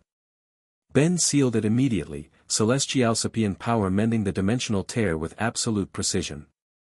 As the breach closed completely, Ben transformed back to human form, dropping to one knee in exhaustion. The Omnitrix sparked and sputtered before stabilizing, the hourglass symbol returning to its normal green glow. Denji and Power rushed to his side, both returning to their human forms as well. "You okay?" Denji asked, helping Ben to his feet. "I think so," Ben answered, checking the Omnitrix carefully. That thing, it was trying to access the Omnitrix's core functions. Not just scan it, but merge with it somehow. Makima approached, her presence still carrying that heightened sense of authority. "Interesting. It targeted both the Gun Devil remains and your device with equal focus." "And Denji," Ben added. "It scanned the Chainsaw Devil too." "Collection points," Makima said thoughtfully. "The Gun Devil, the Omnitrix, the Chainsaw Devil, all mechanisms for collecting or embodying fear and power." Ben's exhaustion was replaced by growing concern. This wasn't random. That entity knew exactly what it was looking for. Indeed. Makima turned to the facility technician. "Status of the other breach points." "All closed simultaneously when this one sealed," the technician reported, checking monitors. The harmonization pattern collapsed. "So that's it?" Power looked disappointed. "We won." Ben shook his head. "I don't think so. That felt like a test run. A proof of concept." He looked at Makima. "Something is coordinating dimensional incursions with specific targets in mind. And I don't think it's the Void Devil." "No," Makima agreed. "This was different. More sophisticated." "We should check on Tokyo Tower," Ben suggested. "Find out what happened to the Void Devil." Makima nodded. "I've already dispatched a team. In the meantime, I want the three of you to remain on alert. If this was indeed a test run, the actual attempt may come soon." As they left the facility, Ben couldn't shake the feeling that they'd just experienced the opening move in a much larger game. The entity had been powerful, yes, but its approach had been too precise, too calculated to be merely destructive. It wanted the Gun Devil, the Chainsaw Devil, and the Omnitrix, three different methods of collecting and wielding power across dimensions. The question was, why? They found the Void Devil back at Tokyo Tower, but not as they'd left it. The entity was chained to the tower's structure with what looked like bindings made of solid light, its form diminished and flickering weakly. "Tennyson," it greeted Ben as they approached. "You survived the test." "What test?" Ben demanded, the Omnitrix already activated and ready. "Did you betray our agreement?" "No." The Void Devil's voice was weaker than before, barely above a whisper. "I was removed from my post. Contained. Forced to watch as they used the foundation I created for their own purposes." They? Denji asked, chains already emerging from his chest in preparation for a fight. The Dimensional Council. The Void Devil's form flickered like a failing light bulb. Entities that govern the spaces between realities. They considered my nexus an unauthorized incursion into their domain. Ben studied the strange bindings holding the entity. These aren't devil powers. Or technology from my world. Higher dimensional restraints, the Void Devil confirmed. Designed to hold beings that exist across multiple planes of reality. Why target the Gun Devil? Ben asked the question foremost in his mind. And the Omnitrix? And Denji? The Void Devil's eyes focused on Ben with surprising intensity. Because together, they represent the perfect collection system. The Gun Devil embodies concentrated fear from millions of deaths. The Chainsaw Devil can consume and erase concepts from existence. And your Omnitrix can sample and reproduce any species, Ben finished. Including devils. A trinity of collection methods, the entity confirmed. With these three elements working in harmony, one could theoretically reshape reality itself, adding and removing aspects at will. Power, who had been uncharacteristically quiet, finally spoke up. So these council jerks want to be gods. Boring. Everyone wants to be a god. The Void Devil made a sound that might have been a laugh. Not gods. Curators. The multiverse is dying, Tennyson. I told you this before. The Dimensional Council believes the only solution is careful pruning, removing realities that drain energy from the whole. And they want the Gun Devil, the Chainsaw Devil, and the Omnitrix to do that pruning, Ben realized. To decide which realities live and which die. Precisely. The Void Devil strained against its bonds. I sought controlled convergence, allowing dimensions to support each other through limited connection. They seek controlled destruction, sacrificing many to save a few. Ben processed this information quickly. The entity that attacked the Gun Devil facility, it was a scout. A test. A dimensional auditor, the Void Devil corrected. Sent to assess the viability of the collection systems. It will report back to the council, and then. Then what? Denji pressed. Then they will come in force, the entity said simply. To claim what they need. Ben approached the restraints cautiously. Why are you telling us this? Why help us? The Void Devil's eyes fixed on him. Because your solution was better than mine, Tennyson. Controlled connection rather than forced convergence. It could work, given time. But the Council has decided time is a luxury the multiverse no longer has. Ben made a decision. I'm going to release you. What? Denji and Power exclaimed simultaneously. We need allies who understand dimensional mechanics, Ben explained. And the Void Devil has more experience with these entities than anyone else. He activated the Omnitrix, cycling through his options before selecting. Jury-rig. The small, gremlin-like alien appeared, rubbing its hands together eagerly. Let's break down these fancy cuffs. Ben scurried up the tower structure, examining the restraints from all angles. Ooh, fascinating design. Multiphasic energy conduits with quantum stability locks. Fun to disassemble. His fingers moved with hyperactive speed, finding weak points in the seemingly solid bindings. Where technology was concerned, Jury-rig could deconstruct almost anything, regardless of its origin. Are you sure about this? Denji called from below. That thing tried to merge dimensions before. And now something worse is coming, Ben replied, continuing to work on the restraints. Sometimes you need a lesser threat to fight a greater one. The bindings began to fail, sections dissolving as Ben systematically dismantled their structure. With a final flourish, he disabled the central locking mechanism. Tada! Freedom Delivery Service, he announced as the restraints collapsed entirely. The Void Devil dropped to the tower platform, its form still weak but no longer confined. It stretched its limbs, darkness swirling as it regained composure. "Thank you, Tennyson," it said, voice already stronger. "Your trust is unexpected." "Not trust," Ben clarified, transforming back to human form. "Strategic alliance. You want to protect your nexus. We want to protect this dimension. Common interests." "Indeed." The entity turned its attention to the controlled nexus, which had remained stable despite the Void Devil's absence. "The Dimensional Council will return soon. Days at most. We must prepare." Ben looked at Denji and Power, who were watching the Void Devil with obvious suspicion. "We need to report this to Makima. If there's going to be a major dimensional incursion, public safety needs to be ready." "You think she'll believe this council stuff?" Denji asked. "She will." The Void Devil's voice carried certainty. "The Control Devil understands power structures better than most. The Dimensional Council is merely a higher form of control than she typically encounters." Ben was still getting used to open references to Makima's true nature. "Let's head back to headquarters. You," he pointed at the Void Devil, "stay here and rebuild your strength. We'll need you at full power when the council arrives."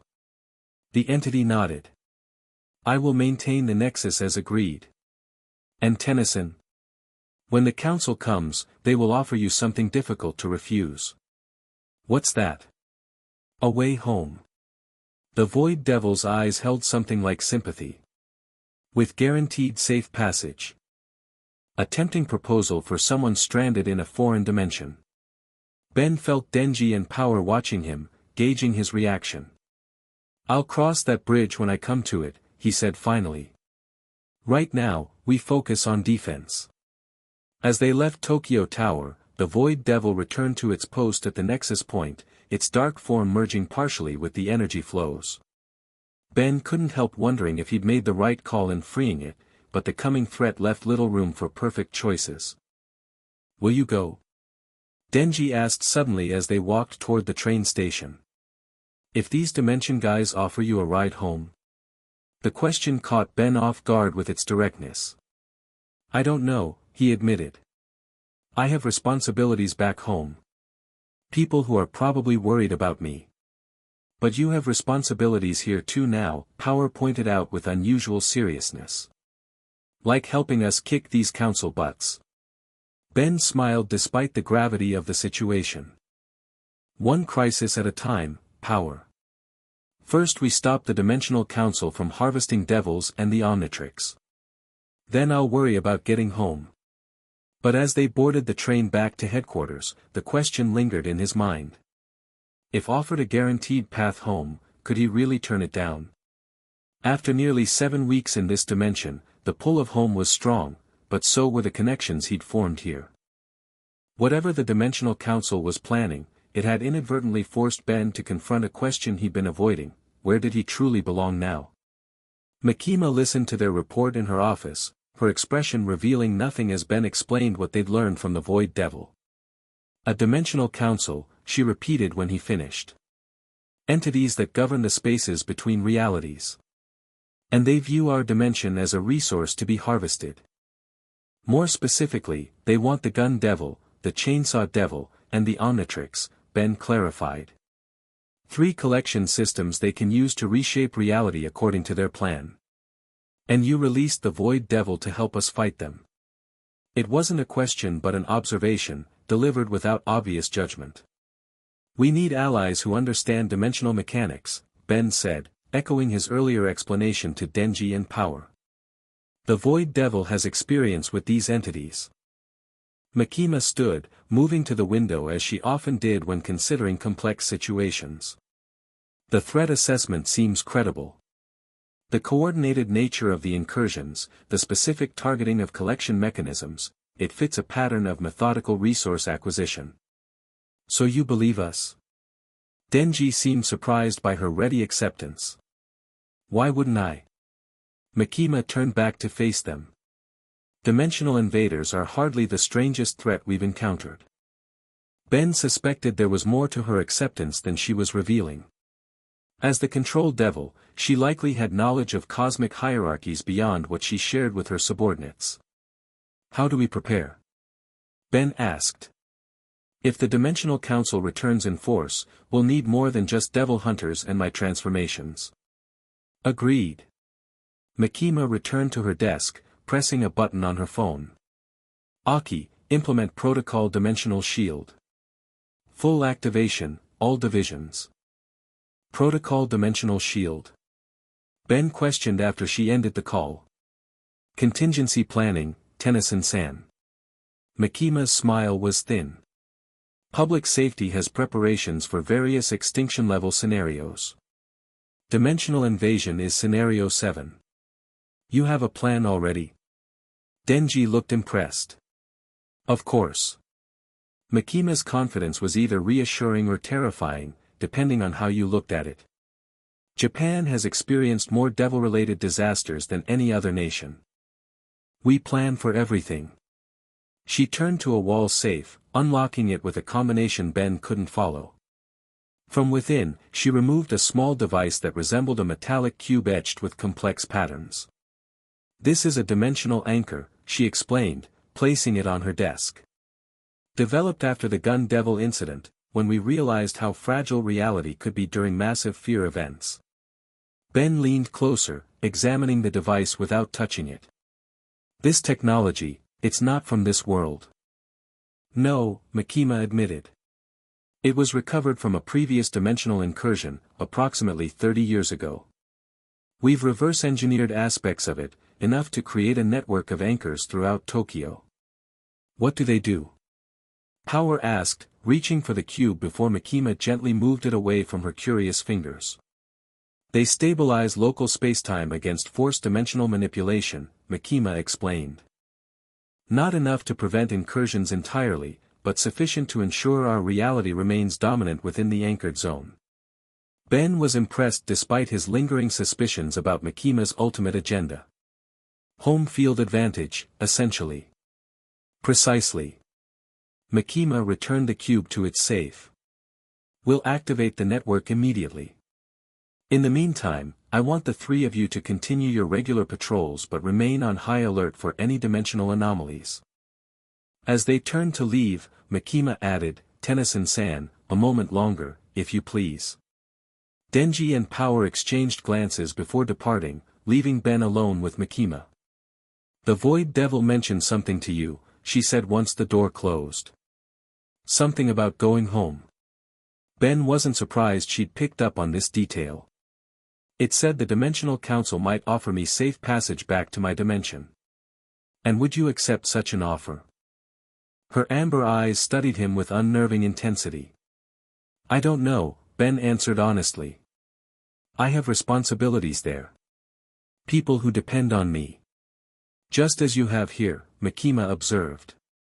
You've integrated yourself remarkably well into our world, Tennyson-san. The Devil Hunters respect you. Denji and Power consider you a friend. Your abilities have saved countless lives. Are you trying to convince me to stay? Ben asked, somewhat surprised. I'm merely stating facts. Makima adjusted her glasses slightly. Your presence here has proven valuable. But I understand the pull of home. There was something in her tone, something almost wistful, that caught Ben's attention. Have you ever wanted to be somewhere else? He asked impulsively. Somewhere other than here. The question seemed to surprise her, if only momentarily. Devils exist where fear exists, Tennyson-san. And fear is universal. It wasn't really an answer, but it revealed something nonetheless. Even for a being as powerful as the Control Devil, there were constraints, parameters that defined existence. If the Dimensional Council offers you passage, Makima continued, consider your choice carefully. Such entities rarely give without taking something of equal value. I will. Ben turned to leave but paused at the door. For what it's worth, I'm not planning to abandon this fight. Whatever the Dimensional Council is planning, it threatens both our worlds. Makima's smile was enigmatic as always. I never doubted that, Tennyson-san. Heroes are predictable that way. The comment could have been insulting, but Ben chose to take it as a compliment. As he left the office, he couldn't help wondering what Mikima's true stake was in the coming conflict. The Control Devil didn't strike him as a being that acted without multiple layers of purpose. Whatever her reasons, for now, their interests aligned. And against something like the Dimensional Council, they would need every ally they could get, even those with questionable motives. The next 3 days passed in a haze of preparation and anticipation. Public safety mobilized with impressive efficiency, establishing monitoring posts throughout Tokyo and deploying the dimensional anchors Mikima had mentioned. Ben split his time between patrolling with Denji and Power, checking on the Void Devil at Tokyo Tower, and running diagnostics on the Omnitrix. The device had been functioning normally since the encounter with the Dimensional Auditor, but he couldn't shake the feeling that something had changed on a fundamental level. On the evening of the third day, Ben stood atop the public safety headquarters, using Ghost Freak's enhanced perception to scan the city for dimensional disturbances. The ethereal ectoneurite form allowed him to sense shifts in reality that would be invisible to normal perception. Anything? Aki asked from the rooftop door. He'd been coordinating the defensive preparations, looking more exhausted with each passing day. Ben transformed back to human form. Nothing new. The nexus at Tokyo Tower remained stable. The Void Devil reports no unusual activity in the dimensional boundaries. Aki joined him at the edge of the roof, looking out over the city lights. 3 days of nothing. Either your Dimensional Council changed their plans, or they're being more subtle than we expected, Ben finished. I know. It's making me nervous too. They stood in silence for a moment, the cool evening air carrying the distant sounds of the city. Tennyson, Aki finally said, if this threat is as serious as you believe, we may not all survive. The blunt statement caught Ben off guard. That's direct. Devil hunters don't have the luxury of avoiding unpleasant truths. Aki's expression remained stoic. I've lost many colleagues over the years. It's part of the job. In my experience, going into a fight expecting to die is a good way to make it happen, Ben countered. Aki almost smiled. I'm not afraid of dying. I made peace with that possibility when I signed my contract with the Fox Devil. But I am concerned about what comes after. After? If some of us fall and you survive, will you stay to help rebuild? Or will you take the first opportunity to return to your world? It was the same question Mikima had asked, but from a different angle. Not manipulative, just pragmatic. I don't abandon people who need help, Ben said simply. Never have, never will. Aki nodded, apparently satisfied. That's what I thought. Denji and Power trust you completely, you know. They're not usually so quick to accept outsiders. They're good kids, Ben said, then laughed. Listen to me. I'm only a few years older than them, and I sound like my grandpa. Experience ages us beyond years, Aki observed. You've seen more than most, despite your age. Before Ben could respond, the Omnitrix began to pulse rapidly, the hourglass symbol fluctuating between green and red. Simultaneously, alarms blared throughout the building. It's starting, Ben said, already activating the Omnitrix. Where's the incursion? Aki checked his communication device, eyes widening at what he saw. Everywhere. Multiple breach points activating simultaneously across the city. The rooftop door burst open as Denji and Power rushed through, already partially transformed. Ben! Denji called, chains extending from his chest. Mikima says to get to Tokyo Tower. The main breach is forming there. Of course it would be the tower. The Void Devil's nexus provided the perfect foundation for a larger incursion. Jetray. Ben transformed into the Aerophibian, a form built for aerial speed. I'll fly ahead. Meet me there. Without waiting for a response, he launched into the night sky, wings cutting through the air as he accelerated toward Tokyo Tower. Below, he could see chaos unfolding, dimensional rifts opening at various points throughout the city, public safety teams rushing to respond. The tower came into view, and Ben's heart sank. A massive distortion enveloped the entire structure, the controlled nexus at its center now expanded to engulf the tower completely. The dimensional anchor network had failed to contain it. The Void Devil hovered near the top of the tower, not fleeing but fighting, attempting to restrain the expanding breach. As Ben approached, he could see the entity was losing the battle. Tennyson, the Void Devil called upon, noticing him. They've overridden the Nexus protocols. The Council is coming through.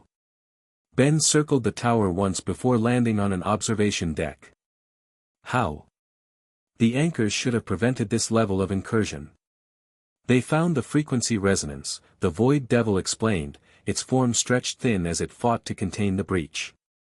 Every defense has a counter if you understand its fundamental properties. The distortion pulsed violently, expanding further. Through the breach, Ben could see shapes moving, geometrically perfect forms advancing toward the opening. Can we close it? Ben asked, already cycling through his mental roster of transformations that might help. Too late for that, the Void Devil replied grimly. But we can still control what comes through. Help me establish a filtration barrier. Ben transformed again. Feedback. The conductoid form appeared, antenna-like appendages immediately connecting to the energy flows around the breach. Together, Ben and the Void Devil worked to create a barrier, not to close the breach entirely, but to regulate what could pass through it. The effort was exhausting, dimensional energies surging through Ben's form faster than he could process them. They're pushing harder, the Void Devil warned as the breach pulsed again. Ben redirected more energy into the barrier, but it was like trying to hold back a tidal wave with a picket fence. We need more power. As if in answer, a helicopter appeared overhead, its downdraft creating turbulence around the tower. A figure leapt from it without hesitation, Makima, landing gracefully on the observation deck beside them. The Control Devil, the Void Devil acknowledged. Perfect timing. Makima assessed the situation with a glance. The barrier needs structure. Order. She raised both hands toward the breach, and the air around them thickened with invisible force. The effect was immediate. The chaotic energy flows stabilized, conforming to patterns that Makima imposed through sheer force of will. The barrier strengthened, becoming visible as a translucent membrane across the breach. That won't hold for long, Makima warned. They're too powerful to be denied entirely. Then we negotiate, the Void Devil suggested. The Council respects proper protocols. If we acknowledge their authority but establish terms, they may limit their incursion. Ben wasn't convinced. You think they'll just agree to talk after all this? They've demonstrated their power, the Void Devil replied. Now they'll want to demonstrate their civilization. As if confirming this assessment, the pressure against the barrier eased slightly. The geometrical forms beyond the breach rearranged themselves into a more orderly configuration, and a single shape moved forward, a perfect dodecahedron that somehow conveyed authority despite its simplicity. The primary auditor, the Void Devil explained. A representative empowered to speak for the Council. The dodecahedron paused at the barrier, not attempting to breach it but clearly requesting entry. A soft, harmonic tone emanated from it, a communication attempt. Should we let it through?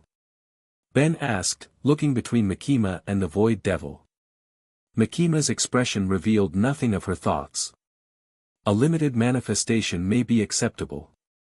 Under controlled conditions. The Void Devil nodded agreement. A diplomatic approach is preferable to continued conflict. Ben wasn't so sure, but he adjusted his energy flow to create an opening in the barrier, just large enough for the dodecahedron to pass through. The geometric form emerged smoothly, hovering a few feet above the observation deck. As it fully entered their dimension, it began to shift, its angles rearranging until it resembled something vaguely humanoid, though still composed entirely of perfect geometric shapes. Greetings, inhabitants of Dimension F, 3291, it said, its voice a complex harmony of tones that somehow formed recognizable words. I am Primary Auditor Vex, representative of the Dimensional Preservation Council. You attacked our world, Ben said immediately. Tried to steal the Gun Devil, scan the Chainsaw Devil, and hack the Omnitrix. Not a great start to diplomacy. Preliminary resource assessment, the auditor replied without apology. Standard protocol when identifying dimensional assets of significant value. People and devils aren't assets, Ben countered. And the Omnitrix isn't up for grabs.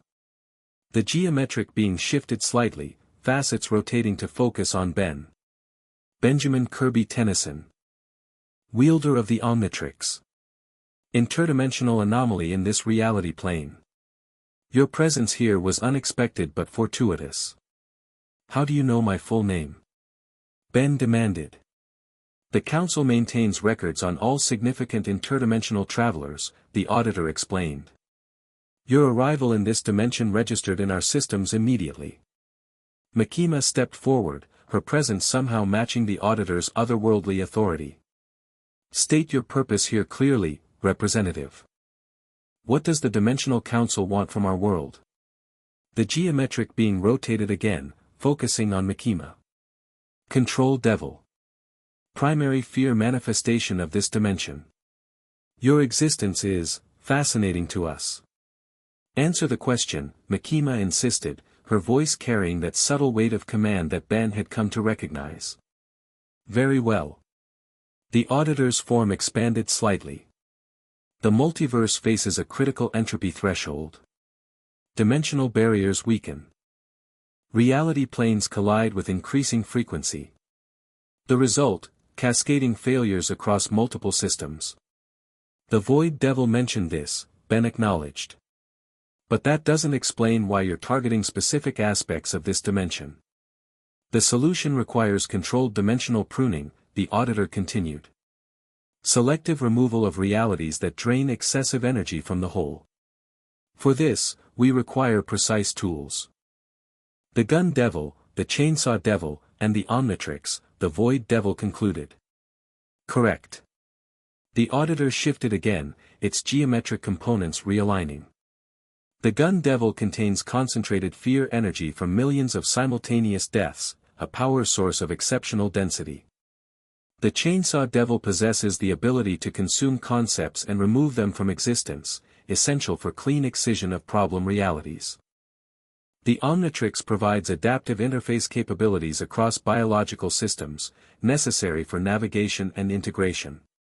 Ben felt cold realization settle in his stomach. You want to use them together to decide which dimensions live and which die. To preserve the many by sacrificing the few, the auditor corrected. A regrettable necessity. And who decides which dimensions are sacrificed? Makima asked, her voice deceptively calm. The Council has developed objective criteria based on energy consumption, dimensional stability, and cosmic significance. Meaning you save the dimensions you value and discard the rest, Ben translated. The auditor's geometric form pulsed with what might have been irritation. Your understanding is limited by your dimensional perspective.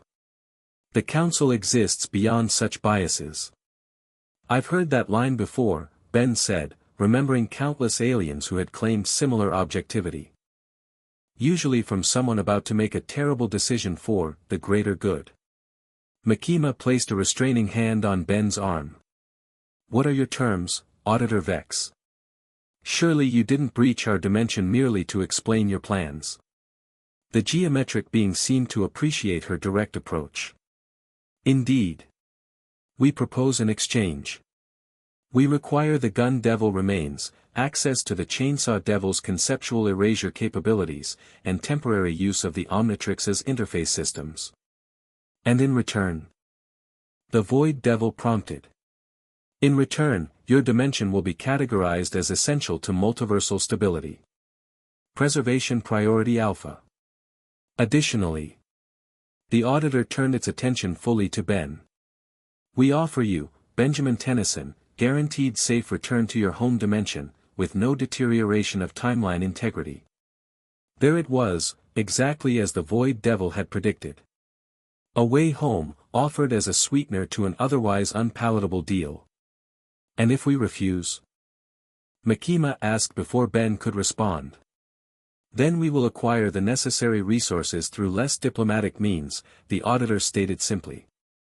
The Council's directive supersedes individual dimensional sovereignty when multiversal stability is at risk. The threat was clear, despite being delivered in such neutral terms. Cooperate or be conquered. We need time to consider your proposal, Makima said, revealing nothing of her thoughts on the matter. Such significant decisions cannot be made hastily. The auditor's form contracted slightly. Understandable. You have 12 hours to formulate a response.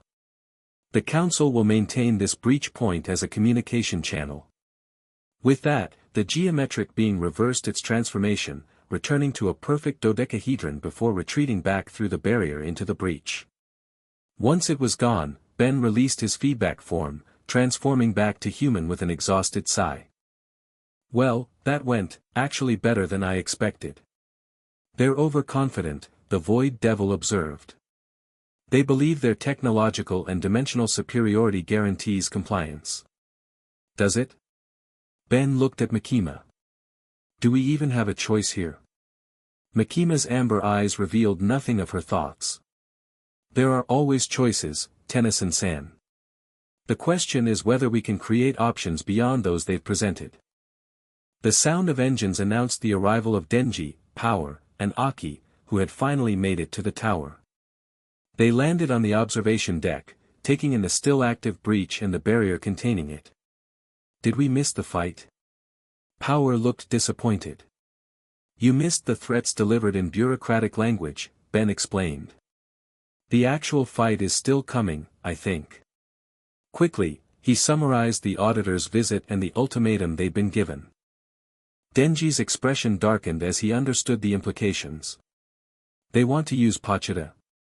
To kill entire dimensions. His hands clenched into fists. No way. And they want the gun devil too, Aki added, his normally stoic expression giving way to concern. The power that killed my family, used to destroy other worlds. Plus they want to borrow Ben's watch, Power contributed, missing the gravity of the situation as usual. The Omnitrix isn't just a watch, Ben corrected automatically. It contains the DNA of thousands of species. In the wrong hands, it could be a devastating weapon. So we tell these council jerks to shove it, right? Denji looked around at the group, chainsaws beginning to emerge from his forearms as his agitation grew. We fight.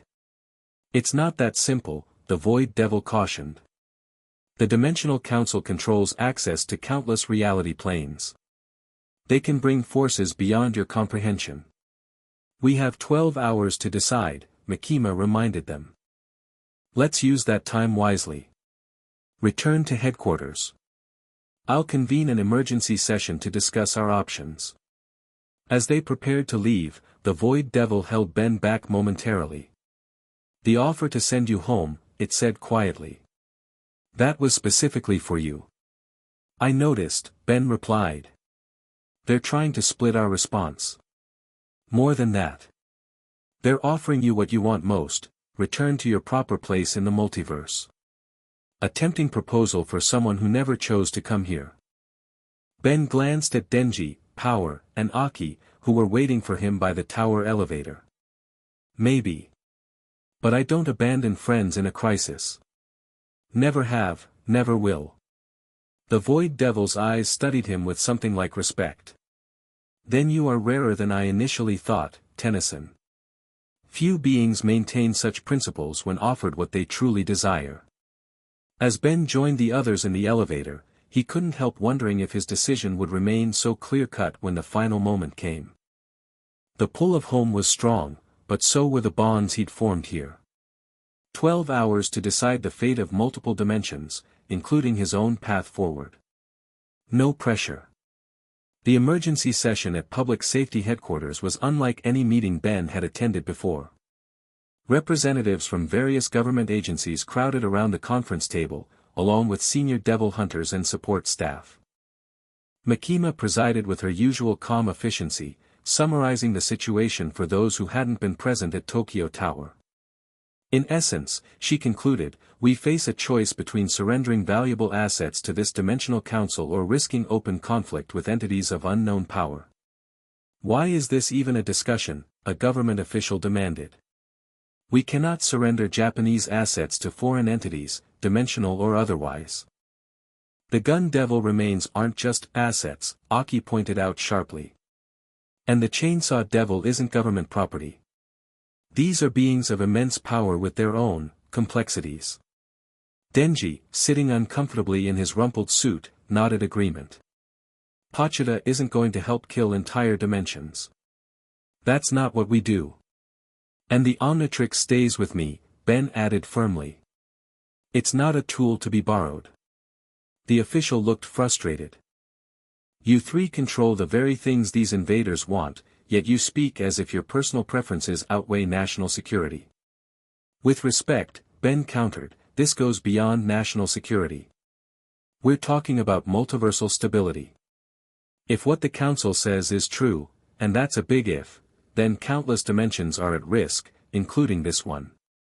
Makima raised a hand, silencing the growing debate. The decision before us is not whether to surrender or fight. It's how to navigate a third path that preserves both our dimension and our principles. Is there such a path? The Void Devil asked.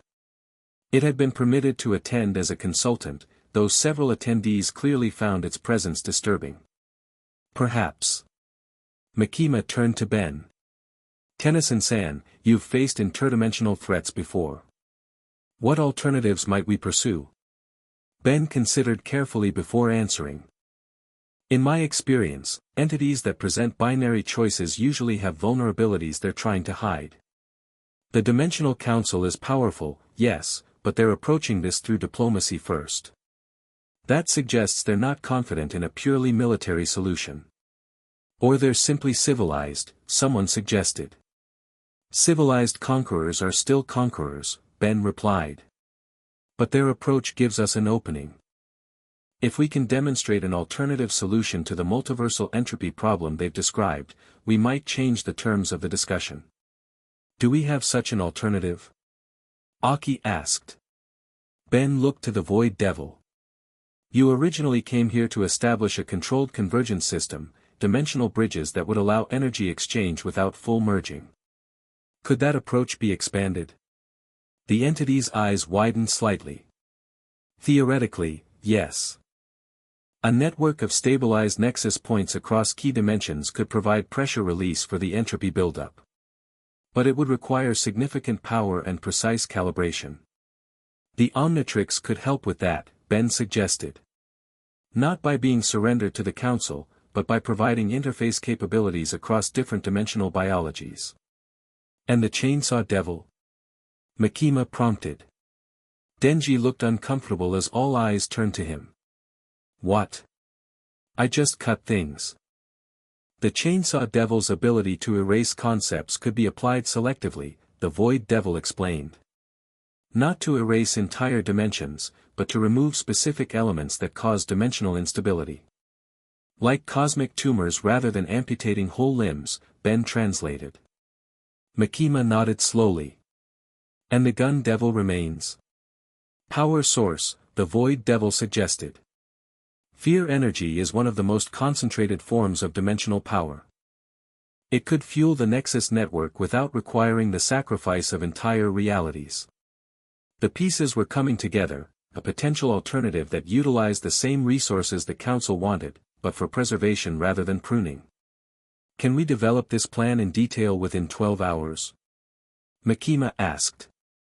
The Void Devil's form rippled with uncertainty. Perhaps. With sufficient resources and cooperation. You'll have both. Makima turned to the assembled officials.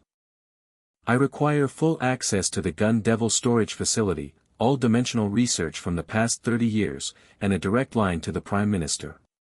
The government representatives exchanged glances before nodding agreement. One didn't simply refuse the Control Devil when she used that tone. Tennyson-san, work with the Void Devil on the technical specifications for this alternative approach, Makima continued. Denji, you and Power will need to understand how the Chainsaw Devil's abilities might be focused without requiring full manifestation.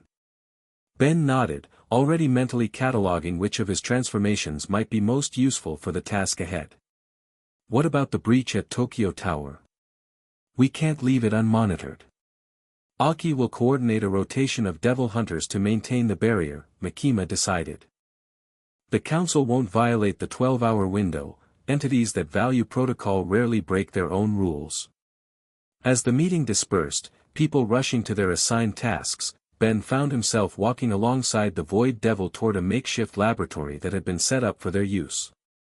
You surprise me again, Tennyson, the entity said quietly. Offering a plan that utilizes my original vision but improves upon it significantly. Sometimes the best ideas are collaborations, Ben replied. Taking different perspectives and finding the common ground. A very human sentiment. The Void Devil sounded almost amused. But perhaps that's what's needed here, a perspective neither devils nor the Dimensional Council possess. They reached the laboratory, where technicians were already setting up equipment based on the Void Devil's specifications. Ben activated the Omnitrix, cycling through his options. Let's start with gray matter, he decided. We'll need the intelligence boost to work through the dimensional mathematics. In a flash of green light, the tiny Galvan appeared. Now, let's talk multiversal entropy reduction systems. 10 hours later, Ben leaned back from the holographic display they'd constructed, rubbing his eyes in exhaustion. He'd cycled through multiple transformations, gray matter for the theoretical work, brainstorm for the computational aspects, upgrade to interface with the equipment. Now back in human form, he felt the fatigue of sustained mental effort.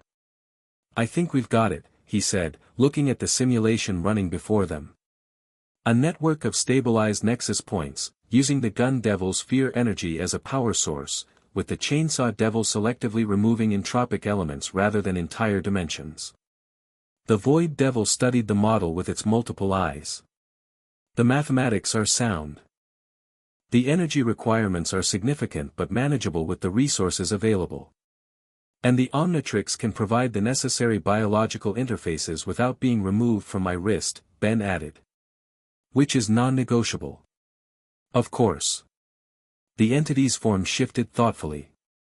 But will the council accept this alternative? Their approach is simpler, more direct. And more destructive, Ben pointed out.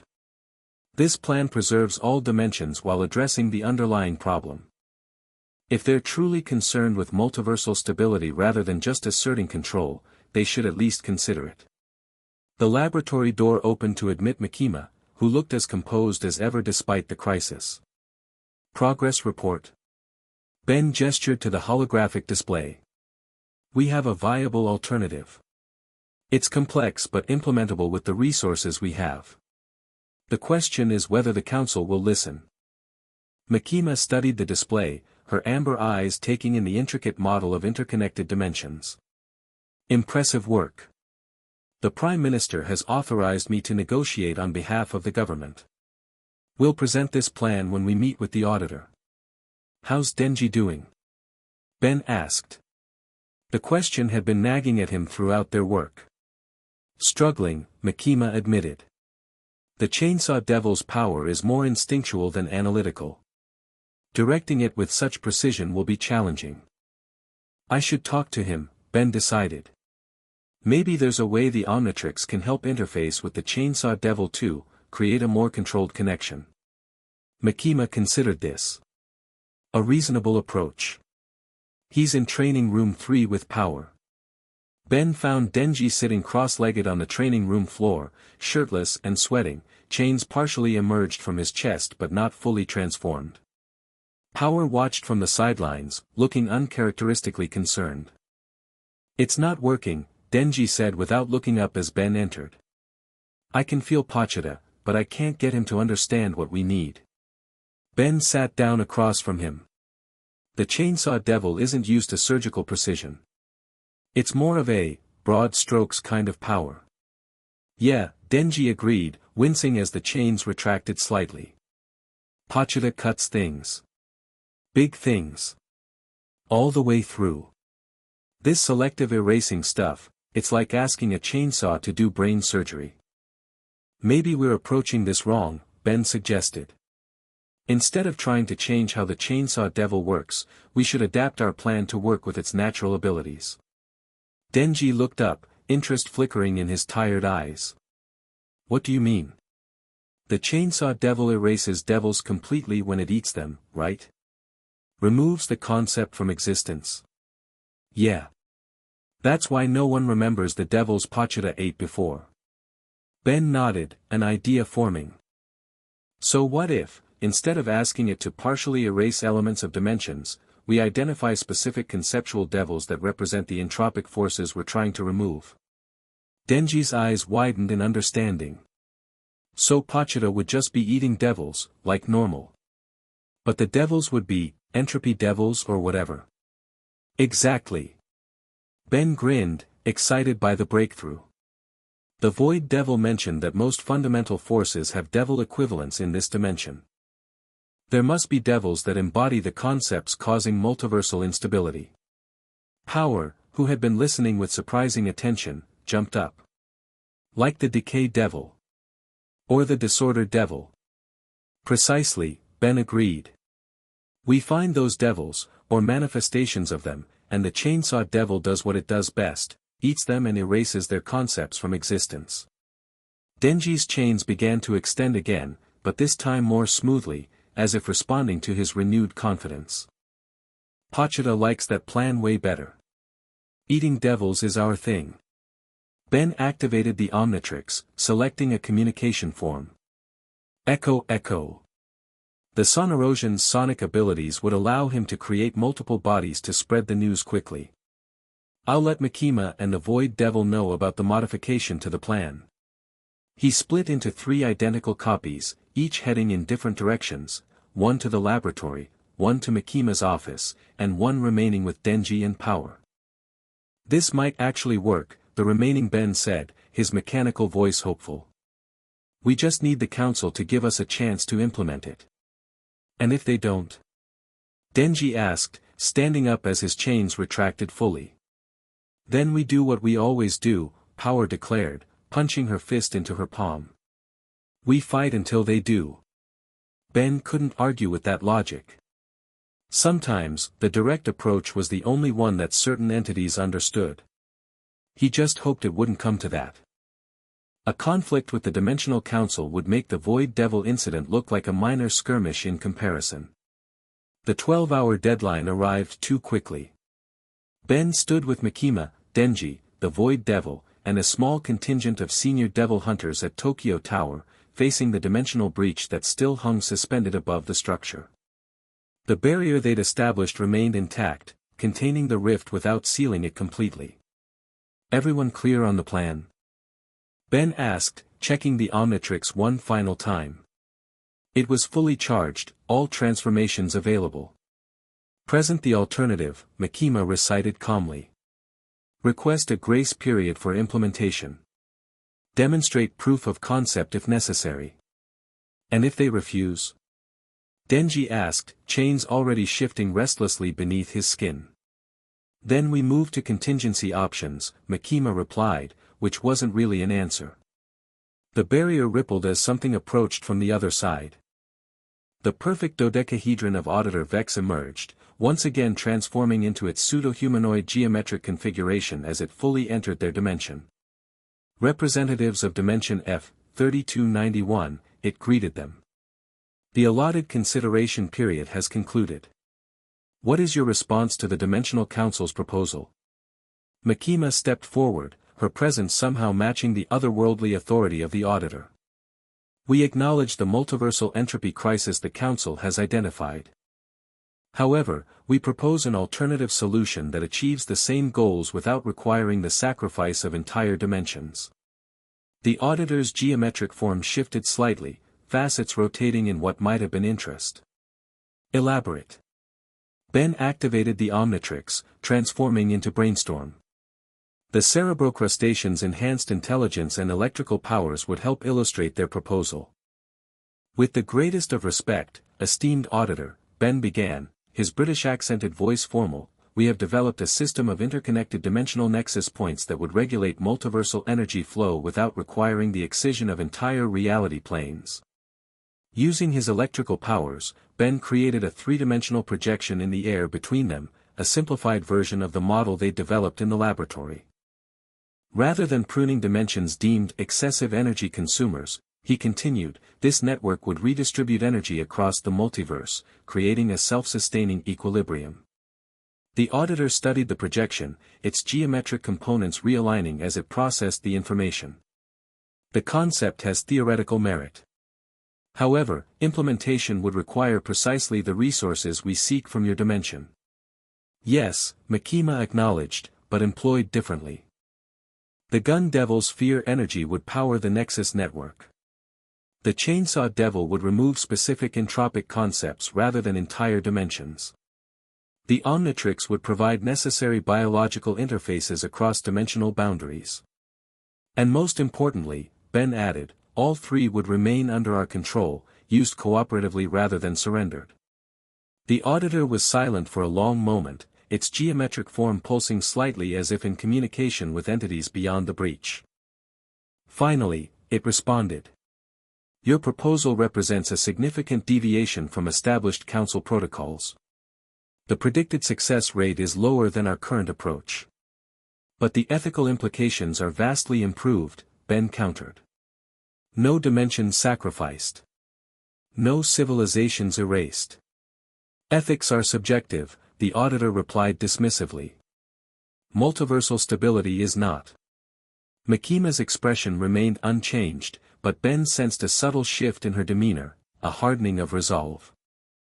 Is the Dimensional Council's concern truly stability, she asked, or is it control? The auditor's form contracted slightly. An irrelevant distinction in this context. I disagree, Makima continued. If stability were your only concern, you would consider any viable solution. The fact that you insist on your approach, one that happens to place the Council in direct control of which dimensions survive, suggests additional motives. The geometric being's facets rotated rapidly, suggesting agitation. You question the Council's integrity? I question any entity that presents false binary choices, Makima replied calmly. Especially when alternatives exist. The auditor's form expanded suddenly, looming over them. Your alternative is rejected. The Council's directive stands. Surrender the specified resources, or we will extract them by force. Ben transformed back to human form, ready to select a combat transformation if needed. So much for diplomacy. Indeed. The auditor's voice had lost its harmonic quality, becoming harsher, more mechanical. Your non-compliance has been noted. Extraction protocols are now authorized. The barrier around the breach began to fluctuate as pressure built from the other side. Beyond the rift, Ben could see more geometric entities gathering, an army of perfect shapes preparing to invade. Last chance, Tennyson, the auditor said, focusing on Ben. Accept our offer of safe passage home. Disconnect yourself from this doomed dimension.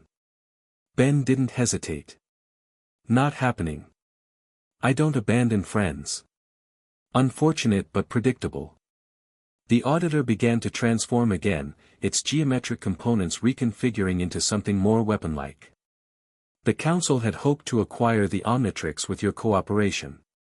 Now we will simply take it, along with the other resources. Denji stepped forward, fully transforming into Chainsaw Man, engines roaring to life. Try it, geometry freak. The auditor emitted a signal, a sharp, dissonant tone that made Ben's ears ring. The barrier around the breach shattered completely, and dimensional energy poured through. Defensive positions. Makima ordered, her calm finally giving way to urgency. Contain the incursion. Ben slammed down the Omnitrix dial. Atomix. The nuclear-powered alien form appeared, glowing with green energy. Let's see how your perfect shapes hold up against a little atomic restructuring. The battle for Tokyo, and potentially the multiverse, had begun. Chaos erupted as geometric entities poured through the breach, their perfect forms belying their destructive capabilities. Each shape seemed to manipulate a different aspect of local physics: cubes that altered gravity, pyramids that generated intense heat, spheres that distorted space itself. Ben channeled Atomix's nuclear energy into focused blasts, targeting the invaders as they emerged. HMNA. The energy projectiles connected with satisfying explosions, shattering several geometric entities into component pieces that quickly dissolved.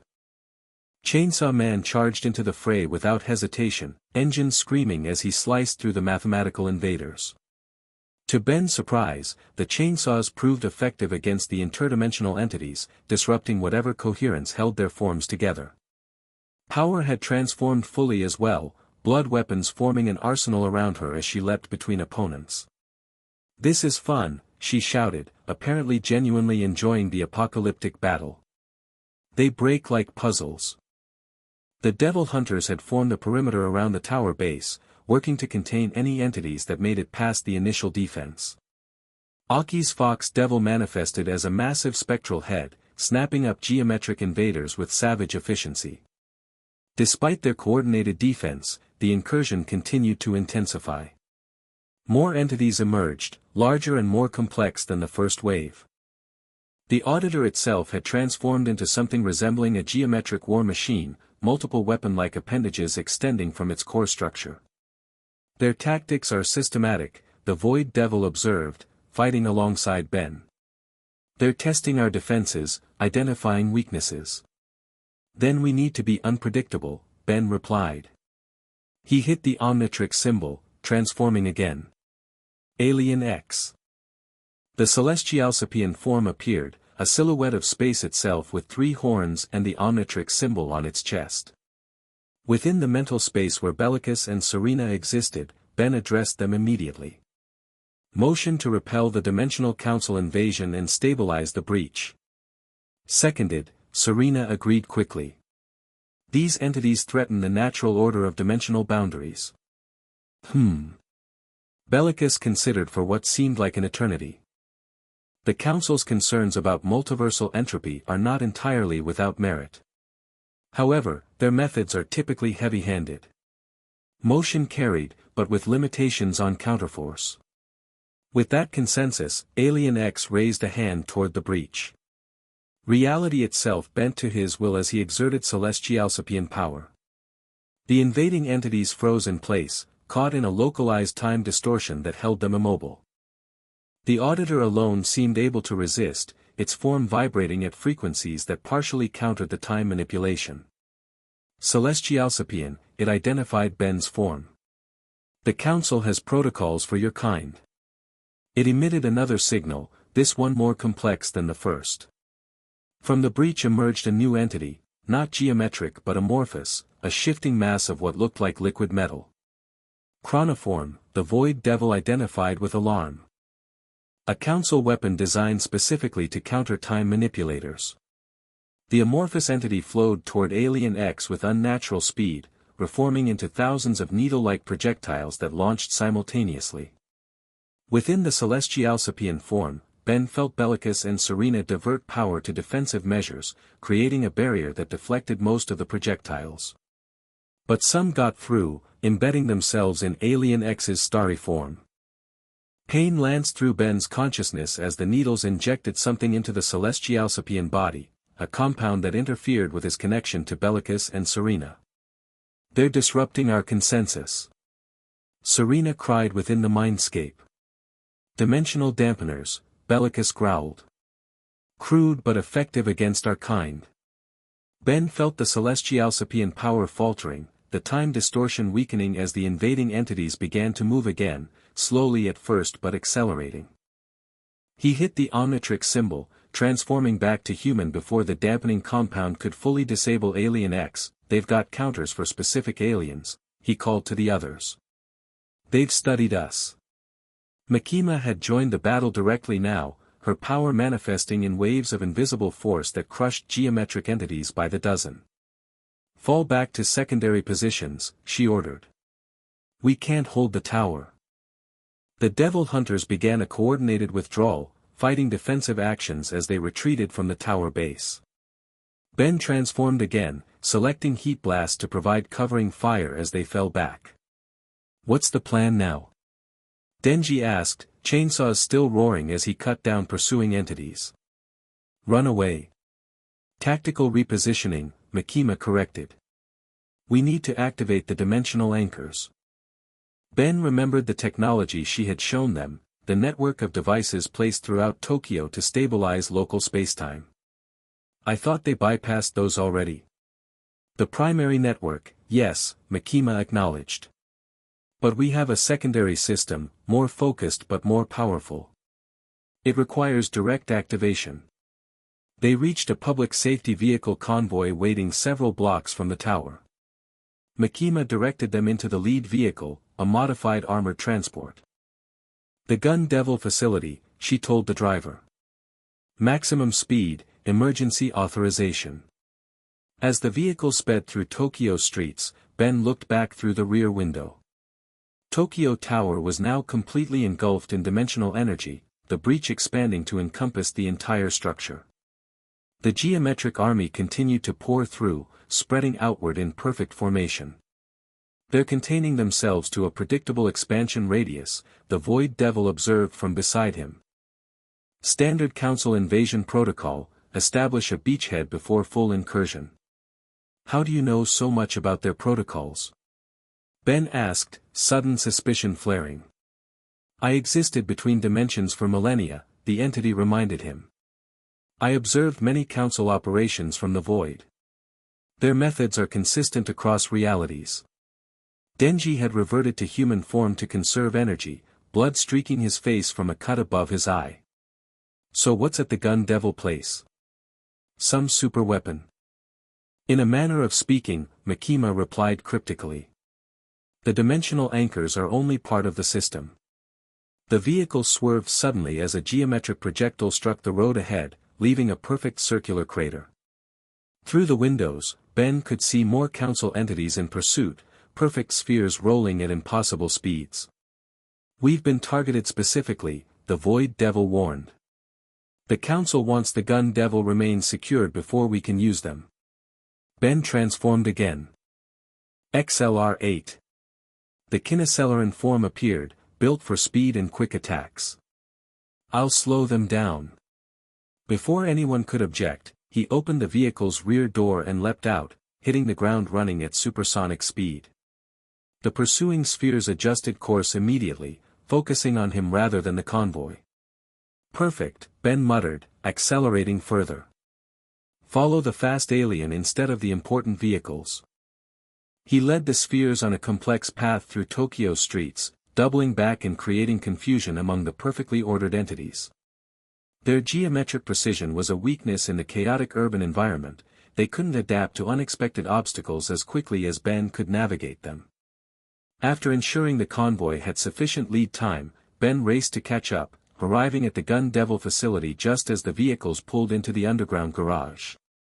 He transformed back to human form as he rejoined the others. "Bought us some time, but not much. Those sphere things are persistent." The facility was on high alert, security personnel and devil hunters establishing defensive positions throughout the complex. Makima led their group deeper into the building, past the central chamber where the Gun Devil remains had been stored, and into a section Ben hadn't seen before. A massive vault door blocked their path, requiring Makima's biometric verification to open. Beyond lay a laboratory unlike anything Ben had seen in this world, advanced technology that seemed out of place among the otherwise conventional equipment. "This," Makima explained as they entered, "is where we studied the Gun Devil's unique properties. And where we developed the true dimensional anchor system." In the center of the laboratory stood a device that resembled an inverted pyramid, constructed from materials Ben didn't recognize.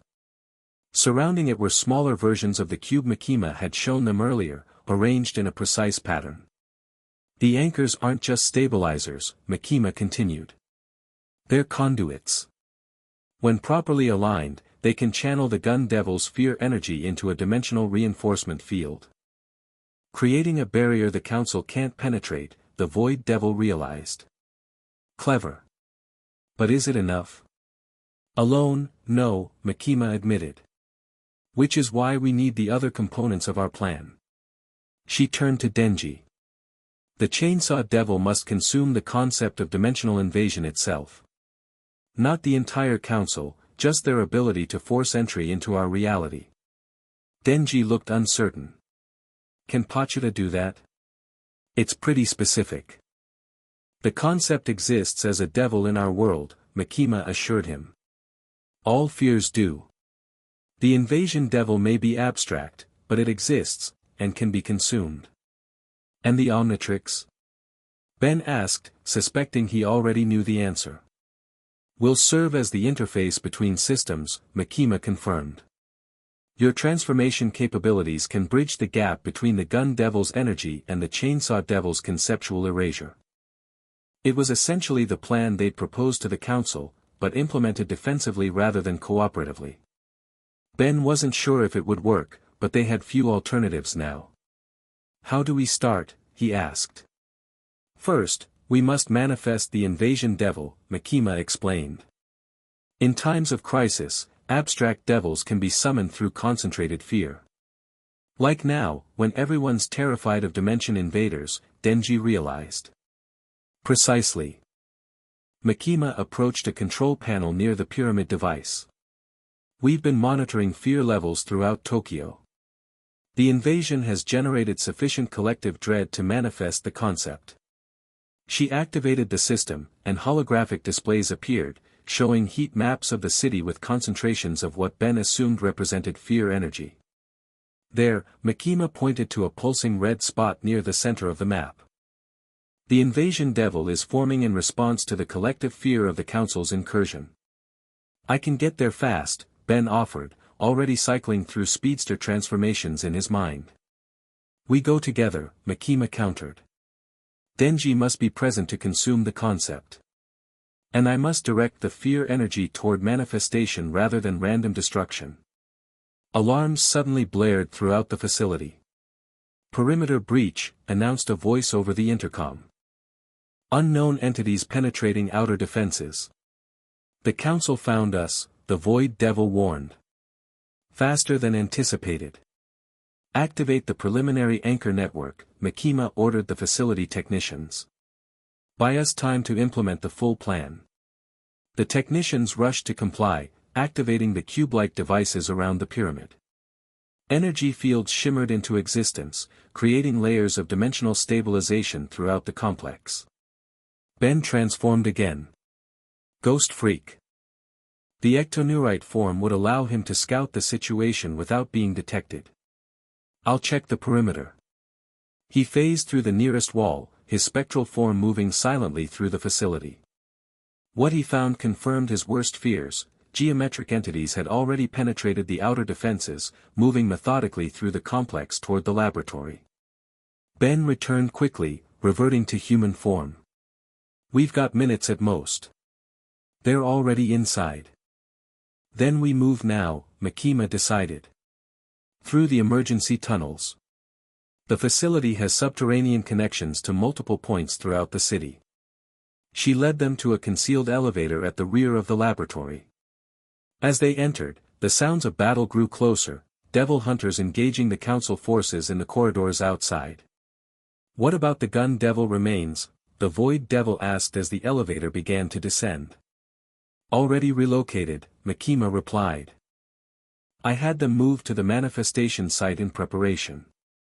The elevator opened into a tunnel system that appeared much older than the facility above, concrete walls lined with aging electrical conduits and ventilation systems. These were built after World War II, Makima explained as they moved quickly through the passages. Originally civil defense, now repurposed for devil hunter operations. They followed the tunnels for what felt like miles, the sounds of the battle above fading behind them. Occasionally they heard distant booms and felt the tunnels shake, signs that the conflict was spreading throughout the city.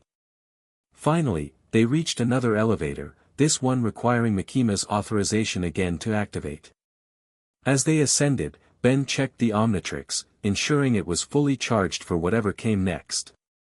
"Where exactly are we going?" he asked. "The National Diet Building," Mikima answered. "The center of Japanese government, and currently, the focal point of the nation's fear of invasion." The elevator opened into what appeared to be a maintenance area beneath the imposing government structure. Public safety personnel were already present, establishing a secure perimeter and monitoring equipment. "Status?" Mikima demanded of a senior officer. "The invasion devil is manifesting in the main chamber," the officer reported. "Gun devil remains are in position. Fear levels are at maximum capacity. And the council forces?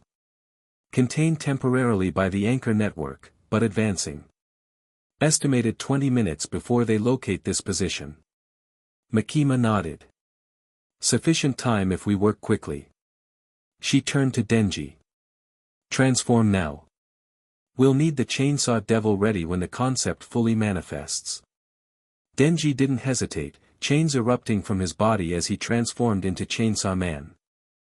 Ben was struck again by how gruesome the process looked, nothing like his own relatively clean transformations. "What form should I take?" Ben asked, activating the Omnitrix. "Something that can channel energy," Mikima suggested. "The interface role requires power manipulation." "Feedback it is," Ben decided, transforming into the conductoid. The antenna-like connectors on his head and plugs on his fingers would allow him to direct energy between the various components of their improvised system. They ascended from the maintenance area to the main floor of the Diet Building. The normally bustling government center was eerily empty, evacuated during the initial stages of the invasion. In the central chamber, where legislators typically debated policy, something was taking form.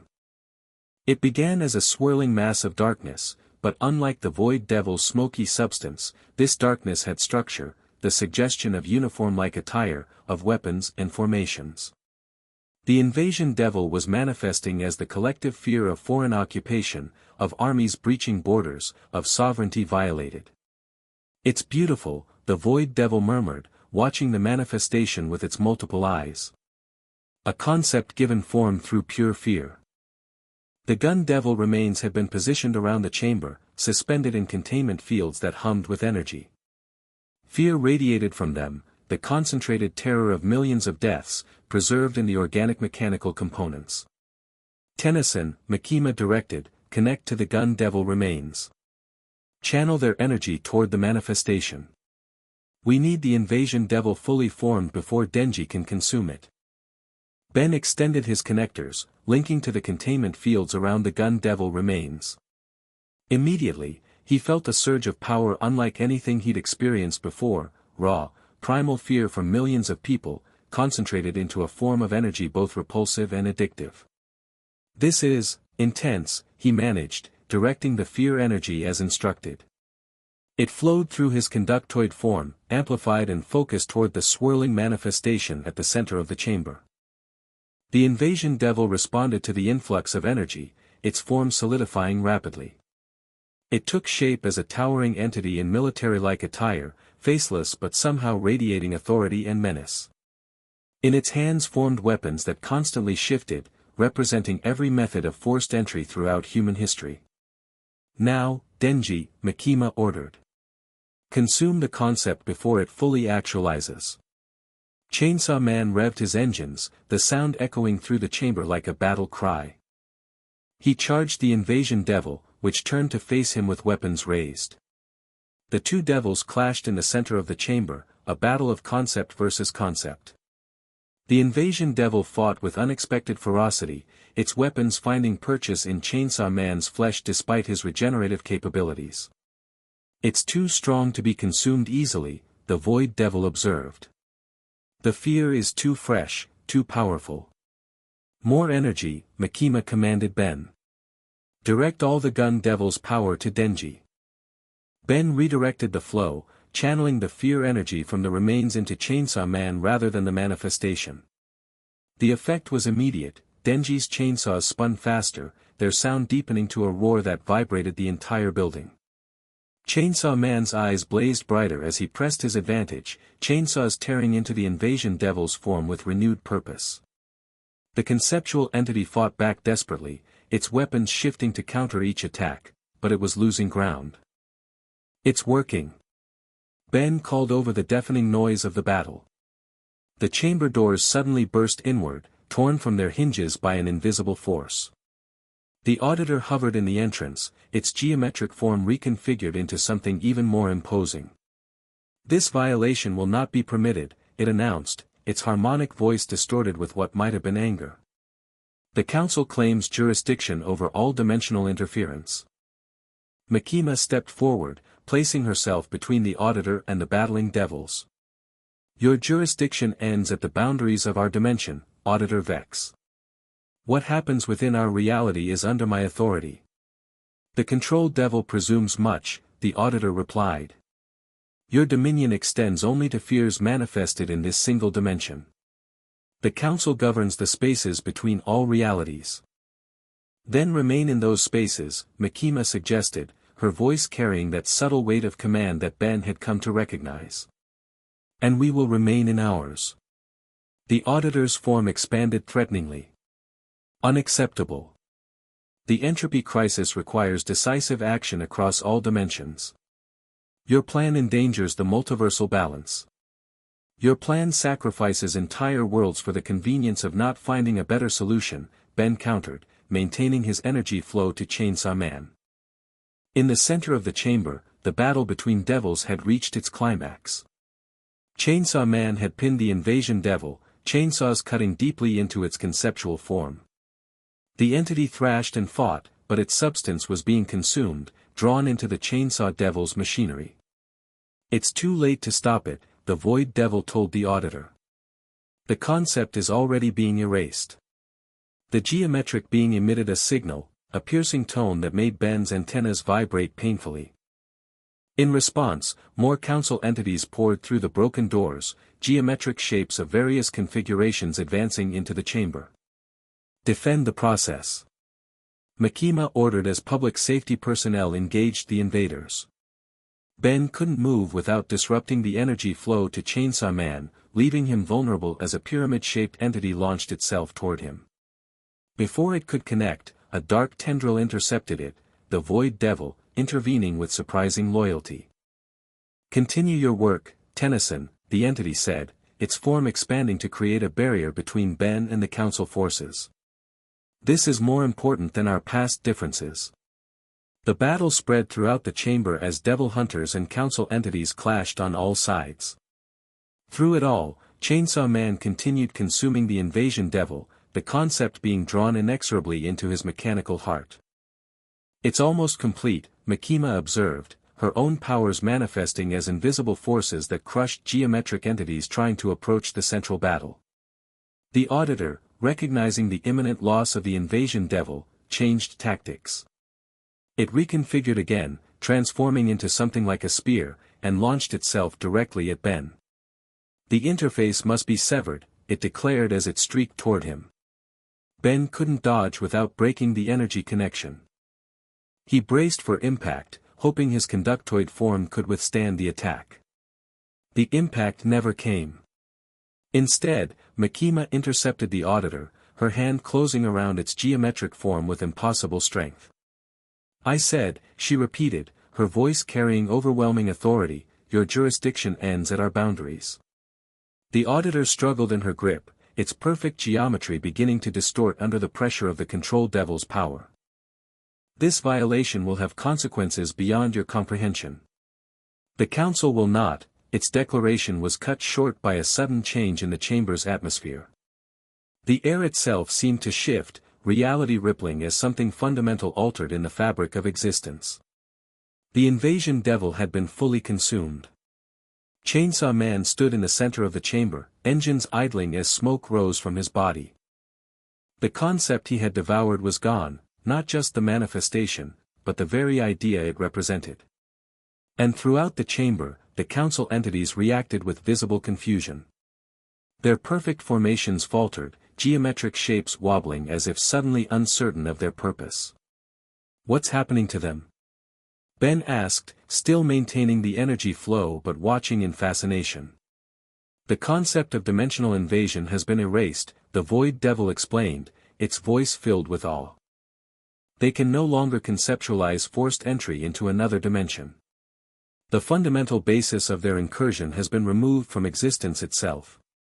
The auditor, still held in Makima's grip, underwent the most dramatic transformation. Its geometric form shifted rapidly, configurations changing as it attempted to adapt to the new conceptual reality. This cannot. It struggled to articulate something that no longer existed within its understanding. "We came here to visit, perhaps," Makima suggested, releasing the confused entity.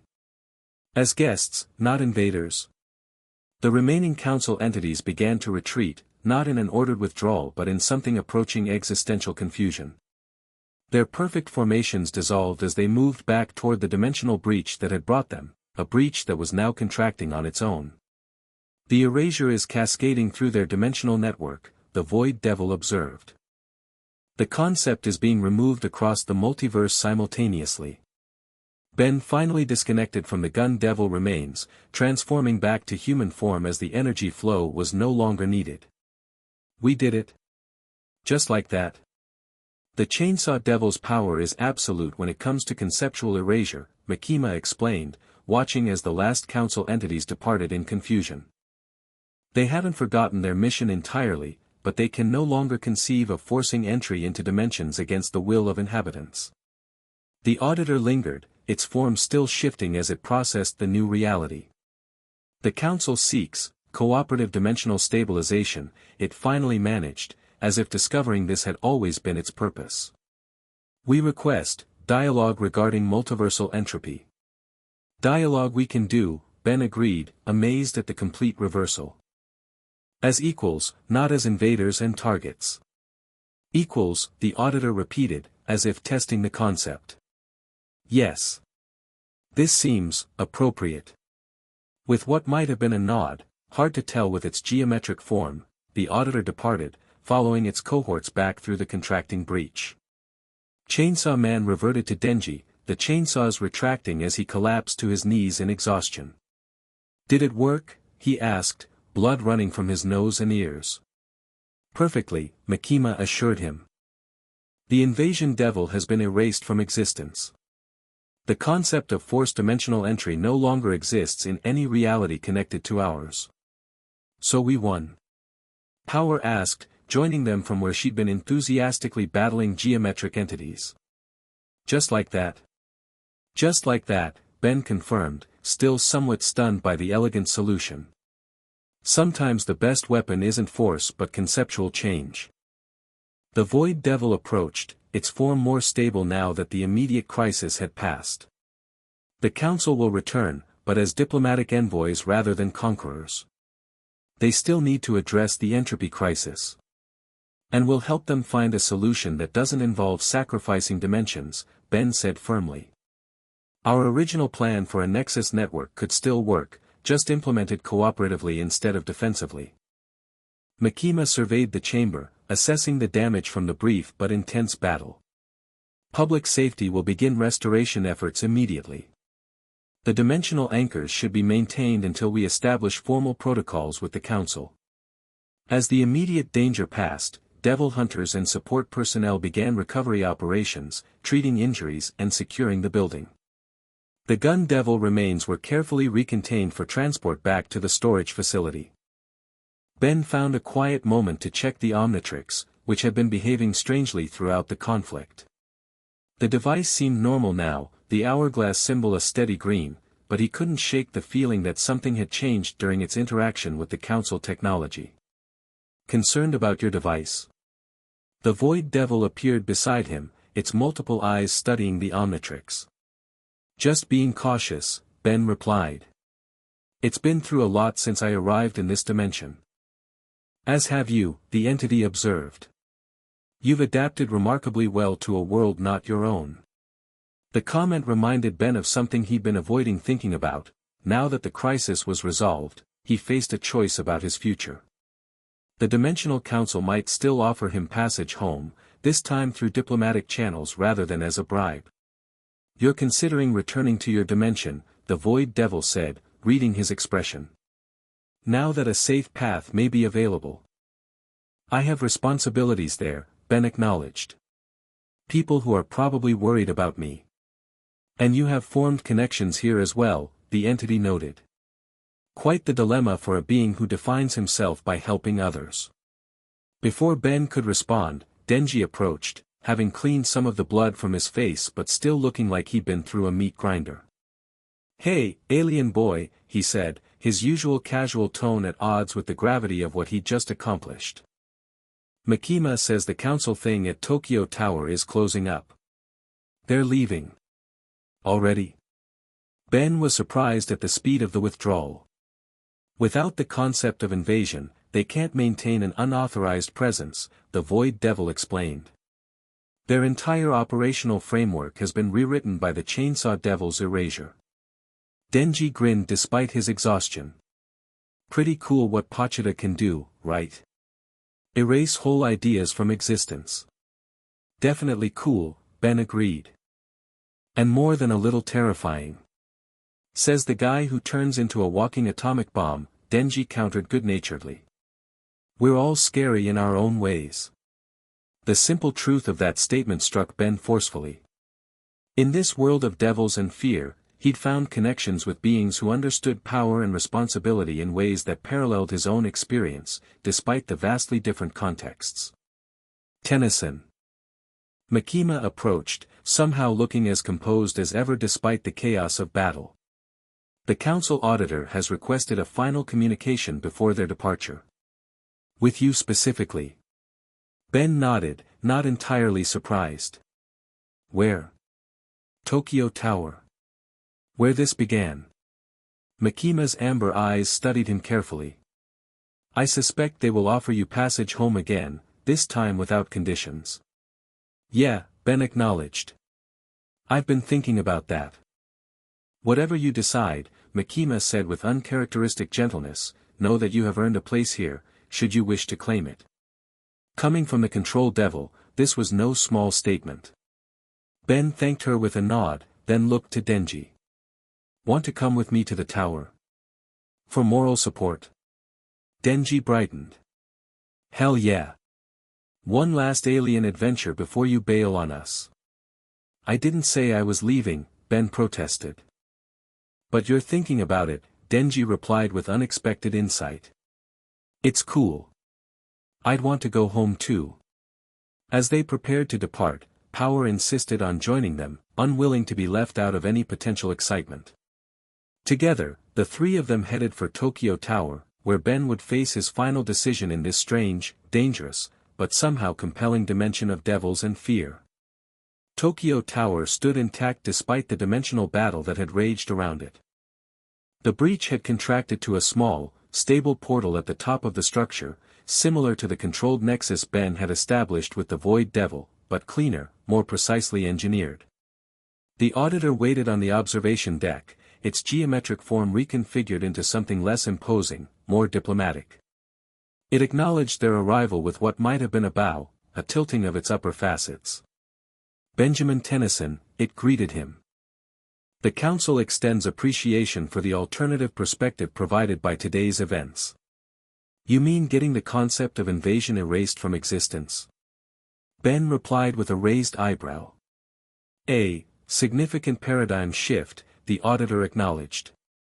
"But perhaps a necessary one.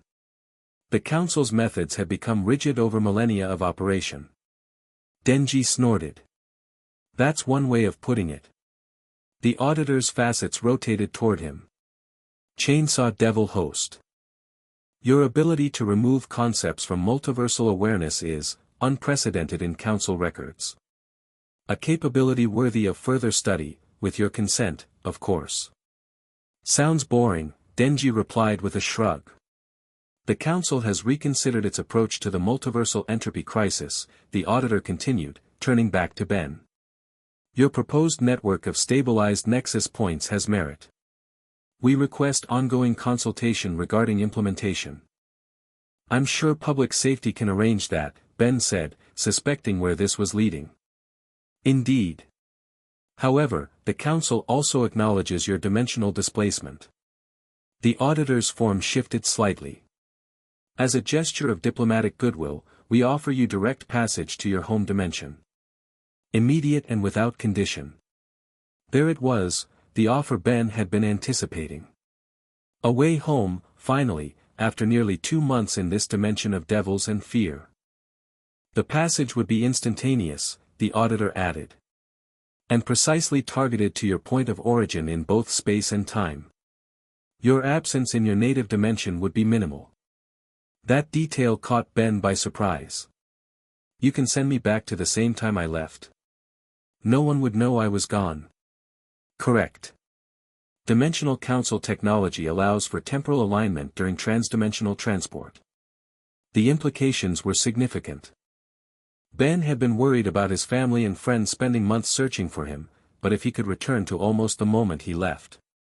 He glanced at Denji and Power, who were watching him with poorly disguised concern beneath their casual exteriors.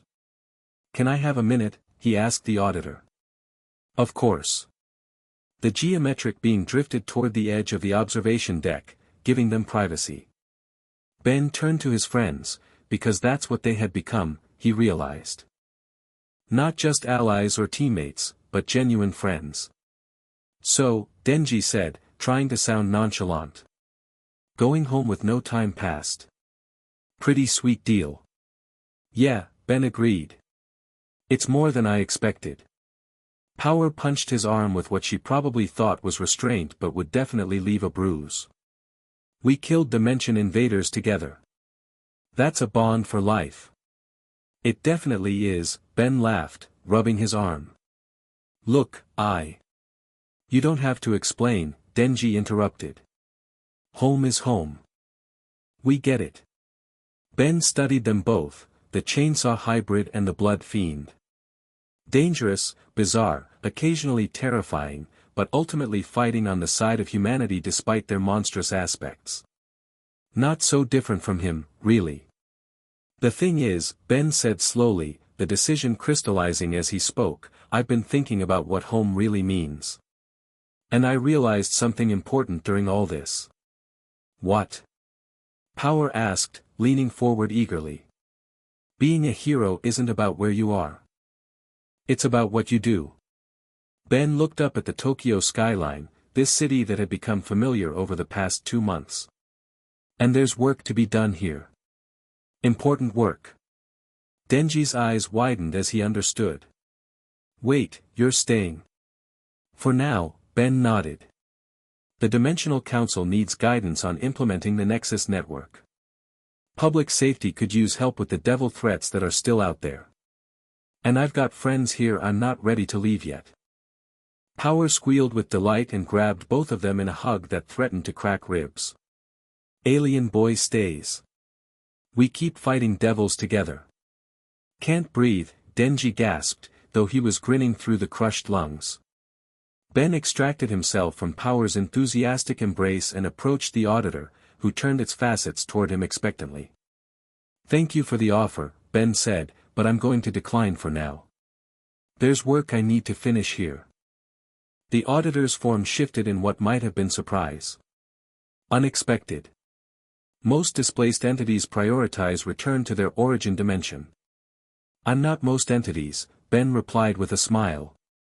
And I think I can do more good here right now, helping implement the Nexus network and dealing with the devil situations that arise.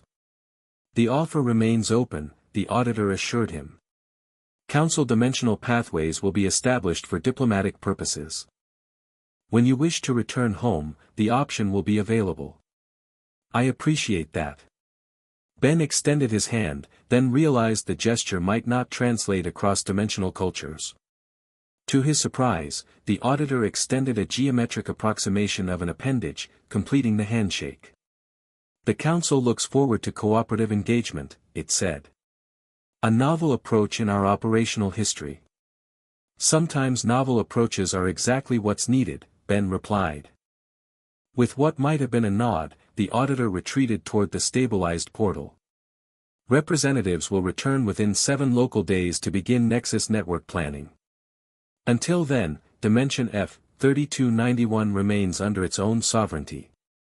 The geometric being passed through the portal, which contracted to a small, stable point, a controlled connection between dimensions rather than an invasive breach. Ben turned back to Denji and Power, who were watching him with matching grins. "Makima's gonna be surprised," Denji said. "Pretty sure she had a bet with Aki that you'd bail first chance you got." "Makima bet on me leaving?" Ben asked, somewhat hurt. "Nah, she bet you'd stay," Denji clarified. "Said something about heroes being predictable. Meant it as a compliment, I think." "Well, she was right," Ben admitted, activating the Omnitrix. "Now, how about we go tell the others?" Jetray. Transformed into the air amphibian, Ben grabbed his friends, Denji protesting loudly about not being carried like a princess, while Power demanded to fly the alien herself. Together, they soared over Tokyo, a city that had faced devils, dimensional invaders, and the fear they brought, and survived. For now, at least, Ben Tennyson had found his place in this strange new world. The path home would remain open, a bridge between dimensions maintained by the Reformed Council. But the work here, with these people who had become something like family, wasn't finished yet. And heroes, as Makima had observed, were indeed predictable that way. The end. Thank you for watching this video. Please be sure to subscribe to our channel and like this video.